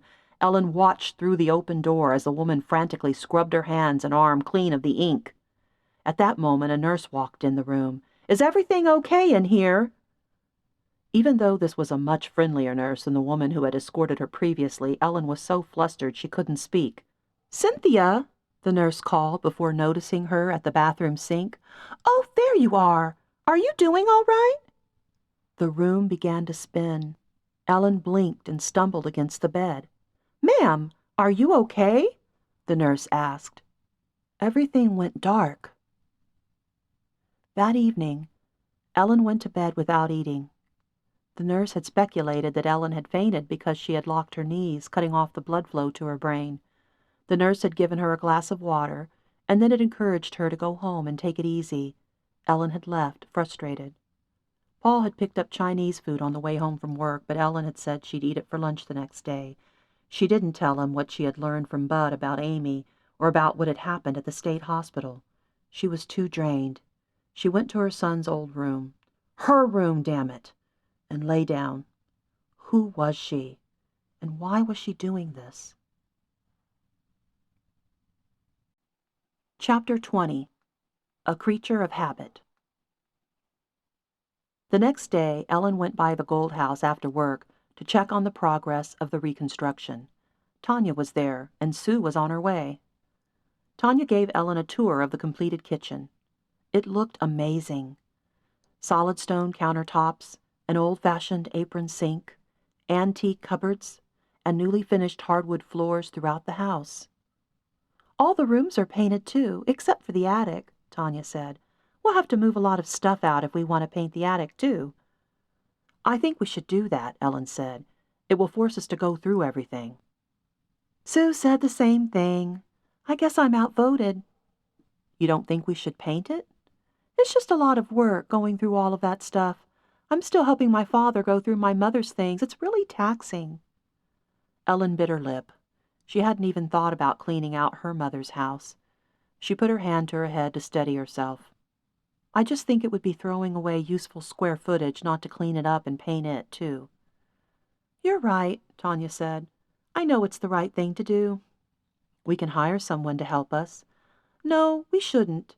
It's already adding up to be more than we expected, especially when we had to pay for all that new wiring." Tanya put her hands on her hips. "And we still have to pay to have that dead tree out front removed. Ed recommended someone, but it won't be cheap." "We'll figure out something. Let's not worry about it right now." "Okay." When Sue arrived with coffee for all three of them, Ellen thanked her and told them about her encounter with Cynthia as they sat at the dining room table and drank up. "How strange," Sue said when Ellen had finished her story. "I'm not giving up on her," Ellen said. "I'm going again tomorrow. Today, I meet with Bud." She saw him at one of the back tables, slumped over a cup of coffee. His knee bounced beneath the table like a basketball. Part of her wanted to shrink away from this man, who must have done something really awful, something he wanted to unload on her. But another part of her knew she could not go back. She could only move forward. She had gone too far. When she sat across from him, he immediately waved to the waitress and asked her for another cup of coffee. Ellen was full from the one Sue had brought, but she went ahead and accepted the cup anyway. "Thank you," she said to the waitress. Once they were alone again, Bud said, "How are you holding up?" "Fair," she said. "Not good, but okay. How are you?" "The same. Fair's the right word. I've been better and I've been worse." They both smiled. Ellen found herself happy to have the warm mug between her hands. She held on for dear life as she anticipated the rest of his story. "You have to understand something," Bud said, realizing how anxious she was for him to continue. "Like I said, Amy never left that attic. And although the first doctor had offed himself in, 1972, I believe, Johnny had taken over the practice. I don't know if he had an actual medical degree, but they called him Dr. Piers just like they had his father." "He may not have had an actual degree? How could he practice medicine without a degree?" "That's the thing," Bud said. "He wasn't really taking in any new patients. After the scandal surrounding his father, no one in their right mind would admit a loved one into that rest home again. But there were 2 or 3 patients that continued to live there, and based on what Amy has told me, I think Johnny treated them." "Did Barbara continue to work there after the first doctor's death?" "Oh, no. She left as soon as it all came out in the papers. She was lucky charges were never brought up against her. If any of those patients had loved ones who actually cared about them, Barbara would have been in trouble. But it seems to me that the Gold House was a place where people dumped their unwanted women. If a girl got pregnant out of wedlock, she got sent to Dr. Piers. If a girl wanted to marry someone the family didn't approve of, she got sent to Dr. Piers. If a man fell out of love with his wife, he sent her to Dr. Piers." "Oh, my God." "Based on what I've managed to piece together, I don't think the majority of those women were ever really sick. It's our society that was sick." Ellen blinked. Just when she thought Bud belonged at the very bottom of the barrel, he said something truly profound. "I think you're right." "But I think the doctor believed in what he was doing.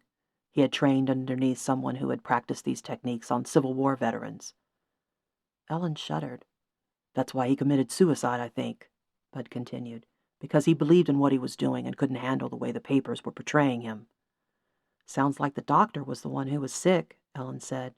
"Damn straight," Bud agreed. "And he passed on that sickness to all of his children, his bastard children. He was never married." "So you think Johnny was sick too?" Well, what do you think happened to the children in the attic once they were no longer children? They became patients? Ellen guessed. This is what I think, Bud said. I think those 2 or 3 patients that were living with Johnny after his father's death were his half-sisters, probably each from a different woman. Ellen's mouth dropped open. Was Bud saying what she thought he was saying? Was Johnny having sex with his own sisters? Enter Amy, he said. So you think Amy was the product of... She couldn't say it. Yes, I do, he said. And like I said before, she too was treated by the doctor by her very own father. Nausea swept up from Ellen's belly to her throat. She thought she was going to be sick. She put her hand to her head to steady the dizziness that was on the brink of overwhelming her. Are you okay? Bud asked. Ellen tried to breathe. Bud acted fast. He grabbed a half-empty glass of water from a nearby vacant table, dipped a napkin into it, and then placed it on Ellen's forehead. The cool compress steadied the dizziness, and she was able to breathe. She took the napkin from him and held it against her own head. Then she took a few deep breaths and let them out slowly. Thank you, she said after a moment. I know this is troubling, Bud said. You tell me if this is too much for you. You're going through a lot right now, with your mother passing away. Ellen closed her eyes, shook her head, and then looked at him. It's okay. Please go on. What I've been trying to tell you, to help you to understand, is that this child was raised in a sexual climate to be an active sexual being. He whispered the word sexual both times he said it. Ellen clutched her mug of coffee, fearing his next words. So that's what he was leading to. He was looking to excuse his behavior. In those early days, after I'd finally gotten her to trust me, he said, she asked me to touch her. He whispered those last 2 words. Ellen was horrified, dreading to hear any more. At first I got angry with her, he said. I told her she was naughty. Tears came to his eyes. I'm ashamed to admit this, but I even called her a little whore. He cleared his throat and wiped his eyes. That was before I understood what had happened to her, what all she'd been through. So you didn't? No, of course not. His face turned dark red. And this went on, her demanding to be touched. This went on for many months. I became more patient as I got to know her. I taught her that private parts were private, that she had to wait until she was an adult and married. I read books to her with stories that might teach her the proper way to behave. I tried to help her understand about love. Did that work? I thought so. He took a quick sip of his coffee before he continued. Then one night there was a terrible thunderstorm. I was sound asleep and hadn't felt her sneak into my bed. As you know, Millie and her mother sleep downstairs. Amy knew where to find me, because she bathed upstairs and she knew where my room was. Ellen took the wet napkin, held it to her head again, trying to stave off the dizziness. I'm telling you, Ellen, I was asleep. He burst into tears, hard, heavy, and guttural. Spit flew from his mouth as he said, I didn't realize what she was doing. He covered his eyes and shook. He shook the whole table. He had to steady their coffee mugs. I thought I was dreaming. When I woke up, I was looking down at my little girl. Oh, God, and she was smiling. Chapter 21. Cynthia Peers. Saturday morning, Ellen did something she hadn't done in years. She went out to the art studio in her backyard, opened all the shutters, dusted the shelves, washed her brushes, mixed some paints, and she painted. Using the box of photos from the Gold House, she began with Marcia Gold.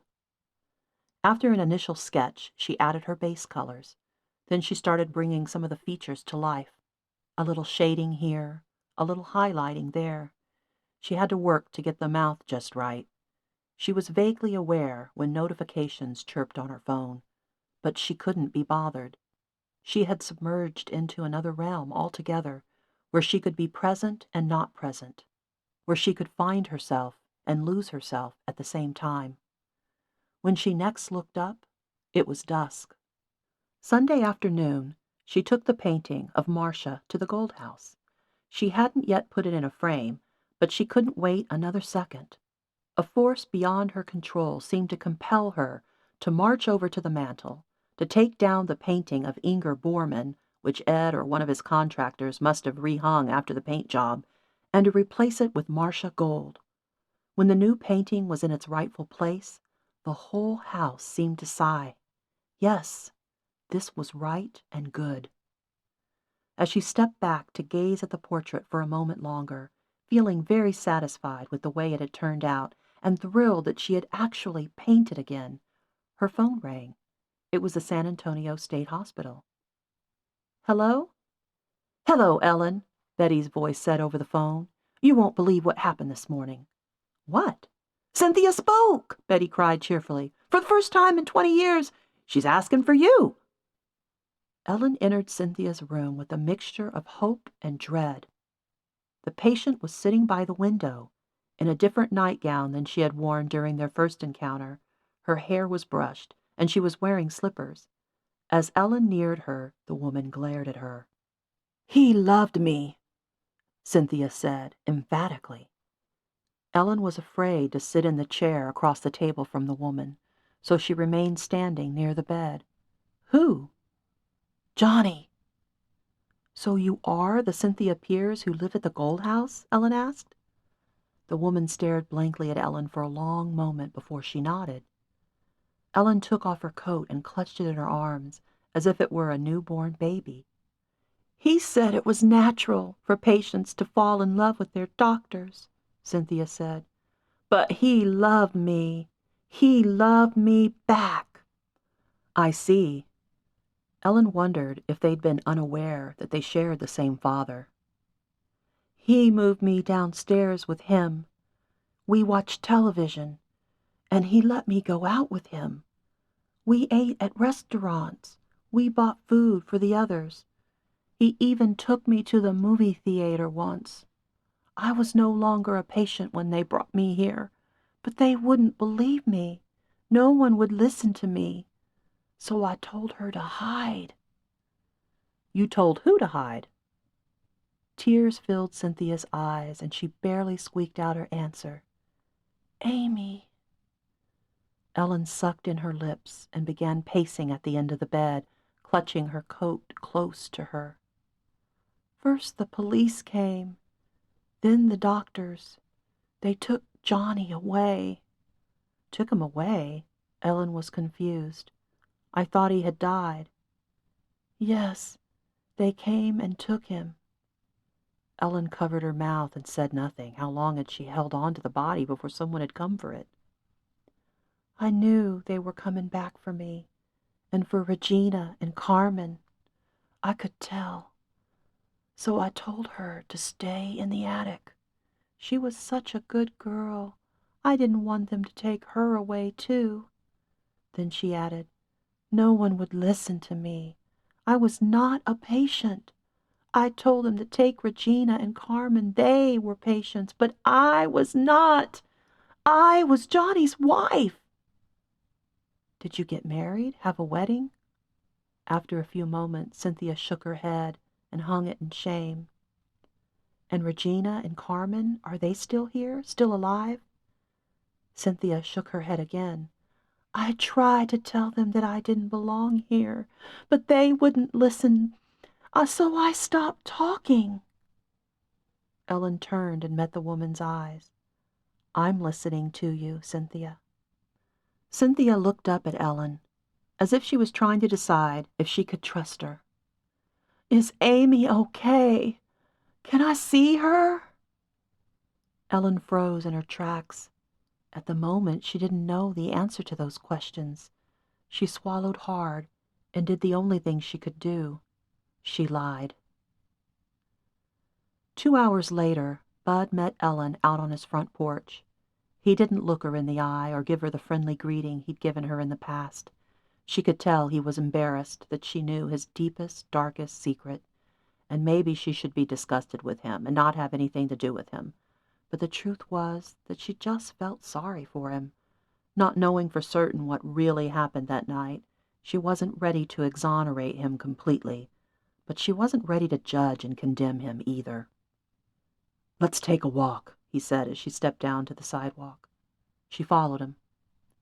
When they reached the curb, she asked, "Any sign of Amy?" "No." Has she ever been gone this long? Sure, but not lately.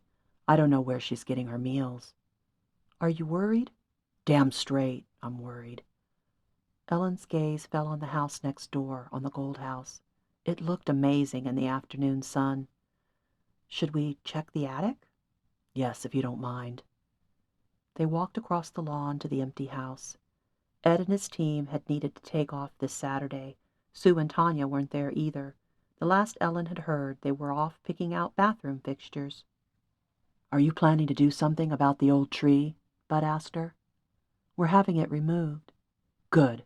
It's a hazard having a dead tree of that size so close to the house. I've wanted to have it removed myself. Ellen took out her key and unlocked the front door.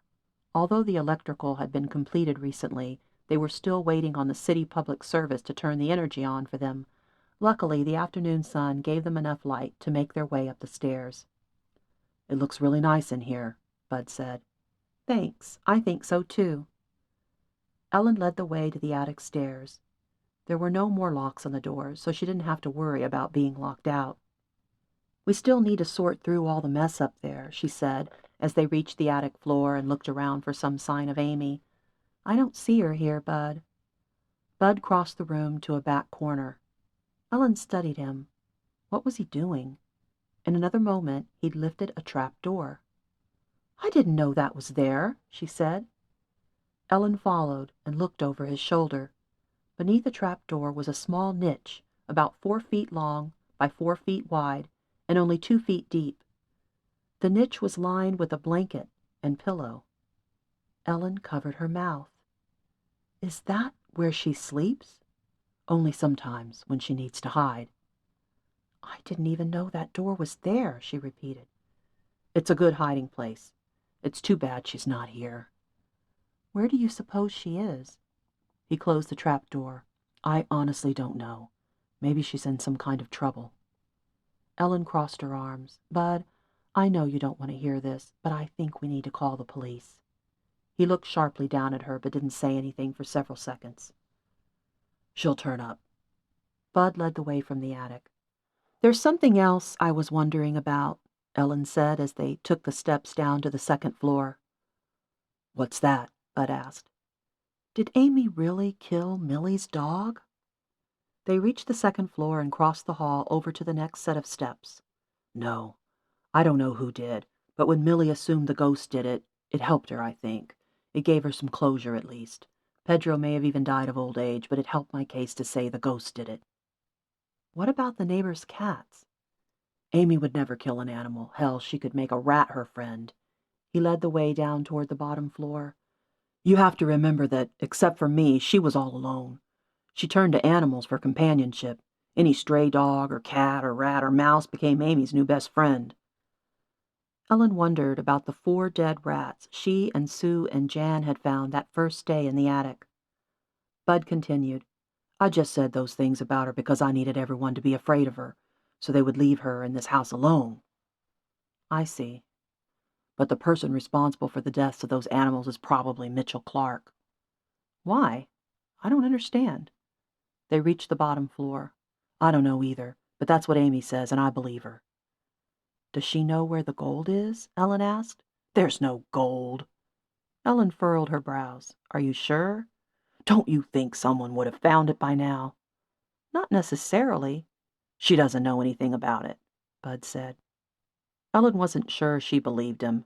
Then she asked, what if Amy's mother is alive? Then she's a terrible person for abandoning her daughter like that. But what if she couldn't help it? How's that even possible? There's something you need to know. Ellen bit the inside of her lower lip. This was not going to be easy. She wasn't sure if he'd be relieved or upset. Tell me. I took some samples from the attic and sent them to an online lab. They were able to find an 86% DNA match with a current patient at the San Antonio State Hospital. What are you saying? I found Amy's mother, and she's alive. Chapter 22. The Hunt for Amy. The Wednesday before Thanksgiving, Ellen, Tanya, and Sue took 3 homemade pies to the extended care unit of the state hospital and visited Cynthia. Tanya and Sue were curious about seeing Cynthia in person, but they didn't want to risk frightening the patient back into silence, so they remained near the door. Ellen mentioned that they were her friends, that they'd each made a pie, and that they'd come to wish Cynthia a happy Thanksgiving.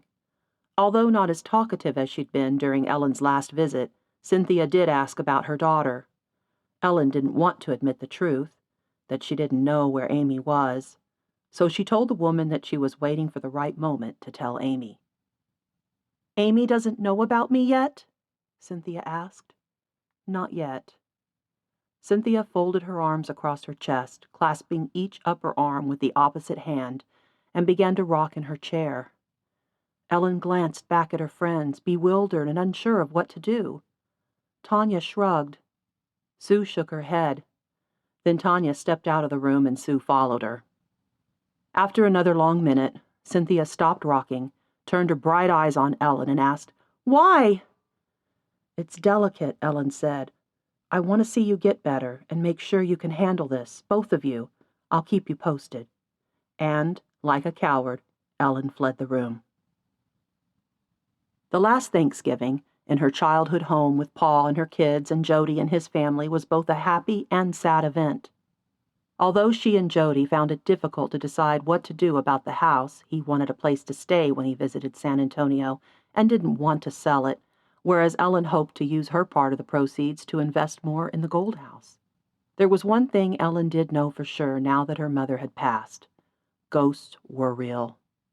She'd already come to this conclusion the 2 nights she had felt her mother looking over her in the wake of her mother's death.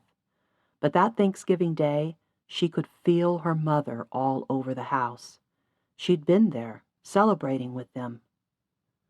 The Saturday after Thanksgiving, after Jody and his wife and kids had gone on the road, and after all the leftovers were put away, Ellen made a quick call to Bud to see if he had any news about Amy.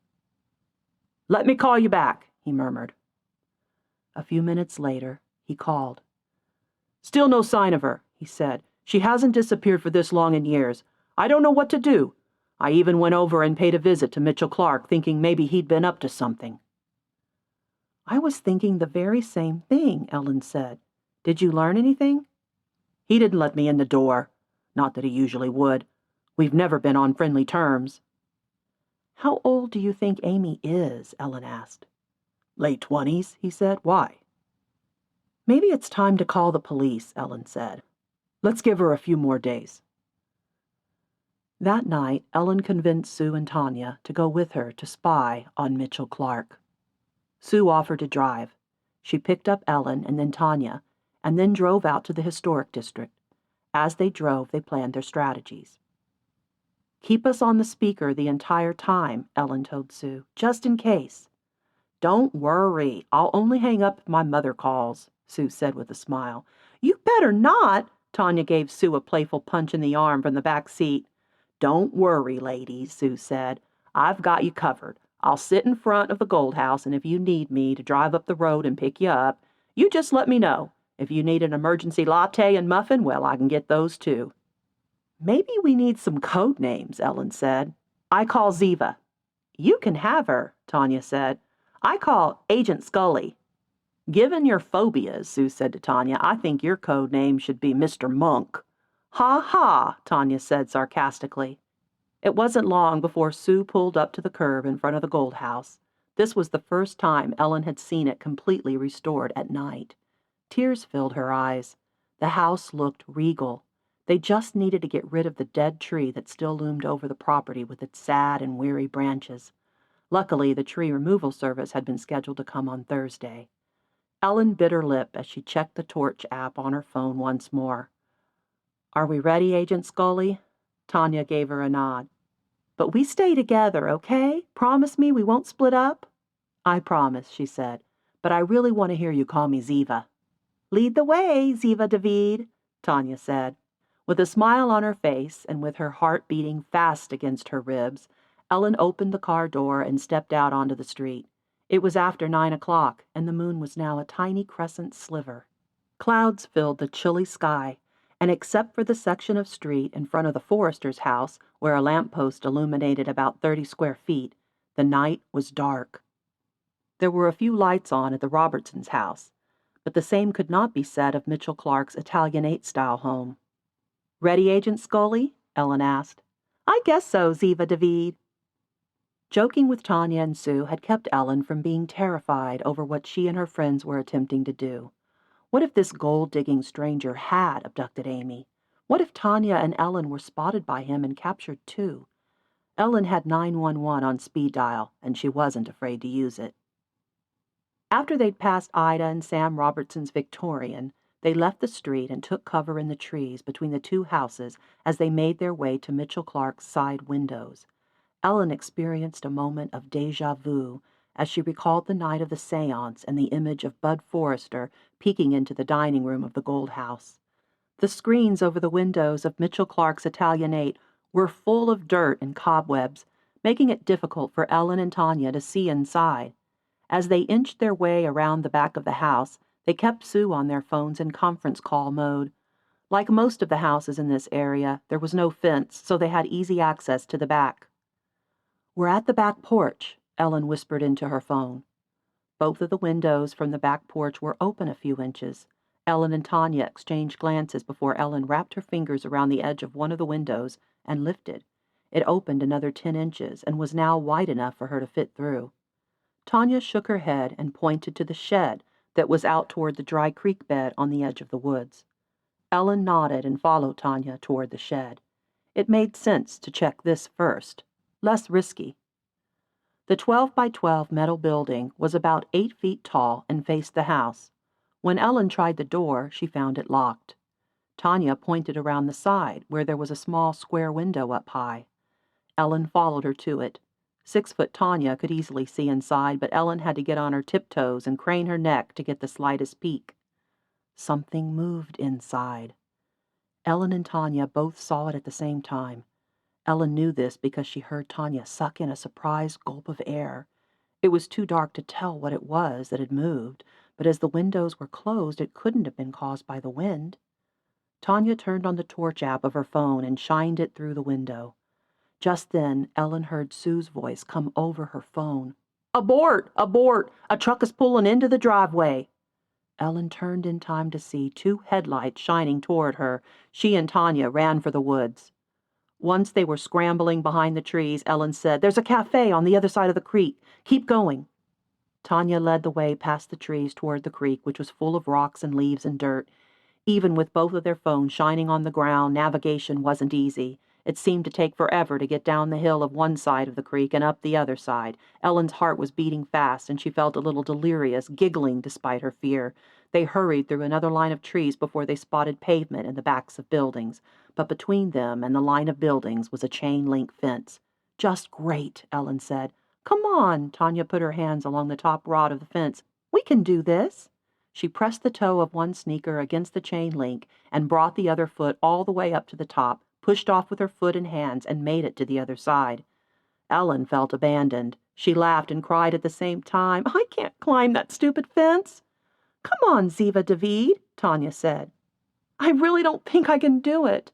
Ellen put her hands on the fence the way Tanya had, but getting her feet high enough to leap over seemed impossible. "Maybe it doesn't go all the way down the block. Maybe there's an opening further up the way." Tanya walked with her in the direction of the Gold House, Tanya on one side of the fence and Ellen on the other, when suddenly behind them they saw a beam of light heading toward them. Someone had followed them into the woods. "Oh, shit!" Ellen whispered frantically. "You can do it. I'll help you, but hurry." Ellen put her elbows on the top of the fence and leaned her body over it. She pulled up one leg as high as she could, but the only way over was to fall. She rolled over, head first, landing on hard pavement on the other side. Tanya did her best to help her, dragging Ellen's body over the fence, but Ellen took her down with her. "Oh!" Ellen cried. "You okay?" Tanya asked as she climbed to her feet and leaned over Ellen. "Who's there?" came a voice from the woods. It sounded like Mitchell Clark. Tanya helped Ellen from the ground before they ran, pathetically but as fast as they could, around the back side of the building to the street on the other side. "That was close," Ellen said, with a laugh of relief under the safety of the street light and near other people and cars. She was badly bruised on her elbow and knees and stinging from where the fence had scraped against her, but was glad to be alive. Too close, Tanya agreed, giggling. Into her phone, Ellen said, "Sue, drive around the block. There's a quick laundry, a gas station, and a little Italian cafe called Nona's. We'll be waiting inside the cafe." Tanya and Ellen went inside and grabbed a booth. They ordered cups of coffee for themselves and for Sue, who arrived about 5 minutes later. "There was something in the shed," Tanya said to Sue as she slid in the booth beside her. "But we couldn't tell what it was," Ellen added. "Well, as long as we're here, we may as well try the cheesecake," Sue said. "I'll share one with you." Tanya took a sip of her coffee. "No, I want my own," Sue said. "All this detective work has built up my appetite." So they ordered 3 slices of cheesecake with their coffee, and then Sue, after hearing more about what they saw in the shed, said, "I have an idea." Tuesday after work, Ellen met Tanya at the Gold House to carry out Sue's plan. Sue was in position at the meeting of the San Antonio Conservation Society. The purpose of the meeting was to discuss the plans for the Gold House. Sue had created a PowerPoint presentation about the hope of converting the building into a museum, honoring the women who had suffered under the rest cure treatment originally created by Weir Mitchell and made even more horrific by Jonathan Pierce. She'd include photos of their renovations, too. The real purpose of the meeting was to keep Mitchell Clark occupied for a couple of hours while Tanya and Ellen investigated his storage shed in the light of day. First, Ellen and Tanya went inside the Gold House to talk with Ed and to check on the progress of the bathrooms. As anxious as they were to find Amy, they didn't want anyone on the construction crew wondering why their cars were parked in front of the house, so they did a quick run-through first. The energy had been turned on, and it felt amazing to flip a switch and have light. "That light over the mantel really highlights your painting of Marcia," Tanya said. "I still need to get a frame for it." "It's beautiful. You did a nice job." Ellen held back tears, feeling a little choked up over the fact that even though she hadn't painted in years, she'd been able to pull off such an important piece. The painting was important to her, but it was also important to her friends, and this was a feeling, but an undeniable one to Ellen. It was important to this house. Ellen followed Tanya to each of the bathrooms to check out the installation of the new fixtures. It was fun to turn on and off the light in each room as they went, and Ellen turned on and off the faucets in each of the bathrooms to make sure they worked properly. The house was really close now to being complete.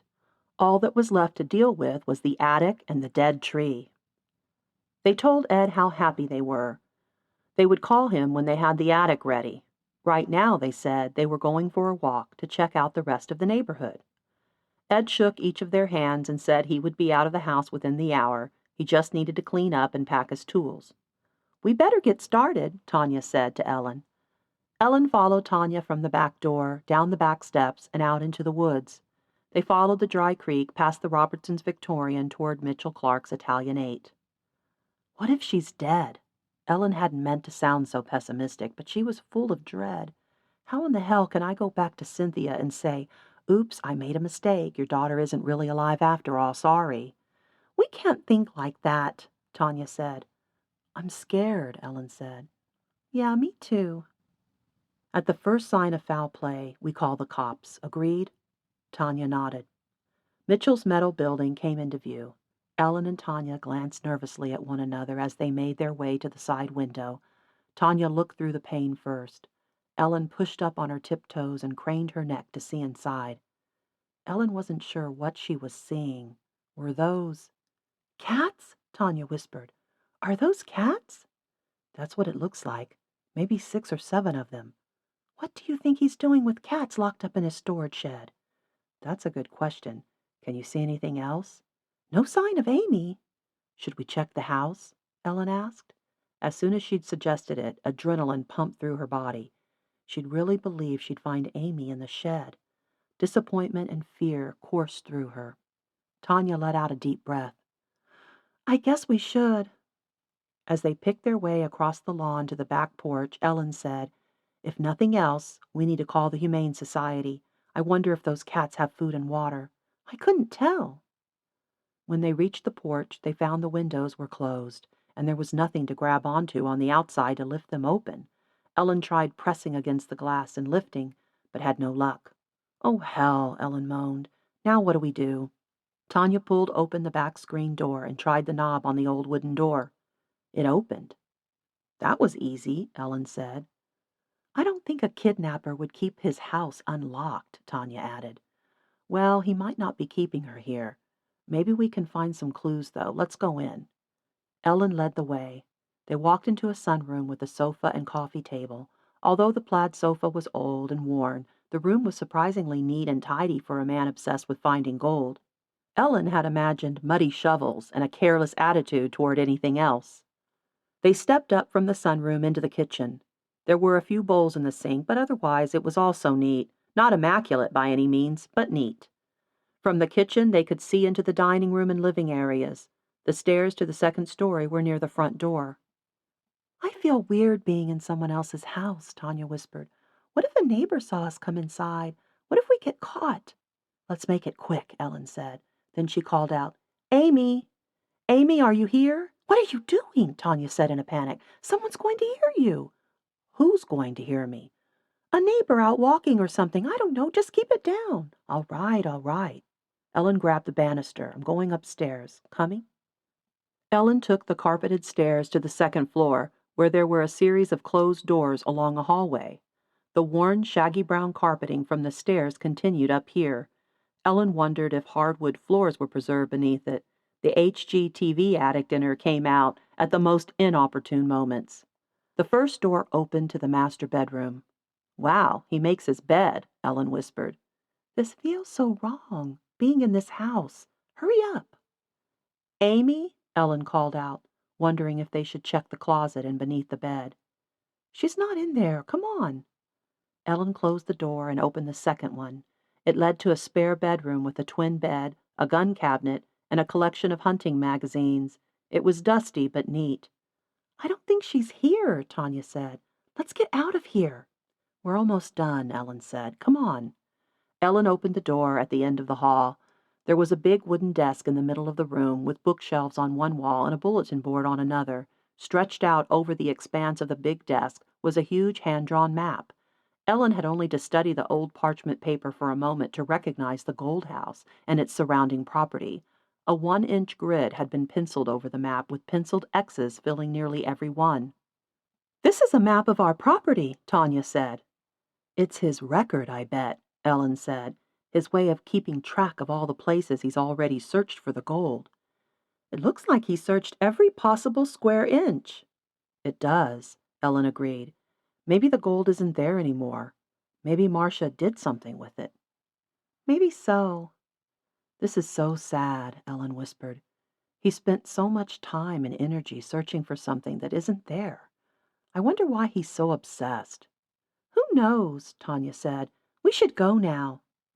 What the hell's going on in here? Ellen and Tanya turned to find Mitchell Clark in the doorway, pointing a revolver directly at them. What are you doing in my house? He demanded. Chapter 23. The Ghost of Marcia Gold.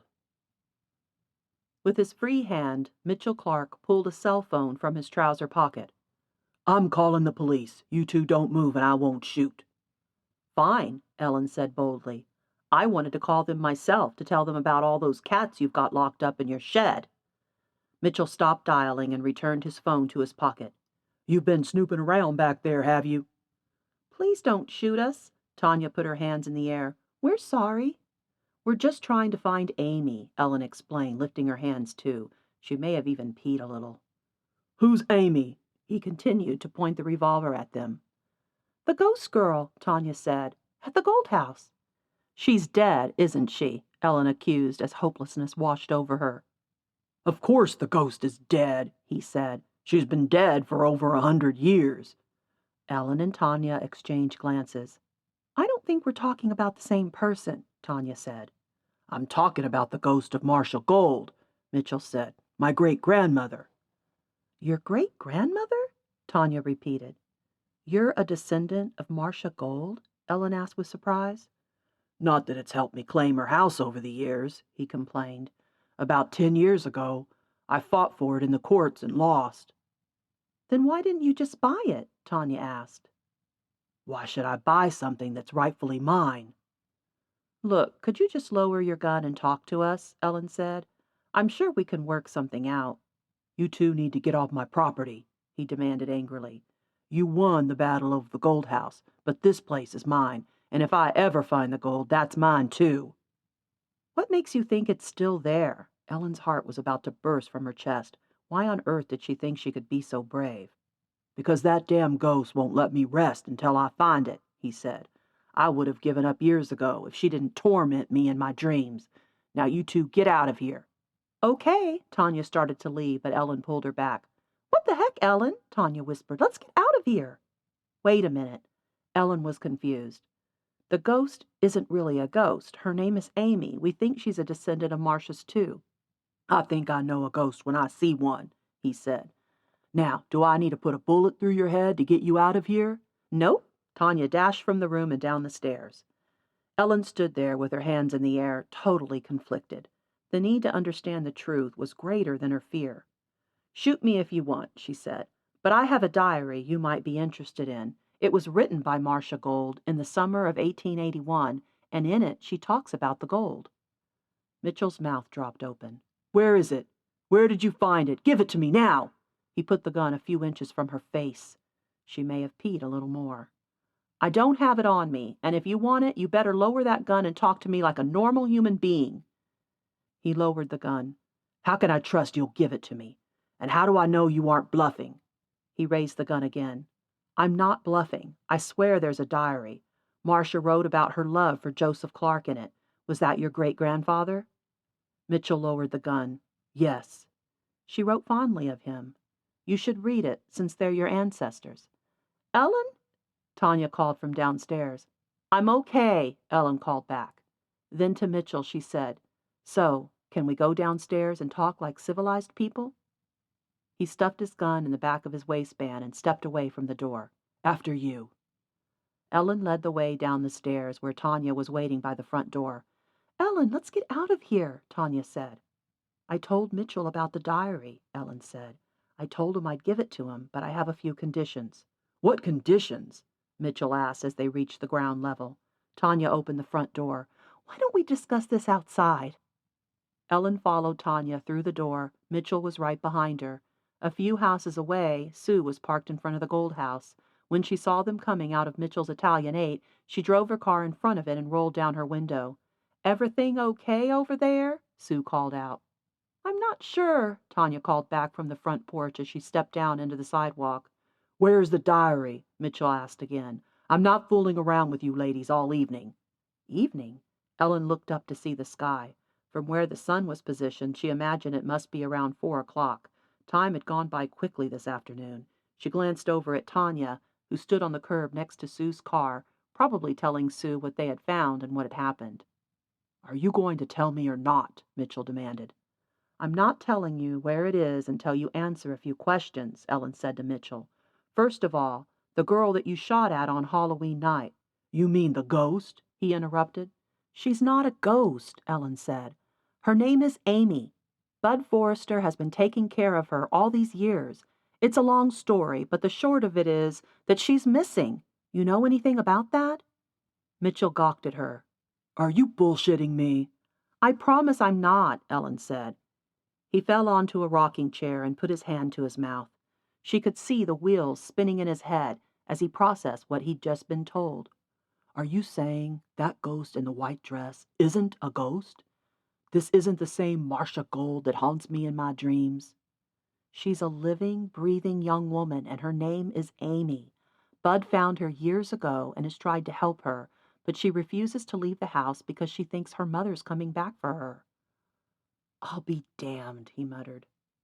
So Bud helped her keep up the pretense of being a ghost to protect both her and the property from outsiders. How old is she? Mitchell asked. Bud said late 20s. I've been casting spells against her all these years, he said. No wonder they never work. The spells are meant for evil spirits. Okay, so you can't tell me where she is, I guess, Ellen muttered. But what about the cats? Why do you have 6 or 7 cats locked up in your storage shed? Those are strays, he said, and none of your damn business. Do they have food and water and a litter box that gets changed regularly? Yes, they do. Look, No one wants those damn cats. I'm doing the neighborhood a favor." "Keeping them locked up like that? Why not take them to a shelter where they can be adopted by people who want them?" "Look, you don't know what kind of hell I live in, so you just keep that judgmental tone to yourself." "Tell me about it. I'm listening." Ellen noticed Sue climb out of her car and head up the sidewalk with Tanya behind her. "What are y'all doing up here?" Sue asked. "Negotiating," Ellen replied. "I told him he could have Marcia's diary if he answered a few questions." "Well, why don't we all go over to the Gold House and talk?" Sue suggested. "That's where the diary is, anyway, and more chairs to sit on. Plus, I found a pizzeria around the block that delivers. Can I order us a pizza?" "I would agree to that, as long as Mr. Clark leaves his gun behind," Tanya said. "Are we seriously ordering a pizza?" Ellen asked. "I just gave a 2-hour PowerPoint presentation, and they didn't even have refreshments," Sue said. "I'm tired and hungry, and I want to sit down, but I also want to hear what Mr. Clark has to say." As soon as they entered the Gold House, Mitchell Clark stood before the newly painted portrait of Marcia Gold and froze. In the next instant, he took a pouch from his jacket pocket and with his other hand sprinkled powder from the pouch onto the floor in front of him. "What are you doing?" Ellen shouted. "You're making a mess." Mitchell returned the pouch to his pocket and spun on his heels to look at Ellen and her friends. "This is gopher dust. It keeps the bad spirits away. And this woman," he pointed to the portrait of Marcia, "she's the worst of them all." "Now, Mr. Clark," Sue began, "I want to know why you think Marcia Gold is a bad spirit, but I want to sit down first. Can we please all sit at the table? Our pizza should be here soon." Once they were seated, Mitchell took out his pouch and sprinkled more of the powder near his feet. "Please don't pour any more of that dirt on our beautiful hardwood floors," Sue said. "We already had the house cleaned with the smudge stick ceremony. There are no more bad spirits here." "Look, my great-grandmother has been haunting my family for over 100 years, so please excuse me if I seem a little paranoid." "Do you know why?" Ellen asked. "She wants us to find her father's gold," he said. "My father tried, his father tried. She won't let us rest." "At least we know she married Joseph after all," Tanya said. "I'm glad." "They didn't marry," Mitchell said. "Joseph's parents wouldn't allow it. She gave birth to my grandfather out of wedlock, and then Joseph's parents took the baby away. Joseph died shortly after. My grandfather was raised by my great-grandparents. They said Marcia was a witch. She's a witch who won't let any of us rest until we find the gold." "What do you mean she won't let you rest?" Sue asked. "She comes to me in my dreams," he said. "Or should I say nightmares?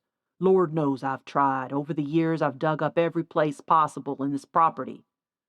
"Why do you think she wants you to find the gold?" Ellen asked. Mitchell sat back on the wooden chair and crossed one leg over the other. "Bring me the diary and I'll tell you." Ellen glanced first at Sue and then at Tanya. They both nodded.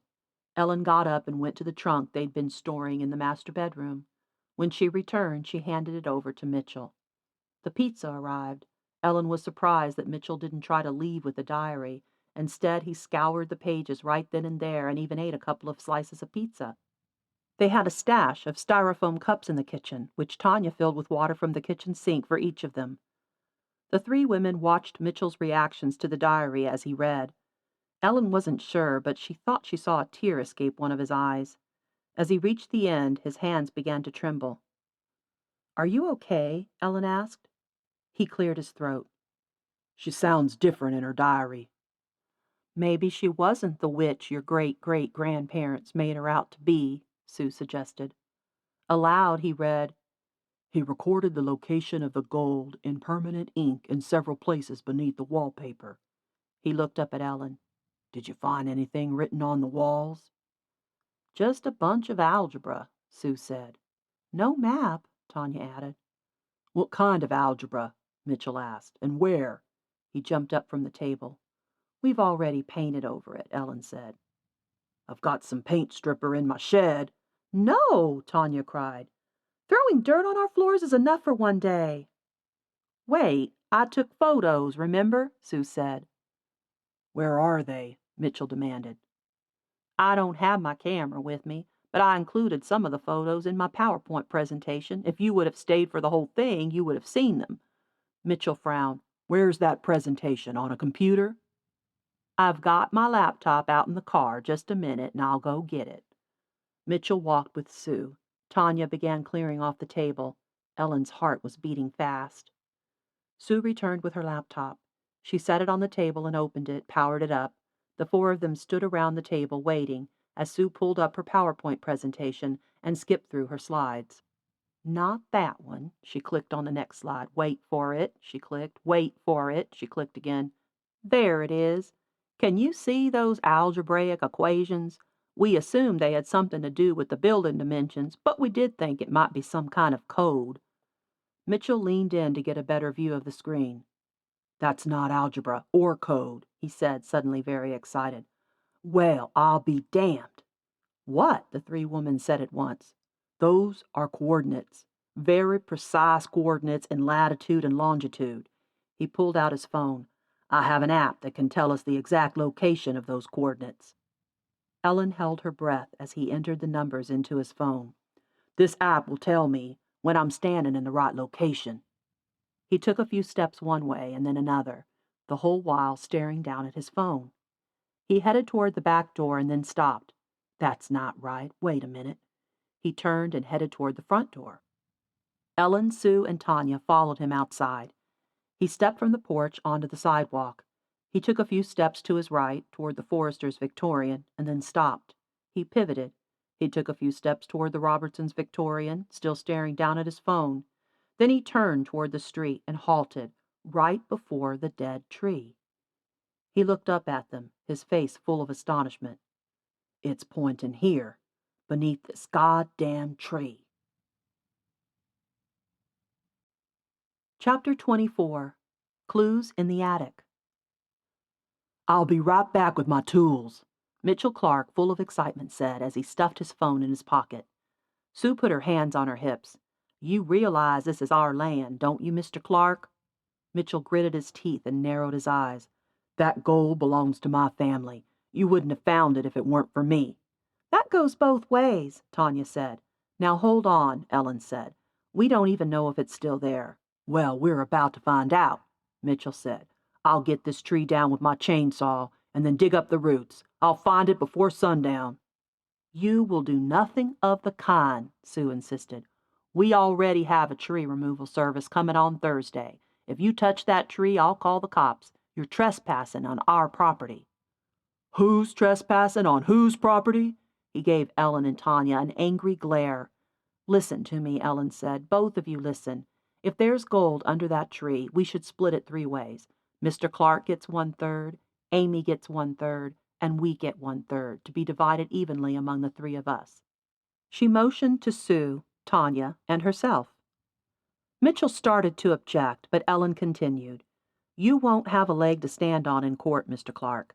You have no proof that Marcia Gold is your ancestor other than stories your family has passed down to you and a few bad dreams.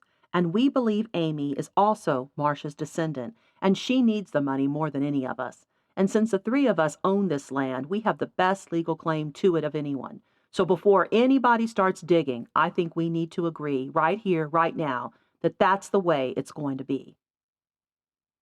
That night, Ellen told Paul all that had been happening at the Gold House. She had expected him to be concerned about Amy, moved by the fact that they'd found her mother, and excited about the possibility of gold, but instead he was angry.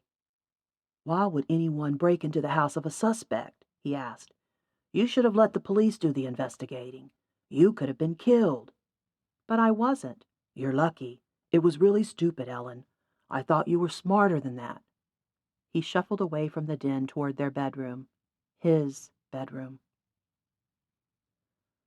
Tuesday after work, Ellen met Tanya and Sue at the Gold House, where they were determined to make progress on the attic.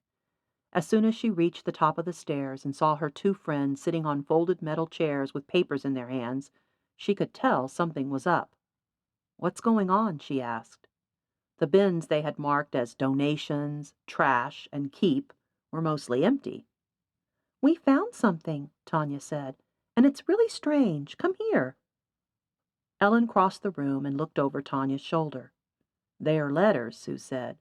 Some are written by Joseph Clark. They were scattered all over the place. That's not the strange part, Tanya said. Look at this. This letter is addressed to Marcia and is signed Joseph Clark, but this letter is almost an exact copy, and it's addressed to someone named Jason. Let me see those. Ellen took the letters from Tanya and held one in each hand. One page was yellowed but neatly creased with 3 folds. The other page was a piece of white, wide-ruled notebook paper with the standard 3 holes punched in the left-hand margin. The yellowed letter, dated November 8, 1882, was written in Joseph's neat handwriting. My dearest Marcia, without my family's support, I will need to put our future on hold until I find employment. But do not allow this wrinkle to dishearten you or to make you doubt my love for you. Our love is like a solid rock. It is thick and hard and cannot break, even under pressure. Water and soil wash away, animals and plants grow old and die, but the rock of our love grows bigger and more solid with the layers of time. When everything else passes, the rock of our love is still there. I was unsuccessful at finding work in Dallas, but do not despair. Tomorrow I leave for Houston, where I am told the opportunities are overflowing. Yours always, Joseph Clark. Ellen compared that letter to the other, which was written as if by a child in cruder form. My dearest Jason, do not allow this wrinkle to dishearten you or to make you doubt my love for you. Our love is like a solid rock. It is thick and hard and cannot break, even under pressure. Water and soil wash away. Animals and plants grow old and die. But the rock of our love grows bigger and more solid with the layers of time. When everything else passes, the rock of our love is still there. I was unsuccessful at meeting with you last night, but if you come again tonight, I will be here. There was an additional line that followed, but it was scratched out beyond recognition. I don't understand, Ellen said, after she'd read and compared the letters. This one is signed Amy, Sue said. Come take a look. I think Amy has been using Joseph's letters to Marcia to help her compose her own letters to someone named Jason. The letters by Amy aren't dated, though, Tanya said, so we don't know how old they are. Ellen took the 2 letters from Sue's hands and read the first, dated January 3rd, 1882, from Joseph. My dearest Marcia, I cannot wait to introduce you to my family. I have told them much about you, and as anyone would expect, they are impressed that at such a young age you are already a successful teacher at a reputable school for girls. They have invited us for a visit so they can meet the girl of my dreams in person. I hope you won't mind. I am more nervous about your impression of them than I am about their impression of you. You are like an exquisite crystal, pure, beautiful, strong, and clear. All who gaze upon you cannot help but be transfixed. I have no doubt they will covet you, as they would a high-quality diamond. But your impression of them is not as easy for me to guess. They are a strict pair, set in their ways, and not very tolerant of those who think differently than they. I hope you can bear to be around them for my sake, if you cannot love them as I do. I will write as soon as they have settled on a date. Until then, be safe, my love. Yours always, Joseph Clark. Ellen compared that letter to the second, which read, My dearest Jason, you are like an exquisite crystal, pure, beautiful, strong, and clear. All who gaze upon you cannot help but be transfixed. The lines following it were scratched out with thick ink, and the paper was crumpled. And here's one more match I was able to make from the pile. Sue handed 2 more pages to Ellen. Ellen glanced at each and then read the one dated August 10, 1882, and signed by Joseph. My dearest Marcia, while I agree that my parents' expectations are old-fashioned and unfair, I'd rather hoped your love for me would be greater than your need to stand on principle. You must know that it's true what they say about teaching old dogs new tricks. My parents are old dogs who believe a wife and mother should forego her own ambitions and put her family above all else. You are not malleable gypsum, my love. No, you are crystalline in your convictions, like granite and gneiss. I love you for it, though it may be the death of me. Yours always, Joseph Clark. In Ellen's other hand was the crumpled copy by Amy. My dearest Jason, I'd rather hoped your love for me would be greater than your need to stand on principle. You are not malleable gypsum, my love. No, you are crystalline in your convictions, like granite and gneiss. I love you for it, though it may be the death of me. Yours always, Amy. No lines were scratched out, but the multiple creases in the paper suggested that the page had been crumpled like a piece of trash. "Who do you suppose this Jason is?" Ellen asked Sue. "I think that's a question you should ask Bud," Sue replied. "Maybe Amy hasn't been abducted," Tanya added. "Maybe she's run off with Jason." Ellen took out her cell phone and dialed the Forresters' number. Bud usually picked up after 1 or 2 rings, but by the 10th ring, Ellen had been about to hang up when Millie answered. "Hi, Millie, this is Ellen. I'm sorry to bother you. Is Bud not at home?" "No, he's here," she said, in between fast and heavy breaths. Ellen felt awful. Millie must have had a hard time getting to the phone. "Oh, may I speak with him?" Millie's voice cracked with her next words. "I'm afraid he's under the weather today. I'd hate to disturb him." Ellen immediately thought of the cancer. "Oh, I'm so sorry to hear that, Millie. Is there anything I can do? Can I bring you anything?" "I don't want to be a burden. I have enough food here to last me a few days. I just took my mother a bowl of mac and cheese. I can also empty our bags and this and that on my own. We'll be all right. The only thing I can't do by myself is get in and out of my chair. If worse comes to worse, I'll call Sam Robertson." "How long has Bud been ill?" "This just started yesterday." "Did you have to sleep in your chair last night?" "Yes, but it wasn't too bad. I have a headrest that I can adjust myself." Ellen wondered about bed sores. "Can I please come and check on you all? I'm really worried. I'm calling from the Gold House and could be there in a few minutes." "I'd be too embarrassed for anyone to see me under these conditions," Millie said. "I haven't had a shower or been able to change my clothes and this and that." "I don't care. It won't bother me." "But it will bother me." "How does Bud look? Is he breathing okay?" "He's upstairs in his room, so I can't check on him." Ellen's heart rate increased. She clutched the phone in both hands and asked, "When was the last time you spoke to him?" "A few hours ago. I asked him if he wanted to come down and eat, but he said he didn't want anything." Ellen breathed a sigh of relief. "Please let me run upstairs and check on him. What if he needs a doctor but is too stubborn to tell you?" Millie didn't answer right away. Then she said, "I suppose I could leave the back door unlocked and hide in my room while you're here." "Thank you. I'll be right over. Give me about 15 minutes. "Will do." Ellen hung up and said, "I wish he'd tell Millie about the cancer. Do you think I should say something to her?" Sue shook her head. "I don't think so. That has to be his choice." "It could save his life, though," Ellen said, "or at least prolong it. If Millie knew, she'd insist that he get treatment." "But that's not what he wants," Tanya said. "I think you have to respect his wishes." "I'm also thinking about Amy," Ellen said. "What if we don't find her in time to say goodbye to him?" 15 minutes later, Ellen made her way across the lawn from the Gold House to the Forresters' Victorian. She envied their backyard because it was full of trees, pecan and oak.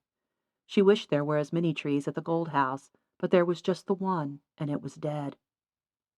She supposed if they discovered that the tree really had been protecting German gold all these years, then the Forresters could keep their wooded lawn.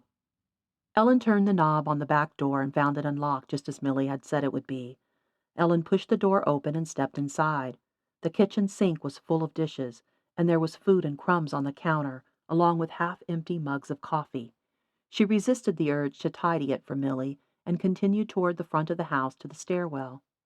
As she took the stairs, she imagined all the times Amy had snuck up to bathe. Every Sunday the ghost girl would take this very path.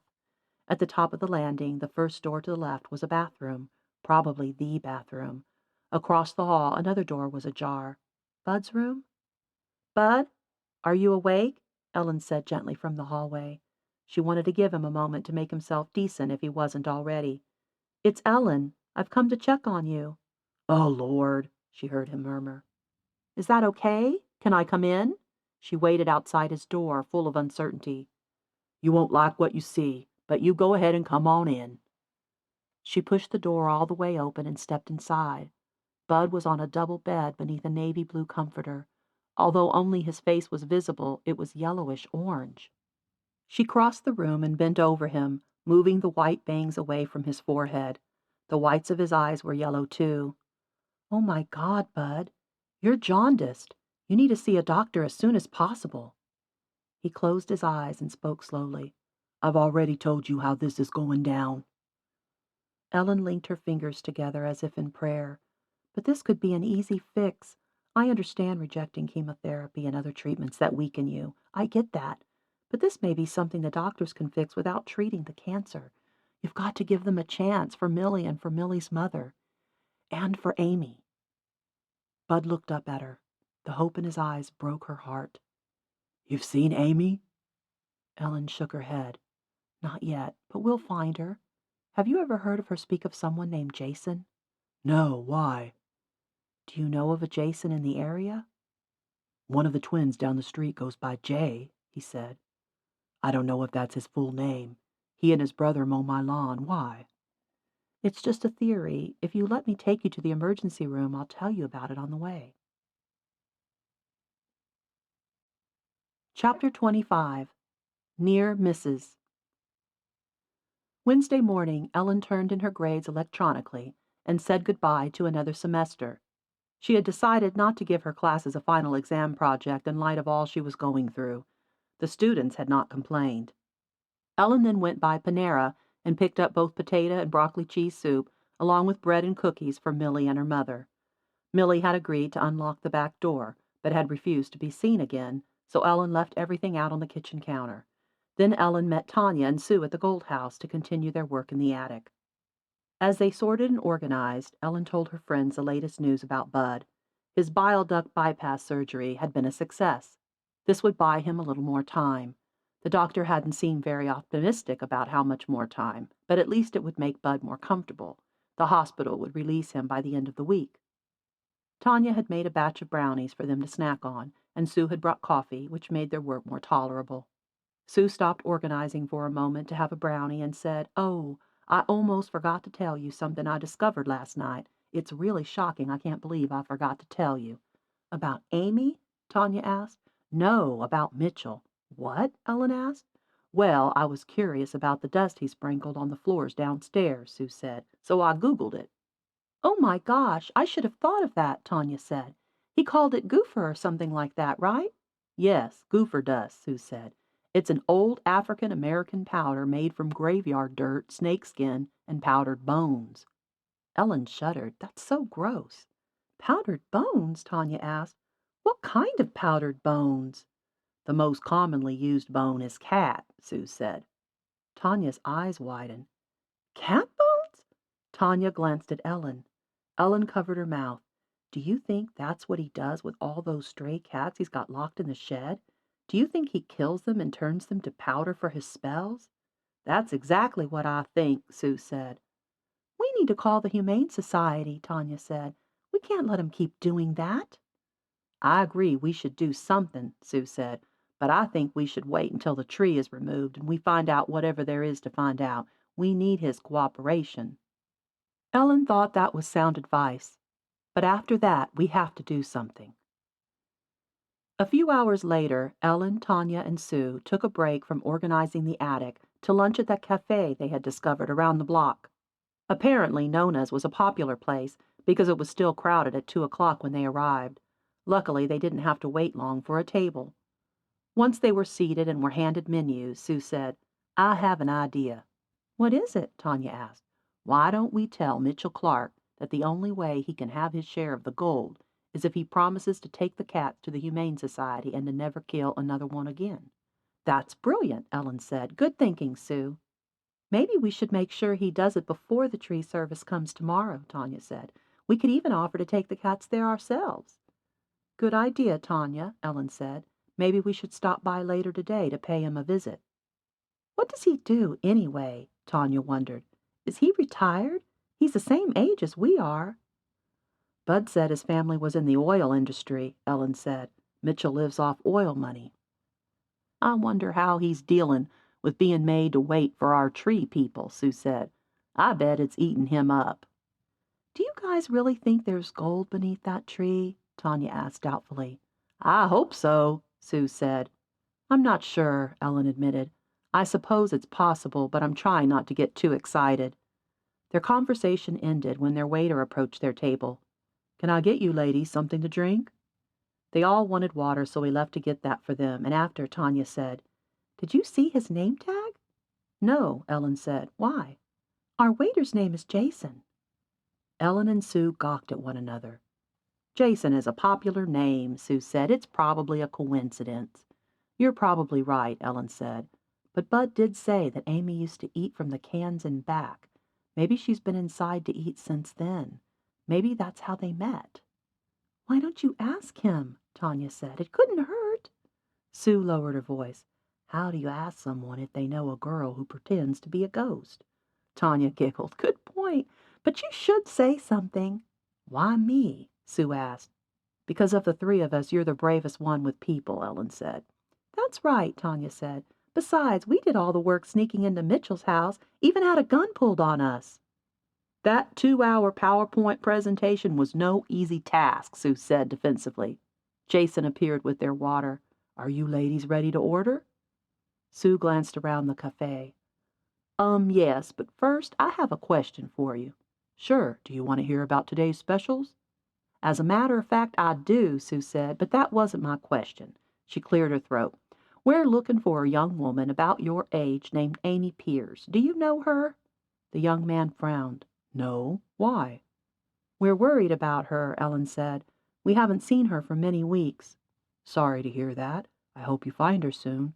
Would you like to hear about our specials now?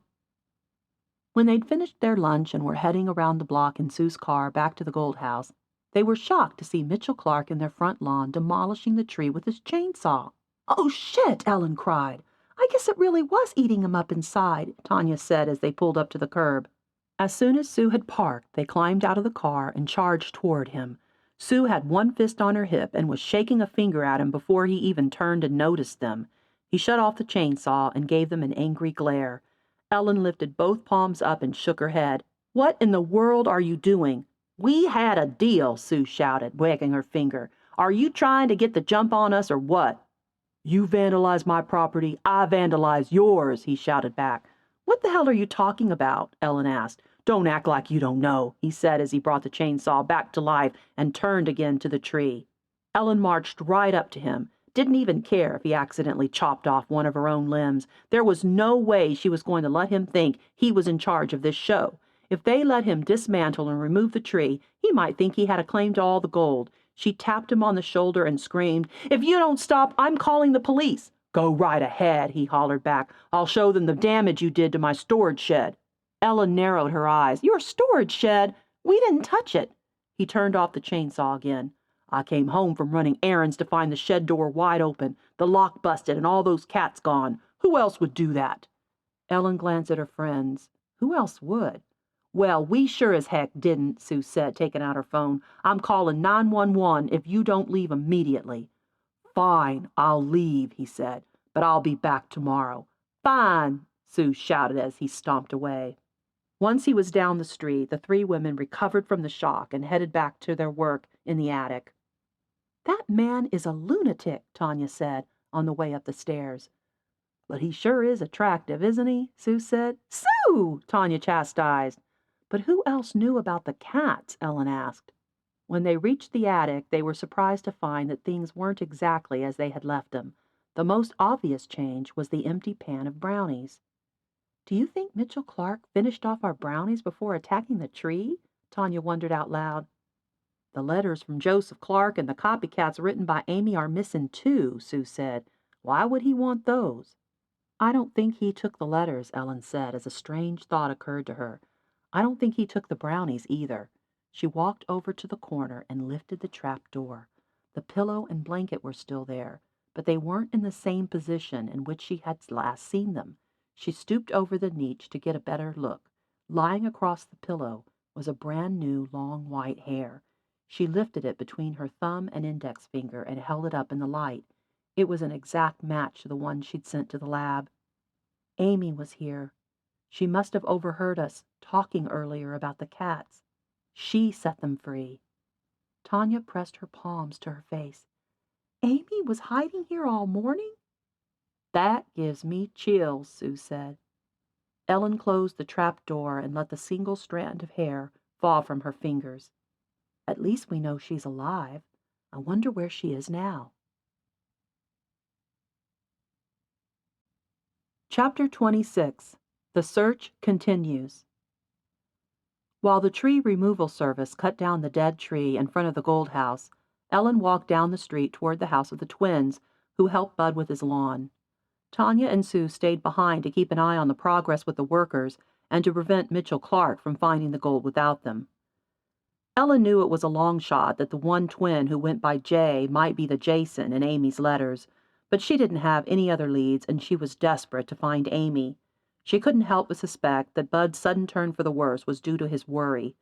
Maybe if Amy could be found, Bud's strength would return. And then there was Cynthia. Ellen hadn't been back to see Cynthia since the Wednesday before Thanksgiving, over a week ago.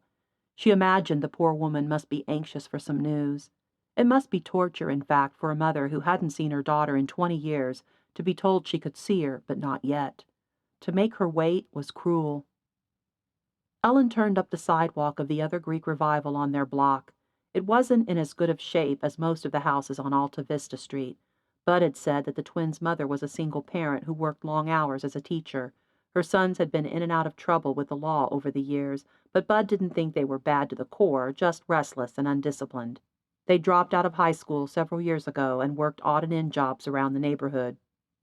Ellen knocked on the door, expecting one of the boys to answer since it was the morning of a school day, but a woman came to the door.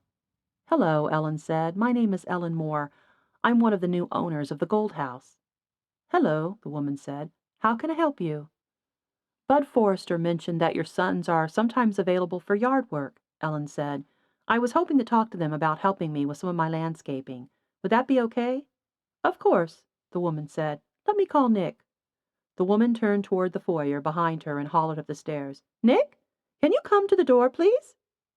A young man called from the top of the stairs. "Mom, you're supposed to be in bed. What are you doing?" The woman smiled at Ellen. "I'm not feeling well today. My son's taking care of me." "I'm so sorry to disturb you," Ellen said. "Should I come at another time?" "It's okay," the woman said. "I'll let you two talk. I'm going back to bed." The woman left the threshold and was replaced by a handsome young man in his mid-20s. "Hi, what's up?" "Hi, Nick. I'm Ellen Moore. Bud told me you and Jason sometimes help him with his yard work." "That's right." When he didn't correct her use of the name Jason, she filled with hope and excitement and asked, "It is Jason, right? Or is it Jay?" "Jay." "Is that short for Jason?" "No, it's just Jay." "Oh, I'm sorry." Her heart sank. "No worries." "I might have some work for you and your brother at the Gold House. Interested?" "Yes, ma'am. Just let me know what you need and when you need it, and we'll be there." "You're not worried about the ghost?" she asked, fishing. "Nah, I don't believe in that stuff." "But a lot of people around here seem to," she said. He shrugged. "Can I let you in on a little secret?" His face lost its color, and she suddenly realized he knew something. "A secret?" "There's a girl who's been living in the attic, but she isn't a ghost. But you already knew that, didn't you?" "What? That's crazy. How would I know that?" She wasn't buying it. "You're not a very good liar, Nick." He glanced behind him before stepping out onto the porch and closing the door behind him. "She's an orphan. She don't ever hurt nobody. And now you and your friends are making her homeless." "She's been missing. Do you know where she is?" "Maybe the Forresters." Ellen folded her arms at her chest. "Bud hasn't seen her in many weeks. He's worried and he's sick. He might not have a lot of time left." "If I see her, I'll tell her. But listen, my mom, she don't know about Amy. Amy made us promise not to tell." "When was the last time you saw her?" "I let her stay with us Thanksgiving night, like when we were younger. She used to come and stay with me and my brother, especially when it got cold. My mom never knew. We snuck her food, too. She's not a criminal or anything. She just don't have nobody looking after for her." "Do you know anyone named Jason?" Ellen asked. "I think that's the dude who got her pregnant." Ellen gasped. "How do you know she's pregnant?" "Dang!" He smacked a palm against his forehead. "I wasn't supposed to say nothing." "Now it's more important than ever that I find her." Ellen took a pen and piece of paper from her purse and wrote her phone number down. "If you see her, please have her call me." She handed him the paper. He stuffed it into the front pocket of his jeans. "I doubt she will, ma'am. She thinks you want to take away her baby." "Me?" Ellen pressed her hand to her chest and pulled in her chin. Surely he was mistaken. Amy had seemed to understand that Ellen and her friends were trying to help her find her mother. She'd defended them on Halloween from the egg bombers. "No, I didn't even know about the baby. Listen to me, Nick. I found Amy's mother. I want to take Amy to see her." Nick narrowed his eyes. "She'll think it's a trick. She won't believe you. She won't go nowhere with you." "Do you have any idea where I can find Jason?" Ellen asked. "Nah, sorry. Now I gotta go check on my mom." Ellen watched the young man return indoors. She stood there on his porch, wondering. Then her phone buzzed. It was Sue. "Hey," Ellen answered. "We found something," Sue cried into the phone. Ellen half ran down Alta Vista Street from the twins' house toward her Greek revival, where a huge truck and trailer were pulling away with the dismembered old tree. As she reached the front lawn, she found Mitchell Clark and Tanya each holding an end of a wooden chest about 2.5 feet long, 2 feet wide, and 1 foot high. Her heart hammered against her ribs, and it wasn't just from the running. "Put it down on the porch," Sue was saying. "Don't take that dirty thing in the house." Ellen met them on the porch, where Mitchell was trying to wedge a crowbar beneath the lid of the chest.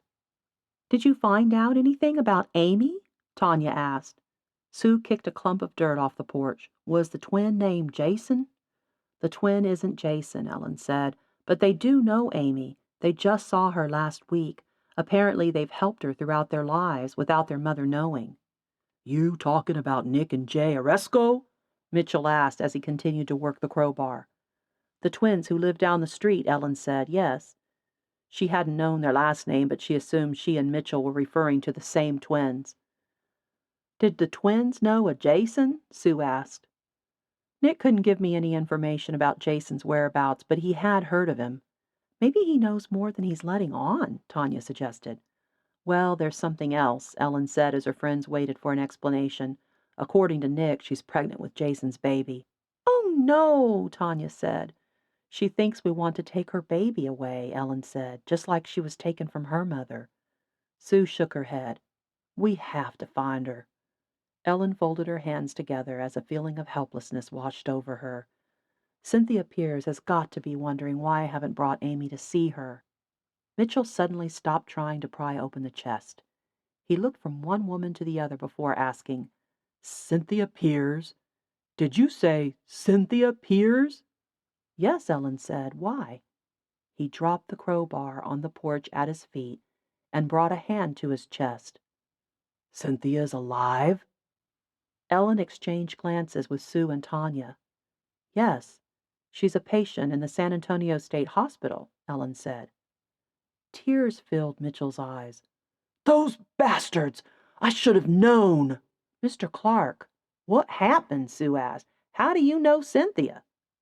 "She was Johnny's girl," he said as he stared off into space. "Johnny and I used to run around together. Sometimes the three of us went out together. She was Johnny's girl, but I was in love with her." Ellen tried to hide her surprise, but if the expressions on Sue and Tanya's faces were any indication of her own, she was failing. Mitchell Clark had been in love with Cynthia Pierce? "Amy's her daughter," Ellen said. "Cynthia told Amy to hide when the doctors and the police came to shut down the asylum. They took Cynthia to the state hospital, and she hasn't seen Amy since." "And now Amy's missing," Tanya said. "We haven't been able to find her." "And she's pregnant," Sue added. "All these years I've been trying to get her to leave," Mitchell said, "casting spells with my goofer dust. And I guess now I need to help you find her. For Cindy. There's a spell for that, too." "No animals can be harmed," Ellen said. "They were strays," Mitchell said, defensively. "The shelters don't ever have enough room for them, and only a few have no-kill policies. They were going to be destroyed anyway." "Please promise us," Tanya said. "We can't accept your help to find Amy if it means animals are going to die. We don't agree with that." "The cat powder is only used in casting against evil spirits," he said. "I was desperate. Marcia's ghost—" "Marcia isn't an evil spirit," Ellen said. "We found letters in the attic written by your great-grandfather, Joseph. His parents wanted her to give up her teaching career. She refused." "They didn't agree with her decision," Sue added. "That's why they took her baby away." "If she's been haunting you, it's been to help you." Tanya pointed to the chest. "She helped you to find this." "So why don't we open it?" Sue prompted. He took up the crowbar and thrust it beneath the lid.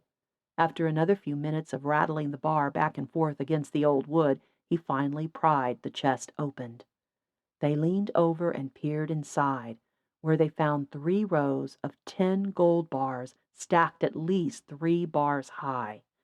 Ellen plucked one from the chest with trembling hands. Embossed were the words Degussa and Feingold, along with a set of numbers. There was also an interesting seal at the top, a diamond shape with the sun on one side and the moon on the other. Ellen held her breath and rubbed her eyes. She wanted to pinch herself. Mitchell pulled out a leather pouch that had been wedged between the rows of gold. He opened it and found documents folded inside. Although written in German, the name Friedrich Ernst Rosler and the date 1843 were easily recognizable. "I think we hit the mother lode," Mitchell said beneath his breath. Chapter 27. Last Chance Meetings. Ellen drove her vehicle up to the gated entrance of the state hospital with Mitchell Clark in her passenger seat. She could tell during the drive over, since he'd spoken in an uncharacteristically animated voice about what their attorneys were reporting back to them about the gold, that he was nervous. It had been 2 weeks since they'd removed the dead tree and pulled the wooden chest from the ground in front of the gold house. During that time, both of their attorneys had confirmed that the bars had been sold to Theodore Gold in 1843. The attorneys also had the bars valued at $30,000 each. With 90 bars in total, the chest of gold was worth $2.7 million. After considering the income tax, their attorneys had estimated that Mitchell and Amy would receive $500,000 each, and Sue, Tanya, and Ellen would receive $170,000 each. That wouldn't buy Ellen a vacation home and houses for her children, but it would mean that they wouldn't have to sell the gold house. They could fulfill their dream of turning it into a museum where all the women in the shoebox of photos would be visible. In fact, over the past 2 weeks, Ellen's art studio had seen a lot of action. Each morning she painted for at least 3 hours, losing herself and finding herself in the process. And when she met Tanya and Sue at the Gold House each afternoon to continue their work in the attic, she often had a new painting to show them of another of the women who'd once been invisible, Hilary Turner, Victoria Schmidt, and Regina Piers. Seeing their faces prominently displayed in the very house that had once imprisoned them somehow gave Ellen and her friends hope that Amy would be found and reunited with her mother. Ellen's attorney also helped them set up a trust fund for Amy. It was set up so that if Cynthia were ever discharged from the state hospital, she would be entitled to half the fund. As Ellen parked her car in front of the main building, she said to Mitchell, "Keep in mind that she's hardly spoken in 20 years. She's not the same woman you knew back in the late 80s and early 90s. He gave her a curt nod and followed her to the entrance. After checking her and Mitchell in at the front office, a nurse escorted them through the building to the extended care unit. Ellen glanced around the ward for a sign of Betty Johnson, but Jan's old friend didn't seem to be on duty today. Then she remembered that Betty didn't work in extended, she was stationed in acute care. The nurse tapped on Cynthia's door and said, "You have visitors today, Cynthia." Cynthia was in her bed. Her pale hair was mussed, and the covers pulled up to her waist. When her bright eyes turned to her visitors, her mouth fell open, and she covered her head with her blanket. Ellen hadn't expected that reaction. She stood stunned near the door as Mitchell crossed the room toward the bed. "Cindy," Mitchell said, "is it really you?" "No," the woman cried, "it's not." Mitchell pulled one of the chairs to the bedside and said, "Can I please have a look at you?" Ellen was surprised by the change in his voice. He was actually capable of being gentle. "I look awful right now. I don't want to be seen," Cynthia cried from beneath her covers. "You could never look awful," Mitchell said. "Besides, I've already seen you. I know it's you. I just can't believe it, but I know it's true, and I'm so damned happy to see you." Tears flooded Mitchell's eyes and rolled down his cheeks. His voice was even choked by them. Slowly, Cynthia slid the blanket away from her head. Her eyes were also full of tears. Mitchell was right. The woman could never look awful. Her bright eyes and pale hair and smooth features would be beautiful under any circumstances. Mitchell leaned forward and took both her hands in his. He couldn't stop staring at her as the tears continued to fall. And then something else unexpected happened that shocked Ellen to her core. Cynthia smiled and said, "I'm so damned happy to see you too, Mitch." Sue's mother, Jan, had struck up a real friendship with Millie, and so she'd asked Sue if she and Tanya and Ellen would join her for a little Christmas gathering at the Forresters' a week before Christmas. According to Jan, the Forresters didn't have a tree or anything festive in their house, and she thought it would be fun to do a little decorating for them. Tanya had a small tabletop tree in her attic, so she brought it along. Jan had some ornaments and garland. Sue had made a beautiful wreath for their door, and Ellen had baked some breads and pies. Sue had also made her famous dip and brought along a box of crackers. Tanya had made eggnog. Although Bud could get around, he was dramatically altered. Since his surgery, he hadn't regained his pink complexion or his full strength and endurance. He was thinner, frailer, less jovial. He did smile, though, and he thanked them for bringing them some Christmas cheer.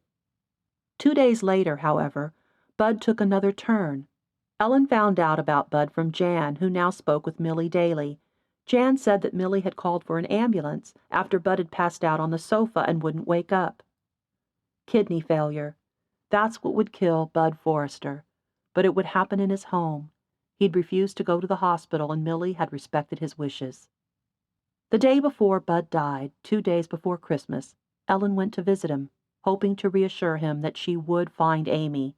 She would never give up the search, no matter how long it took. He was lying on a sheet on the sofa in the back of the house in a sunroom that resembled the one in Mitchell Clark's Italianate. Although floral, the sofa even appeared to be from the same era as Mitchell's. Bud's head was propped up on 2 pillows, and a light wool blanket covered him from his chest to his toes. Sue and Tanya had come along, but they remained in the front of the house with Millie because they knew what Ellen wanted to say to Bud, and Millie wasn't to hear it. "I will find her," Ellen said in a low tone. "I promise you, Bud." "She came to see me," he said through ragged breaths. "Last night." What? Ellen wondered if he'd imagined it. Millie had said he'd been in and out of consciousness. "At first I thought she was an angel," he said. His voice was scratchy and harder to understand than usual. "Wearing one of her white dresses, she looked just like an angel."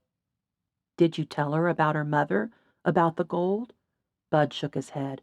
"I didn't have a chance. She was too quick." Now Ellen really did think he'd probably imagined it, but that was okay. It was good for a dying man to have his illusions. "She thanked me for all I'd done for her over the years. She kissed my cheek and told me I was the best father a girl could hope for." A tear slipped down from the corner of Bud's eyes and ran toward his ears. "I'm so happy to hear that," Ellen said. "Do you think our Lord God will forgive me for my transgressions?" he asked. Ellen bit her lip and nodded. "I believe he already has." "She told me she wanted to give me something to take with me, to hold close to me," he said. He struggled for a moment to breathe before he continued. "A long time ago, we picked a day to make her birthday, and every year I gave her a little gift. One of the first gifts I ever gave her was a gold-plated necklace with her name on it." "That was so kind of you," Ellen said. "This morning when I woke up, I thought I'd probably dreamt it all up or imagined it." He met Ellen's eyes and gave her a smile. "You probably think the same thing." Ellen smiled back but didn't say one way or the other. "But look what I found clutched in my hand." He opened his hand, which was resting on his chest. Ellen peered over him to get a closer look. In the folds of his wrinkled palm was a dainty gold chain, and on the chain, in gold-plated script, was the name Amy. Ellen sucked in a gulp of air. Amy had been there. Bud hadn't imagined it. "Remember to keep our secret from Millie," Bud said. "She doesn't know how to keep them, but you do, don't you?" Ellen nodded as she held back tears. "Of course." A few minutes later, when Sue and Tanya had gone to say their goodbyes to Bud, Ellen sat in the front living room with Millie, making small talk. Millie had asked how she would be spending her Christmas, and Ellen told her about having her brother and his family on Christmas Day. Then Millie gave Ellen a peculiar look and said, "I want you to know something, Ellen." "Sure, what is it?" I am good at keeping secrets, Millie said. I've kept buds for 20 years. Ellen's brows flew up in shock. You know? Of course I know. I know my bud, and he was trying too hard, with all the ghost stories. Plus, she's been in this house too many times for the charade to have lasted. Why didn't you tell him? Tears formed in Millie's eyes. If he'd wanted me to know, he would have told me. There was a reason he needed to keep her for himself, and after all he's done for me and my mother, I couldn't take that away from him. She was the daughter he always wanted, Ellen quickly added, lest Millie suspect something else. Millie nodded as the tears fell. Yes, I know. Chapter 28. The Cranberry Sauce. It was Ellen's first Christmas without a mother. Tanya's, too. The feeling of being untethered quickly faded, however, when Ellen began her preparations for her holiday feast. The preparations weren't different from any other year, really. She'd been in charge of making the turkey for as long as she could remember. The only thing her mother had contributed was the can of cranberry sauce. Cranberry sauce!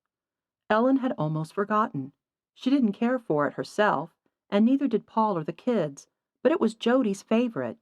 He had even once said that it wouldn't be Christmas without it, and now here it was, Christmas Eve night, and she didn't have a can of cranberry sauce. Paul was already snoring in his recliner. She didn't have the heart to wake him and beg him to go out in the weather. It rarely ever snowed in San Antonio, but tonight it was sleeting, and the weathermen had said there was a possibility of snow by morning. The icy roads were the very reason her children had decided to wait and drive over tomorrow. Maybe she should wait and run out for the cranberry sauce in the morning.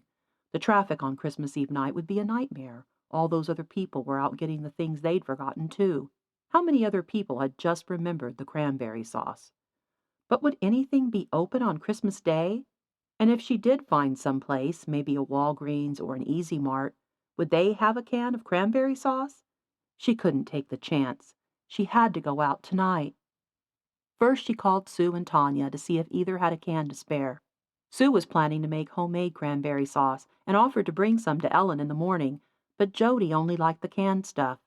Ellen had made some for him once, and he hadn't liked it. Ellen had wondered if he'd only said so to make their mother feel better about her annual contribution. Ellen hadn't meant to show up her mother, but maybe that's how her brother had taken it, and as always he'd come to their mother's rescue. There's just something special about that canned stuff, he had said. This is good, Ellen, but it's just not the same. Tanya didn't have any cranberry sauce, so Ellen put on her shoes and her coat and headed out in the cold sleet and busy roads. The grocery store was packed. Ellen got lucky and found a parking spot close to the front. She clutched her coat tightly around her and marched through the sleet and the wind to the double-glass doors. The heat felt good inside, but she still wanted to get in and out as quickly as possible. She weaved around shoppers and their full baskets as she made her way to the canned goods aisle, the whole way praying there would be at least one can left. And there was. She snatched it from the shelf, the last can of cranberry sauce. She felt victorious. Christmas had been saved. Jody's first Christmas without their mother wouldn't be spoiled now that there would be canned cranberry sauce. It was even the same brand that their mother had always bought. She made her way to the lines and sighed. This was going to take a long time. Even though 8 registers were open, the lines were 10 to 12 people deep, and the self-serve lines were even longer. All of this waiting around for one can of cranberry sauce. No, it was more than that. She was waiting around to save her brother's Christmas. As she stood there with her shoulders slumped, she occupied herself by watching people. And that's when she saw her at the front of the line, 2 registers away. Amy. Ellen studied her for a moment to be sure. Without her usual white dress, the young woman looked different. The pale hair and bright eyes looked less, well, ghostly on a woman wearing a red sweater and black jeans, and her white hair, usually long and straight, was up in a ponytail tonight. Amy wasn't alone. The waiter from Nona's stood beside her. Ellen couldn't believe he had lied to them. That had been the Jason after all. Oh, no, no, no, no, no. Amy and Jason were paying for the groceries and leaving the store. What should Ellen do? She still had 7 people in front of her. By the time she'd finished checking out, Amy would be long gone, and if she left the can of cranberry sauce for later, it might not be here when she returned. What was more important, her brother's Christmas or Cynthia's peace of mind? Ellen stepped out of the line and started to take the can back, but before reaching the aisle, slipped the can into her coat pocket. Then she left the store in search of Amy and Jason. Ellen had never, ever stolen a single thing in her life, not even a pin from the faculty workroom, so taking the can of cranberry sauce was no easy decision. Her heart pounded against her ribs as she imagined being detained, questioned, and fined. Would she be held in a cell overnight? She had no idea what the punishment was for shoplifting, but she supposed if she was going to be caught, it would happen now, and it wasn't. She reached her car and climbed in as she scanned the lot for signs of Amy and Jason.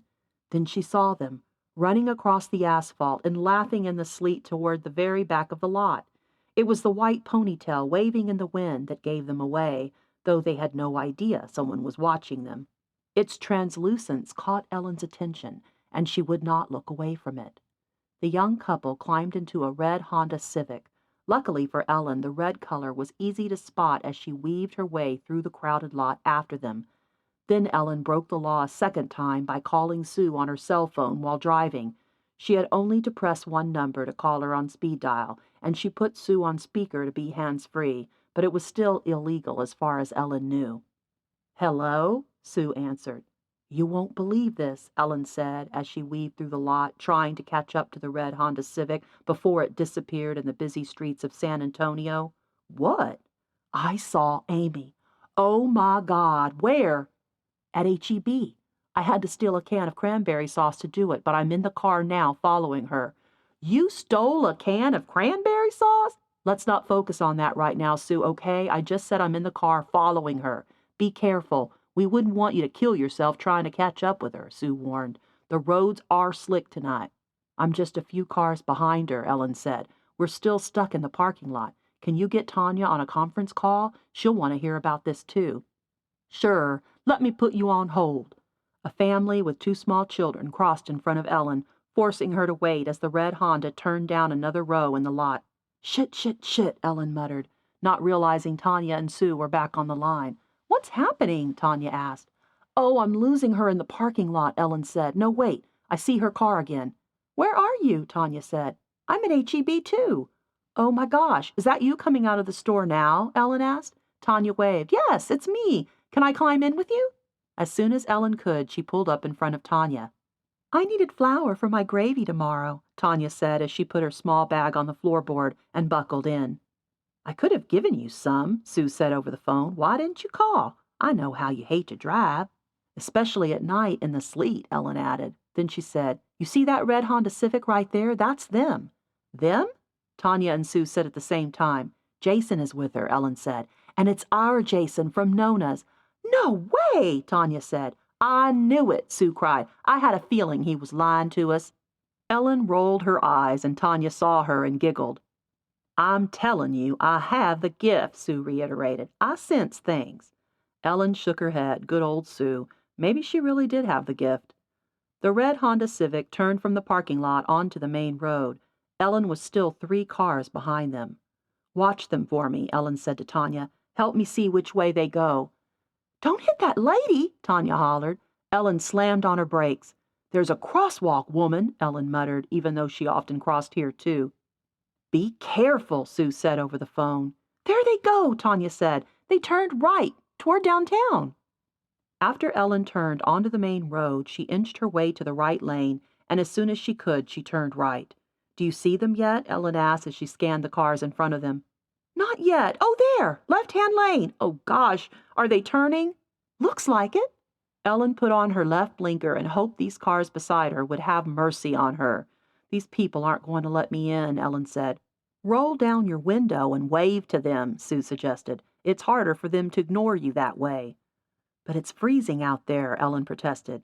"Do you want to catch her?" Sue asked. Ellen rolled down her window and shivered with the freezing air that rushed into her vehicle. She waved to the car beside her, shouting, "Please?" The car beside her slowed down and let her in. "Okay, now once more," Tanya said. Ellen waved and begged. The car beside her ignored her. "Damn you," Ellen cursed beneath her breath. "Just slow down until someone lets you over," Tanya said. "But no one can get around me." "They'll have to wait. Come on, wave to that car like Sue said." Ellen waved and was full of relief when the white Camry let her in. "Thank you," Ellen shouted into the cold night, even though the couple had their windows up and Shirley could not hear her. Ellen rolled her window up too and turned up the heater. "Can you still see them?" she asked Tanya. "They just made the left turn right up there." By the time Ellen was able to make the same turn, the red car was out of sight. They had entered a residential area not far from theirs. What now? "Keep driving down this street," Tanya said. "I'll look down all the roads on the right, and you try to look down all the roads on the left." The vehicle hydroplaned when Ellen took her eyes off the road, and it sent her heart pounding. "Shit! Are y'all okay?" Sue asked. "Yes, we're okay," Ellen said. "You just watch the road," Tanya said to Ellen. "I'll glance both ways. Just slow down a little." They drove past 6 streets. Nausea coated Ellen's belly. She couldn't believe they had come this far, only to lose them. She'd stolen a canned good from the store, for crying out loud. She'd become a criminal for this. "No, we can't lose them. We can't." "Look!" Tanya pointed to an apartment complex straight ahead. "Isn't that them? They're carrying groceries up to the 2nd floor." "Do you see their red Honda Civic?" Ellen asked. Tanya glanced all around the parking lot. "No." "Then how do we know for sure? I can't see them from this distance. Can you? Can you see her white hair?" "Just pull in and park," Tanya said, "unless you have a better idea." "Where are you guys?" Sue asked. "The Emerald Forest Apartments." Ellen turned into the apartment complex. "Do you see what unit they went into?" "That one," Tanya pointed. "I can't see the number, though." There were no available parking places near the unit Tanya had indicated, so Ellen drove around the building. "Oh my God, look!" Parked in the very first spot around the corner was a red Honda Civic. "That can't be just a coincidence," Tanya said. "What?" Sue asked. "Do you see their car?" "Yes," Ellen said. "Let's park and go knock on the door." As they took the stairs to the 2nd floor, Ellen's heart was beating out of control. First, she was worried that they'd already lost Amy and that the people they had seen carrying the groceries were not Amy and Jason. Second, she worried that even if they had found Amy, Amy wouldn't trust them, just as Nick had said. "What should I say?" Ellen asked Tanya as they neared the unit. "Just say we found your mother," Tanya said. Ellen stopped a few yards away from the door. "Listen," she put a hand on Tanya's shoulder. "Don't you think it's kind of neat that we lost our mothers, but we're helping Amy to find hers?" Tears rushed to Tanya's eyes. "We didn't lose our mothers." Ellen nodded. "You're right." Then she knocked on the door. The curtain at the front window moved, but no one came to the door. Ellen knocked again. "Leave us alone!" Jason's voice carried through the door. Ellen and Tanya exchanged glances. "Please," Ellen said. "We want to help Amy. We found her mother." "Why should I believe you?" Amy shouted through the door. "I saw you cooperating with that evil man, the one who threatened to shoot me on Halloween, the one who's killed every animal I've ever loved. You should have freed those cats as soon as you discovered them. Why should I believe a word you say? Now leave us alone. My boyfriend has a gun." Tanya grabbed Ellen's arm and pulled her away from the door, but Ellen resisted. "We can't just give up," Ellen whispered. "I don't want us to get killed either," Tanya said. "Are you still there, Sue?" Ellen said into the phone. "Yeah, I heard her, and I have an idea." "We're listening," Tanya said. "Leave her a note with how she can find her mother. Put her mother's name, the San Antonio State Hospital Extended Care Ward, and the address and phone number on a piece of paper, and put it in an envelope and tape it to the door. Her curiosity is bound to get the best of her." "That's a great idea, Sue," Tanya said. "Except that we don't have paper, an envelope, or any tape." "And with all this sleet, I'm not sure the tape would hold anyway," Ellen said. "The envelope might be gone by morning." "Could you slide it under the door?" Sue asked. "Or is there a doormat?" "No, that won't work either," Tanya said. "What can we do?" "I know," Ellen said as an idea hit her. "I just finished my painting of Cynthia Piers. Sue, could you please go over to my house and get it from my studio and back? It's not locked. And bring it along with paper in an envelope and maybe a plastic bag to protect the painting." "What, like a garbage bag?" Sue asked. "That would work," Ellen said. Why don't we just go get that stuff so Sue doesn't have to get out in this mess? Tanya asked. I'm afraid they'll run away, Ellen said. Then Amy will be lost again. Let me just get dressed, Sue said. I'll be there as soon as I can. Chapter 29. Christmas Day. Ellen was tired Christmas morning, but as soon as Lane and Allison walked through the door with their overnight bags, her world instantly improved. Nolan wasn't far behind them, and within the hour Jody and his family arrived as well. They were all together under one roof. No amount of fatigue could prevent Ellen from being happy. As she was transferring her dressing from a pan to a serving dish, and Lane was at the stove mashing the potatoes, Paul came in to see if there was anything more he should do. He'd put the ice chest full of ice over by the drinks, he said, and Allison had set the table. Nolan had the turkey all cut up and out on a platter. What else did she need? She looked up at Paul and smiled, thinking that she had everything she could possibly need. He returned her smile and leaned a little closer and said, "You look absolutely breathtaking today." After her initial shock, she laughed and pecked his cheek, and then turned away to hide the tears that had filled her eyes. If only every day could be like this. The cranberry sauce. She couldn't believe she'd almost forgotten after all she'd gone through to get it. She whipped out her can opener and then poured the sauce into a serving dish. At that very moment, Jody came into the kitchen to snatch a sweet pickle from a relish tray on the bar, and he smiled at her. "You got the cranberry sauce," he said. She smiled. "The canned stuff, the kind you like." He kissed her cheek. "I miss her so much today." "She'll be there tonight when you go home." Jody and his family would be staying the night at their mother's house across town. He wrinkled his brow. "You really think so?" "I know so," she said. "I could sense her all around us at Thanksgiving."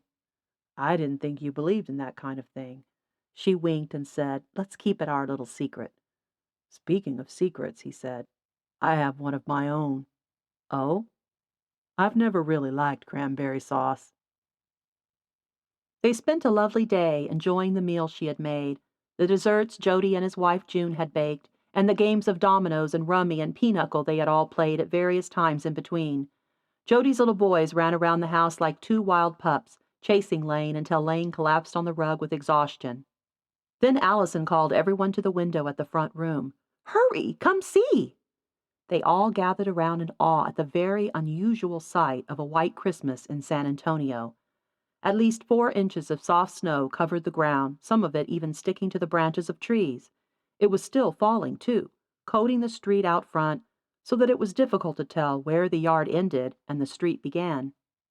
The kids clamored for their coats and gloves and scurried out to play in it, and the clean lines were instantly ravaged by their footprints. Paul threw on his boots and joined in the fun, starting a snowball fight with their sons.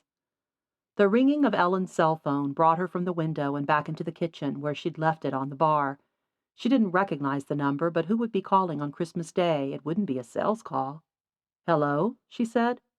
"Hello, Mrs. Moore. It's Mitchell Clark." He was probably the last person on earth she would have guessed. "I'm sorry to bother you on Christmas Day," he said, "and I also apologize for getting your number from the Conservation Society and using it for personal reasons." "That's all right," Ellen said. "Has something happened?" "Yes," he said, "it certainly has, and I have you and your friends to thank for it. I'm not talking about the gold, even though that's part of it. My great-grandmother hasn't visited my dreams since the day we found it." "If you're not talking about the gold, do you mean finding Cynthia?" He cleared his throat, and she could tell that he was struggling to keep his voice from breaking up. "I thought she was gone. My whole life, well, let's just say it's amazing to me that your life can be one kind of thing, and then one day it can all change, and your life can be an entirely different thing." So he wasn't the most articulate man. "I understand." "Amy came to see her today," he said. "What?"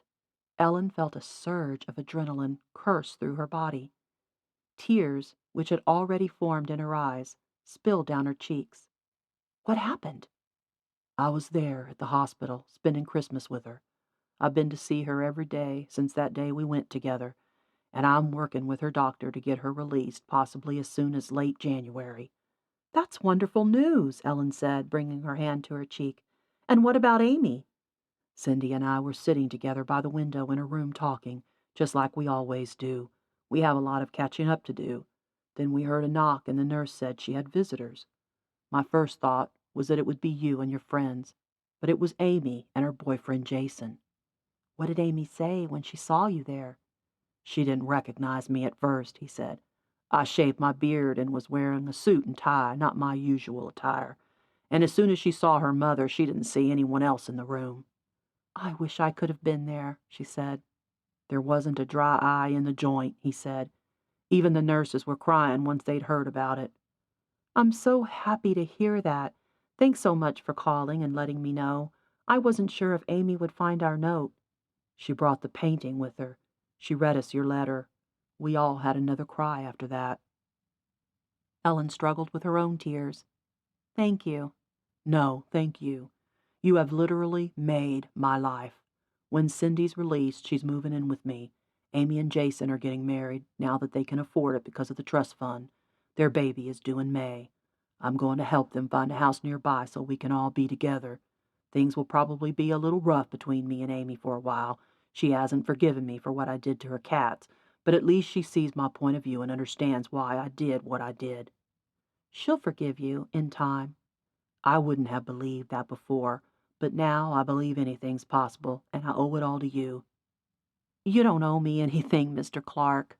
God bless you, Mrs. Moore. Merry Christmas. Chapter 30. The Gold House Museum. I think we've made my mother the happiest woman on the planet, Sue said as she handed Ellen the now open sign to put in the yard at the Gold House.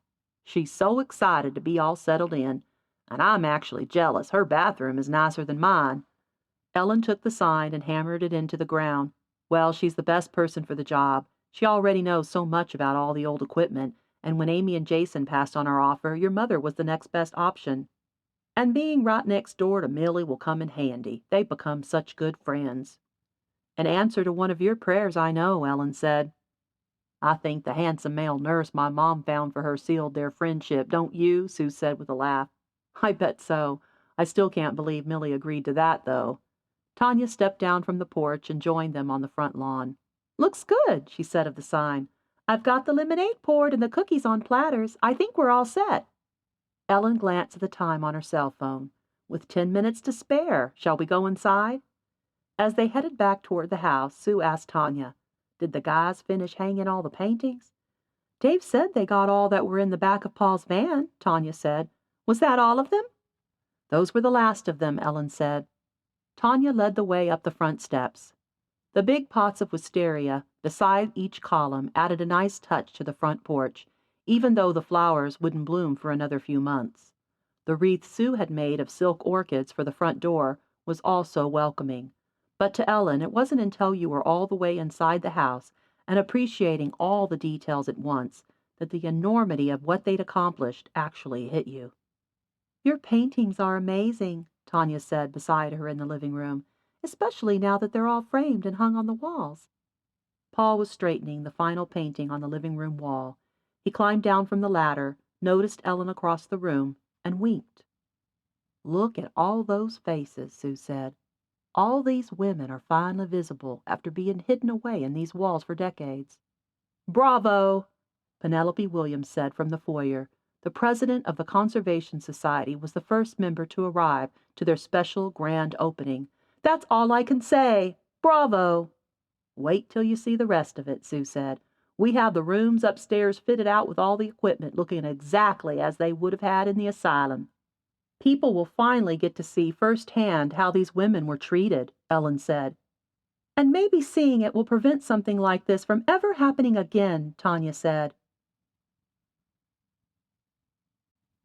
The end.